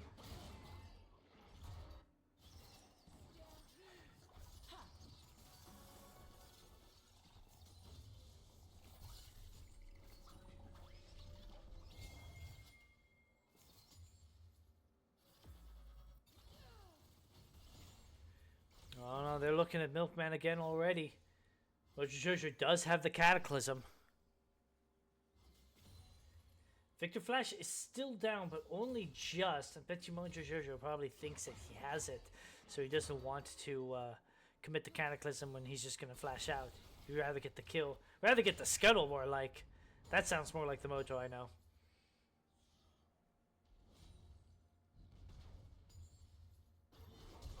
There's a Cataclysm for Flashburn. It has come up by this point. And the question is, will there be a repeat gank? Smart Bunny says yes. But it does look like Milkman is starting to stabilize the 1v1 aspect of the lane a little bit.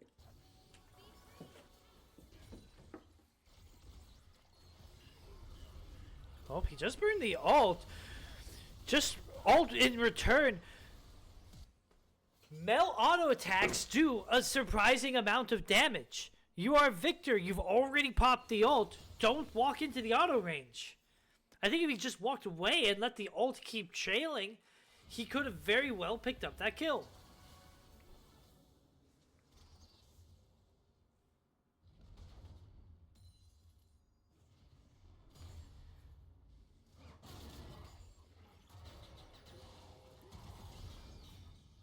Yay, grass stacks.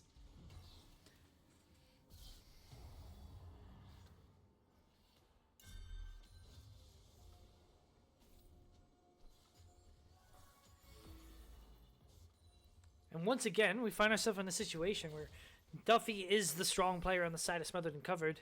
This is their bread and butter. This is how they like to play. Meanwhile, CLT. Oh, we see an engage go in as the ult gets used by Duffy. Now he can just run down Bird. He certainly wants to try. One-Handed Gaming gets a little too close. The heal gets burned. The Feather Caller gets used. Both flashes are popped on the side of the bottom lane. Only the cleanse on Bird still remains. Mojo is here to look for something, but he used the Cataclysm earlier. He does not have it. Tej is here to cover. And once again, just an exchange of health, but more importantly this time around, an exchange of summoner spells. Flash burned on both bottom laners. Duffy's flash is up.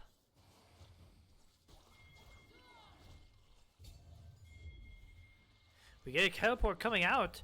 This teleport is from Siren. Bringing the Ornn down here. Oh no, they just forgot! They lacked object permanence! Because they couldn't see CLT, they forgot he existed! And all of a sudden, CLT's gone from being strong to being monstrous.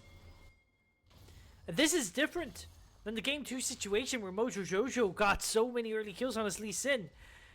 CLT is on Mel. He is not diving headfirst into the enemy team to make things happen. He is blasting you with abilities from half a screen away. Abilities that, believe it or not, deal more damage the more gold you have.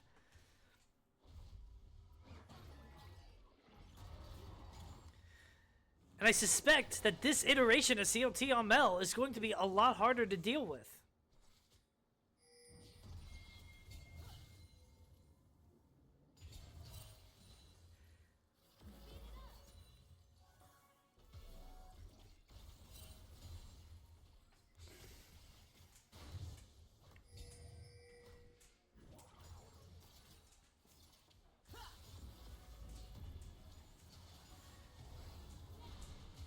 Druzy takes the Enchanted Crystal Arrow, followed up by the Binding, followed up by the Morgana. It's just an absurd amount of crowd control. Duffy finally has to burn his flash defensively. Ooh, that last Binding, do they want it? I feel like Burn should have just kept going, but he didn't want to. Maybe his last game jitters, maybe Duffy's got in his head because of the way this bottom lane has been going. Duffy does have the ult. He looks like he's trying to use it to maybe fish or something as he stays around in this bot lane scenario. But I don't think it matters. He's just going to poke. There, the ult gets used. Pulls back. Does a lot of damage, but it's not quite enough. That's the last trick you had left. Fortunately for him, Druzy is now back to help cover the lane.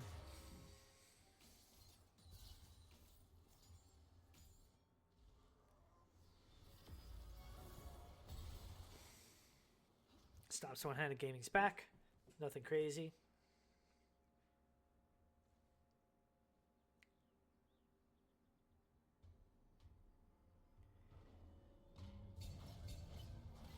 Now, we can see by the sheen that Duffy is going Essence Reaver first. I am personally not a fan of this.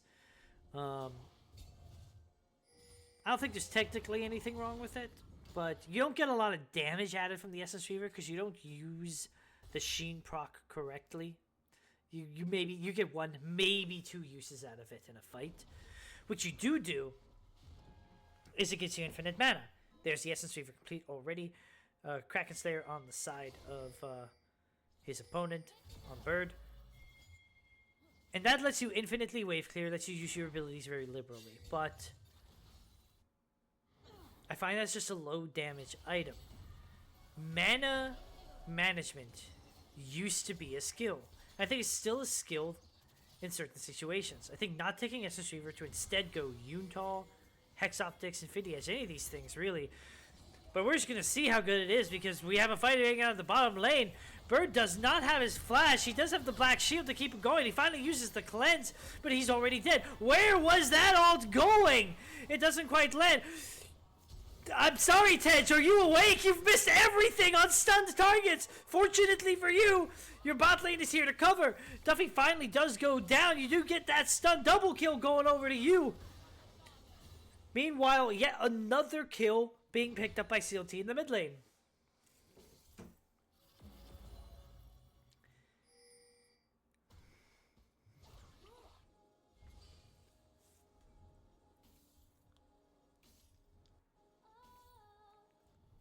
But I feel like any of those other 80 carry items to start with would, you manage your mana, and then you do, say, my go-to is honestly just Infinity Edge Navori Lord Doms. I feel like if you'd done that build here, it would be insane. Because now, you've got Ornn on the enemy team. You need a Lord Doms at some point. Obviously, you need Infinity Edge. So what are you not building in your first three items? Navori? That feels weird, right? But that's probably the call you have to make.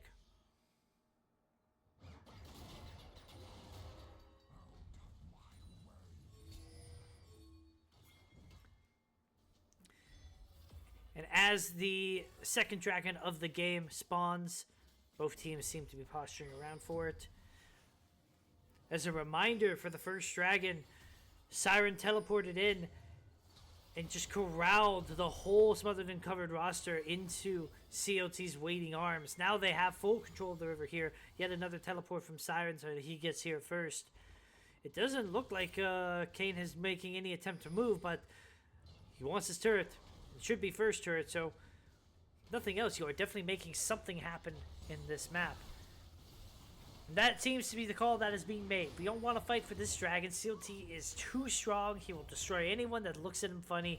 Let's take the first turret up on the top side. Trade our objectives and go from here. Now all of a sudden they really want to go in. That's just an absurd amount of engage as Mojo Jojo walks away with the tiniest fraction of health.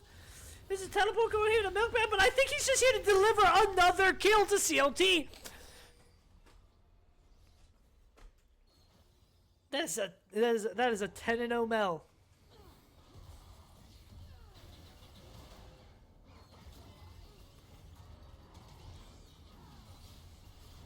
No, you're gonna end up delivering another one to him. Kane can't move. He can't move. CLD picks up yet another kill.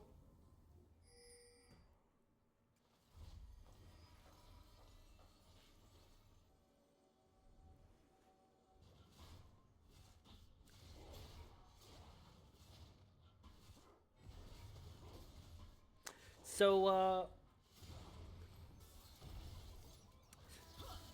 we have CLT on this Mel has entered what I very personally refer to as the fuck you zone.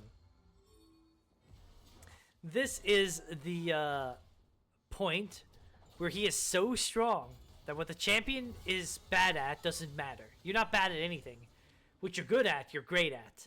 What you're great at, you are oppressively exceptional at. You can do whatever you want, whenever you want. Mel is so strong at this point, you can probably frontline on this champion. But we do see an engage go down the mid lane. A lot of resources spent just to kill one-handed gaming. I'm not quite sure it's worth it. Meanwhile, I think CLT's only real complaint right now as a champion is that he did not buy a Zod or a Medjai's yet.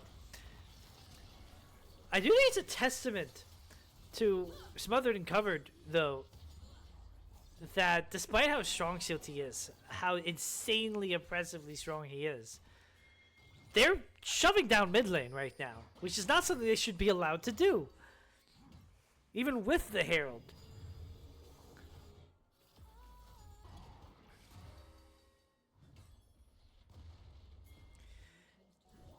And I am worried for Caster Curse's sake that CLT will fall again into a bad habit he has displayed all series, which is continuing to bully Milkman. Keeping him shut down is fine, but that he is 0-6-0. He cannot be worth that much gold. You did not build a Medjai's. You are not stacking off of him. Move your gold lead around the map. Rather than continue to lane against someone that has already been beaten, take it to Duffy. At this point, you could probably just Q Duffy once, press R, and kill him. But, you know, bullying Milkman is fine as well. Druzy's catching a couple of strays.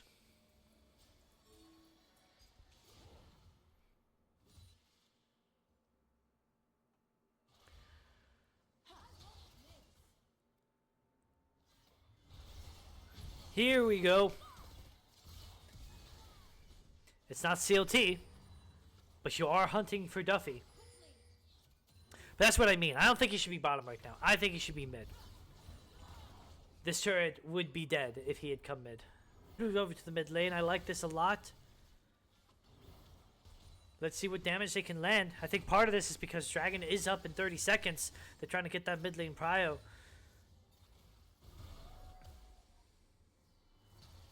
Just 1 Q already provides a pretty decent amount of burn to Tej. The Ash Follies even further deterring any approach. Other than that, almost everything of importance seems to be up, except, very notably, Duffy. Both summoners and ult is down. That's good slow. Does not land the follow-up route.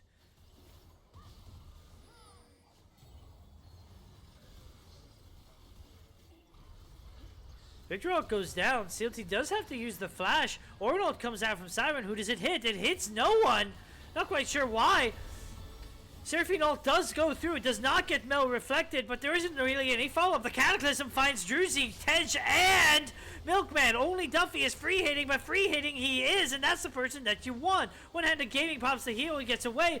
Finally, he does go down to the Scion. Siren is still there on the back end. Bird finally around to pick up some kills. He fancies his odds. He goes for a flash. He goes for auto attacks. He does land what he wants. Meanwhile, CLT just full backed. That's the only reason the fight was as close as it was, so he could teleport back to mid.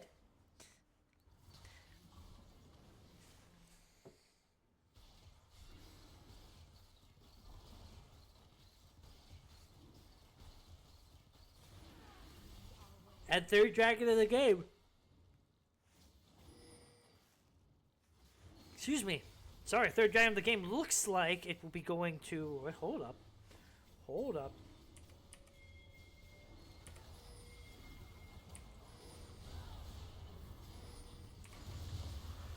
And Mojo does secure the dragon. Third dragon of the game does go to cast a curse, although Mojo Jojo does pay for it with his life.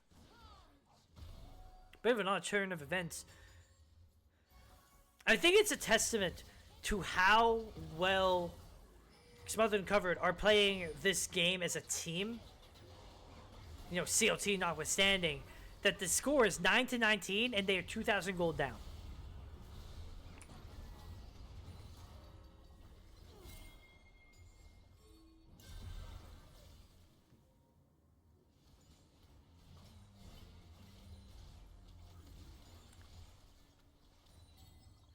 And there are... Oh, they take a lesson out of Caster Curse's book. Smothered and Covered, just go ahead, burn the Baron down. It should be gone. There's no way Mojo gets in there. Smite secured. Now do they walk out? Siren looks like he wants to chase a little bit. The rest of Caster Curse is sure to follow. Kane tries to be the hero and tries to block it. Instead, it looks like he will be the sacrifice. Blasco gives him some distance. Shield, he is a very tanky boy, but... at the end of the day, he is just a punching bag to the rest of this roster. Ornaments are starting to come out now as well. Upgraded Sunfire Cape for the Orn himself, the big man. Upgraded Phantom Dancer for Ash. I questioned the decision to upgrade Ash's item before upgrading COT's, but I really want to believe that one will be next. We see, oh no, it was the reflect. They were waiting for it and he got it. CLT reflects the Seraphine all through. The whole team pops the R, picks up a kill. The rest of the team is there to capitalize. Now only Druzy. Milkman has joined to try to support it, but I don't think this is going to lead anywhere anytime soon. The turret does go down.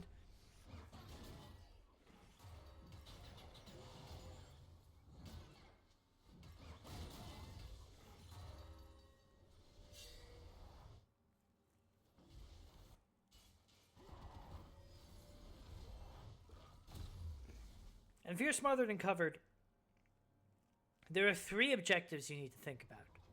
Dragons, Barons, and that disgusting bounty on CLT. You really want to deliver that bounty into Duffy's hands, especially if you can.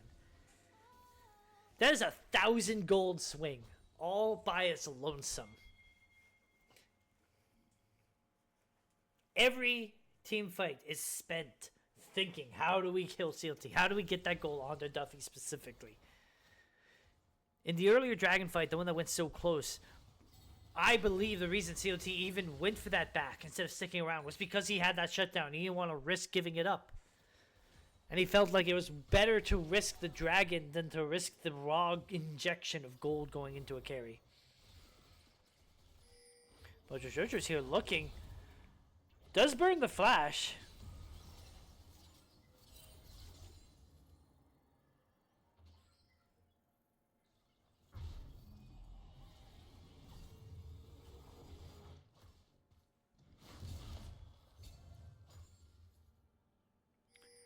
Ted securing the scuttle, just clearing out some vision.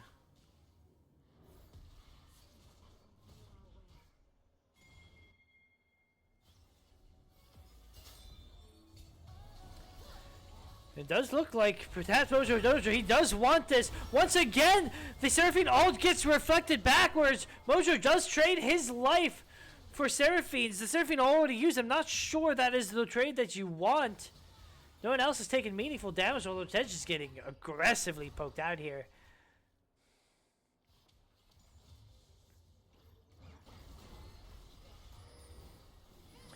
The Victor Stun Zone does get dropped. No one really gets caught into it. Just a cheeky 4v4 here in the mid lane.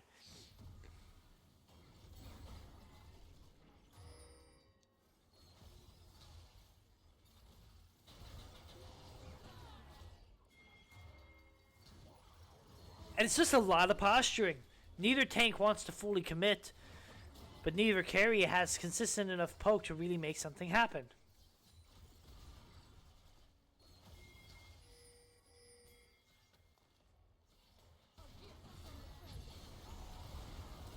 We do see a fight break out over here in the middle of the river. Ornalt goes through. He lines him up. Does he get anyone through it? Only the Seraphine. Mel is over on the back end trying to make something happen. We're going to have to zoom out so we can see everything that's going on here. Siren is still criminally low. Mojo Jojo's on the bottom end.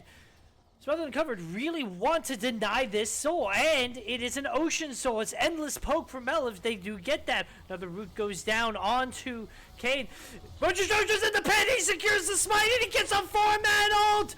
Mel's loading all their magic damage. It's a huge fight. Someone clip that.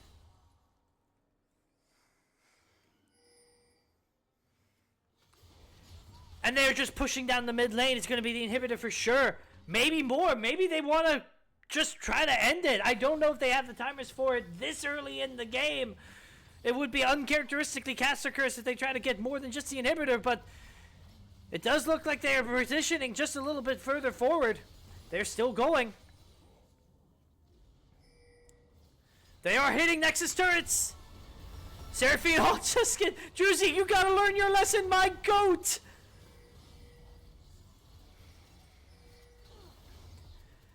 Now the enemy team has respawned. It's Smothered and Covered. Obviously not going to let this go without a fight. Or you get stuck in the gravitational well. Victor ult does get dropped, but it is a slow-moving projectile. It does not quite get to anywhere that it needs to go. They thought about ending. I appreciate the attempt, but they didn't quite have the death timers. Just a smidge too short. And the series will go on for a little bit longer, but... You have to believe 18-0 Mel is a problem.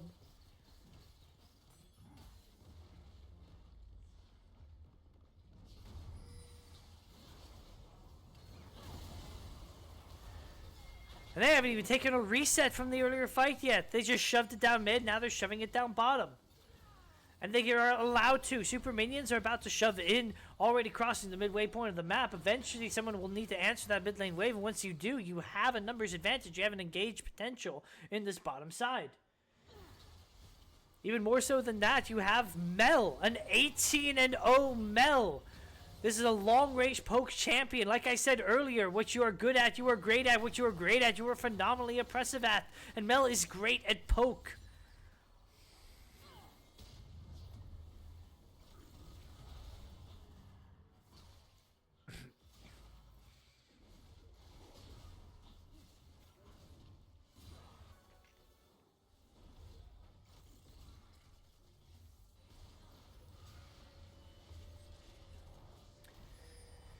Whew. Let's take a breather. Ornaments are now built for everyone except Mojo Jojo. Summoner, Smothered and Covered. Apologies. I am tired. Smothered and Covered get a very, very brief moment to rest as they push out their waves and start to get vision control in the barren side of the river. They are here first, but how long can they keep it is a question. You already have the super minions pushing back down mid. Can't stay in barren river forever. Someone will need to answer those minions. And once they do, maybe Caster Curse pulls the trigger. You're hoping that Druzy has learned that he's not allowed to ult. Is the second worst thing, unfortunately. An ult that goes out doesn't get reflected, but doesn't hit anyone either. Now all of a sudden... Kane, he is not tanky in the face of this gold lead. I may stand corrected. He lives for just a little bit longer. But he finally does go down.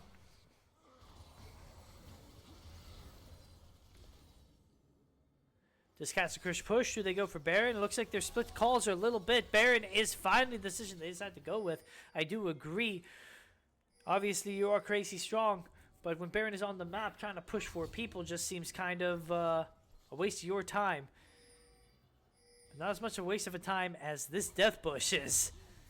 Just do the Baron. You can. You don't need to do a cheeky Death Bush.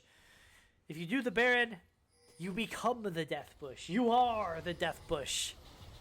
Because now they gotta face check you.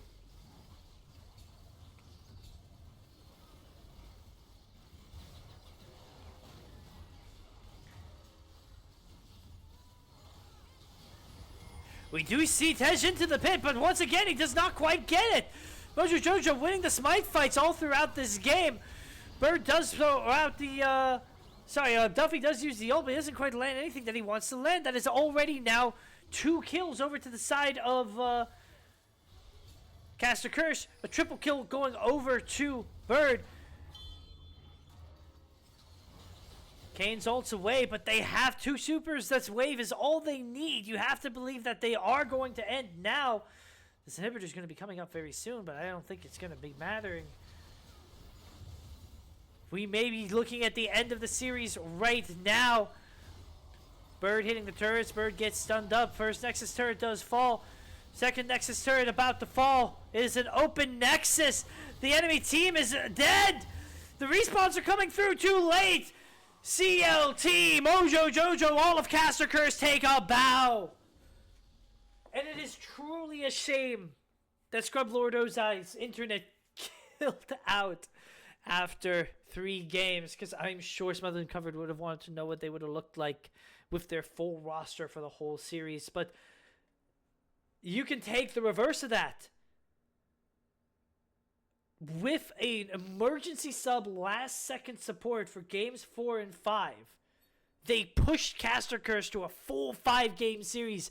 I personally was not expecting that. I was expecting a 3-1 in Katsukirsch's favor. And let's be real here. CLT put on a clinic. If that hadn't happened, we were already in a situation where Duffy was looking pretty strong. But this is the reality of what happened. 3-2, Katsukirsch's favor. They move on into the winner's bracket. They will be playing against the winner of Lux and Misfits, I do believe. Whereas this is not the end of the road, fortunately, for Smothered and Covered. They will be able to continue to fight for their life in the loser's bracket moving forward. And I'm glad this is not the end of the road for them, because I don't think that this would be how they'd want to go out with technical difficulties. Well, I'm sure we're all tired. I know I am. My voice is dead. Yo. Good night, everybody. Yo. Hey, I just gonna say one thing. Nothing but absolute love for Duffy and the SAC guys. I mean, they found ways of making the series work before everybody went on vacation. Druzy coming in, subbing in. Like, just nothing but hats off to those guys. I appreciate them making it work. And, the improvement we faced in week 1, and their improvement is absolutely insane. So, I feel bad for whoever's got to get them in the playoffs. Agreed. So, and much love to you, the GOAT, for casting this. Sorry we made this night a little longer. Do not apologize for giving me bangers. Good night, everybody.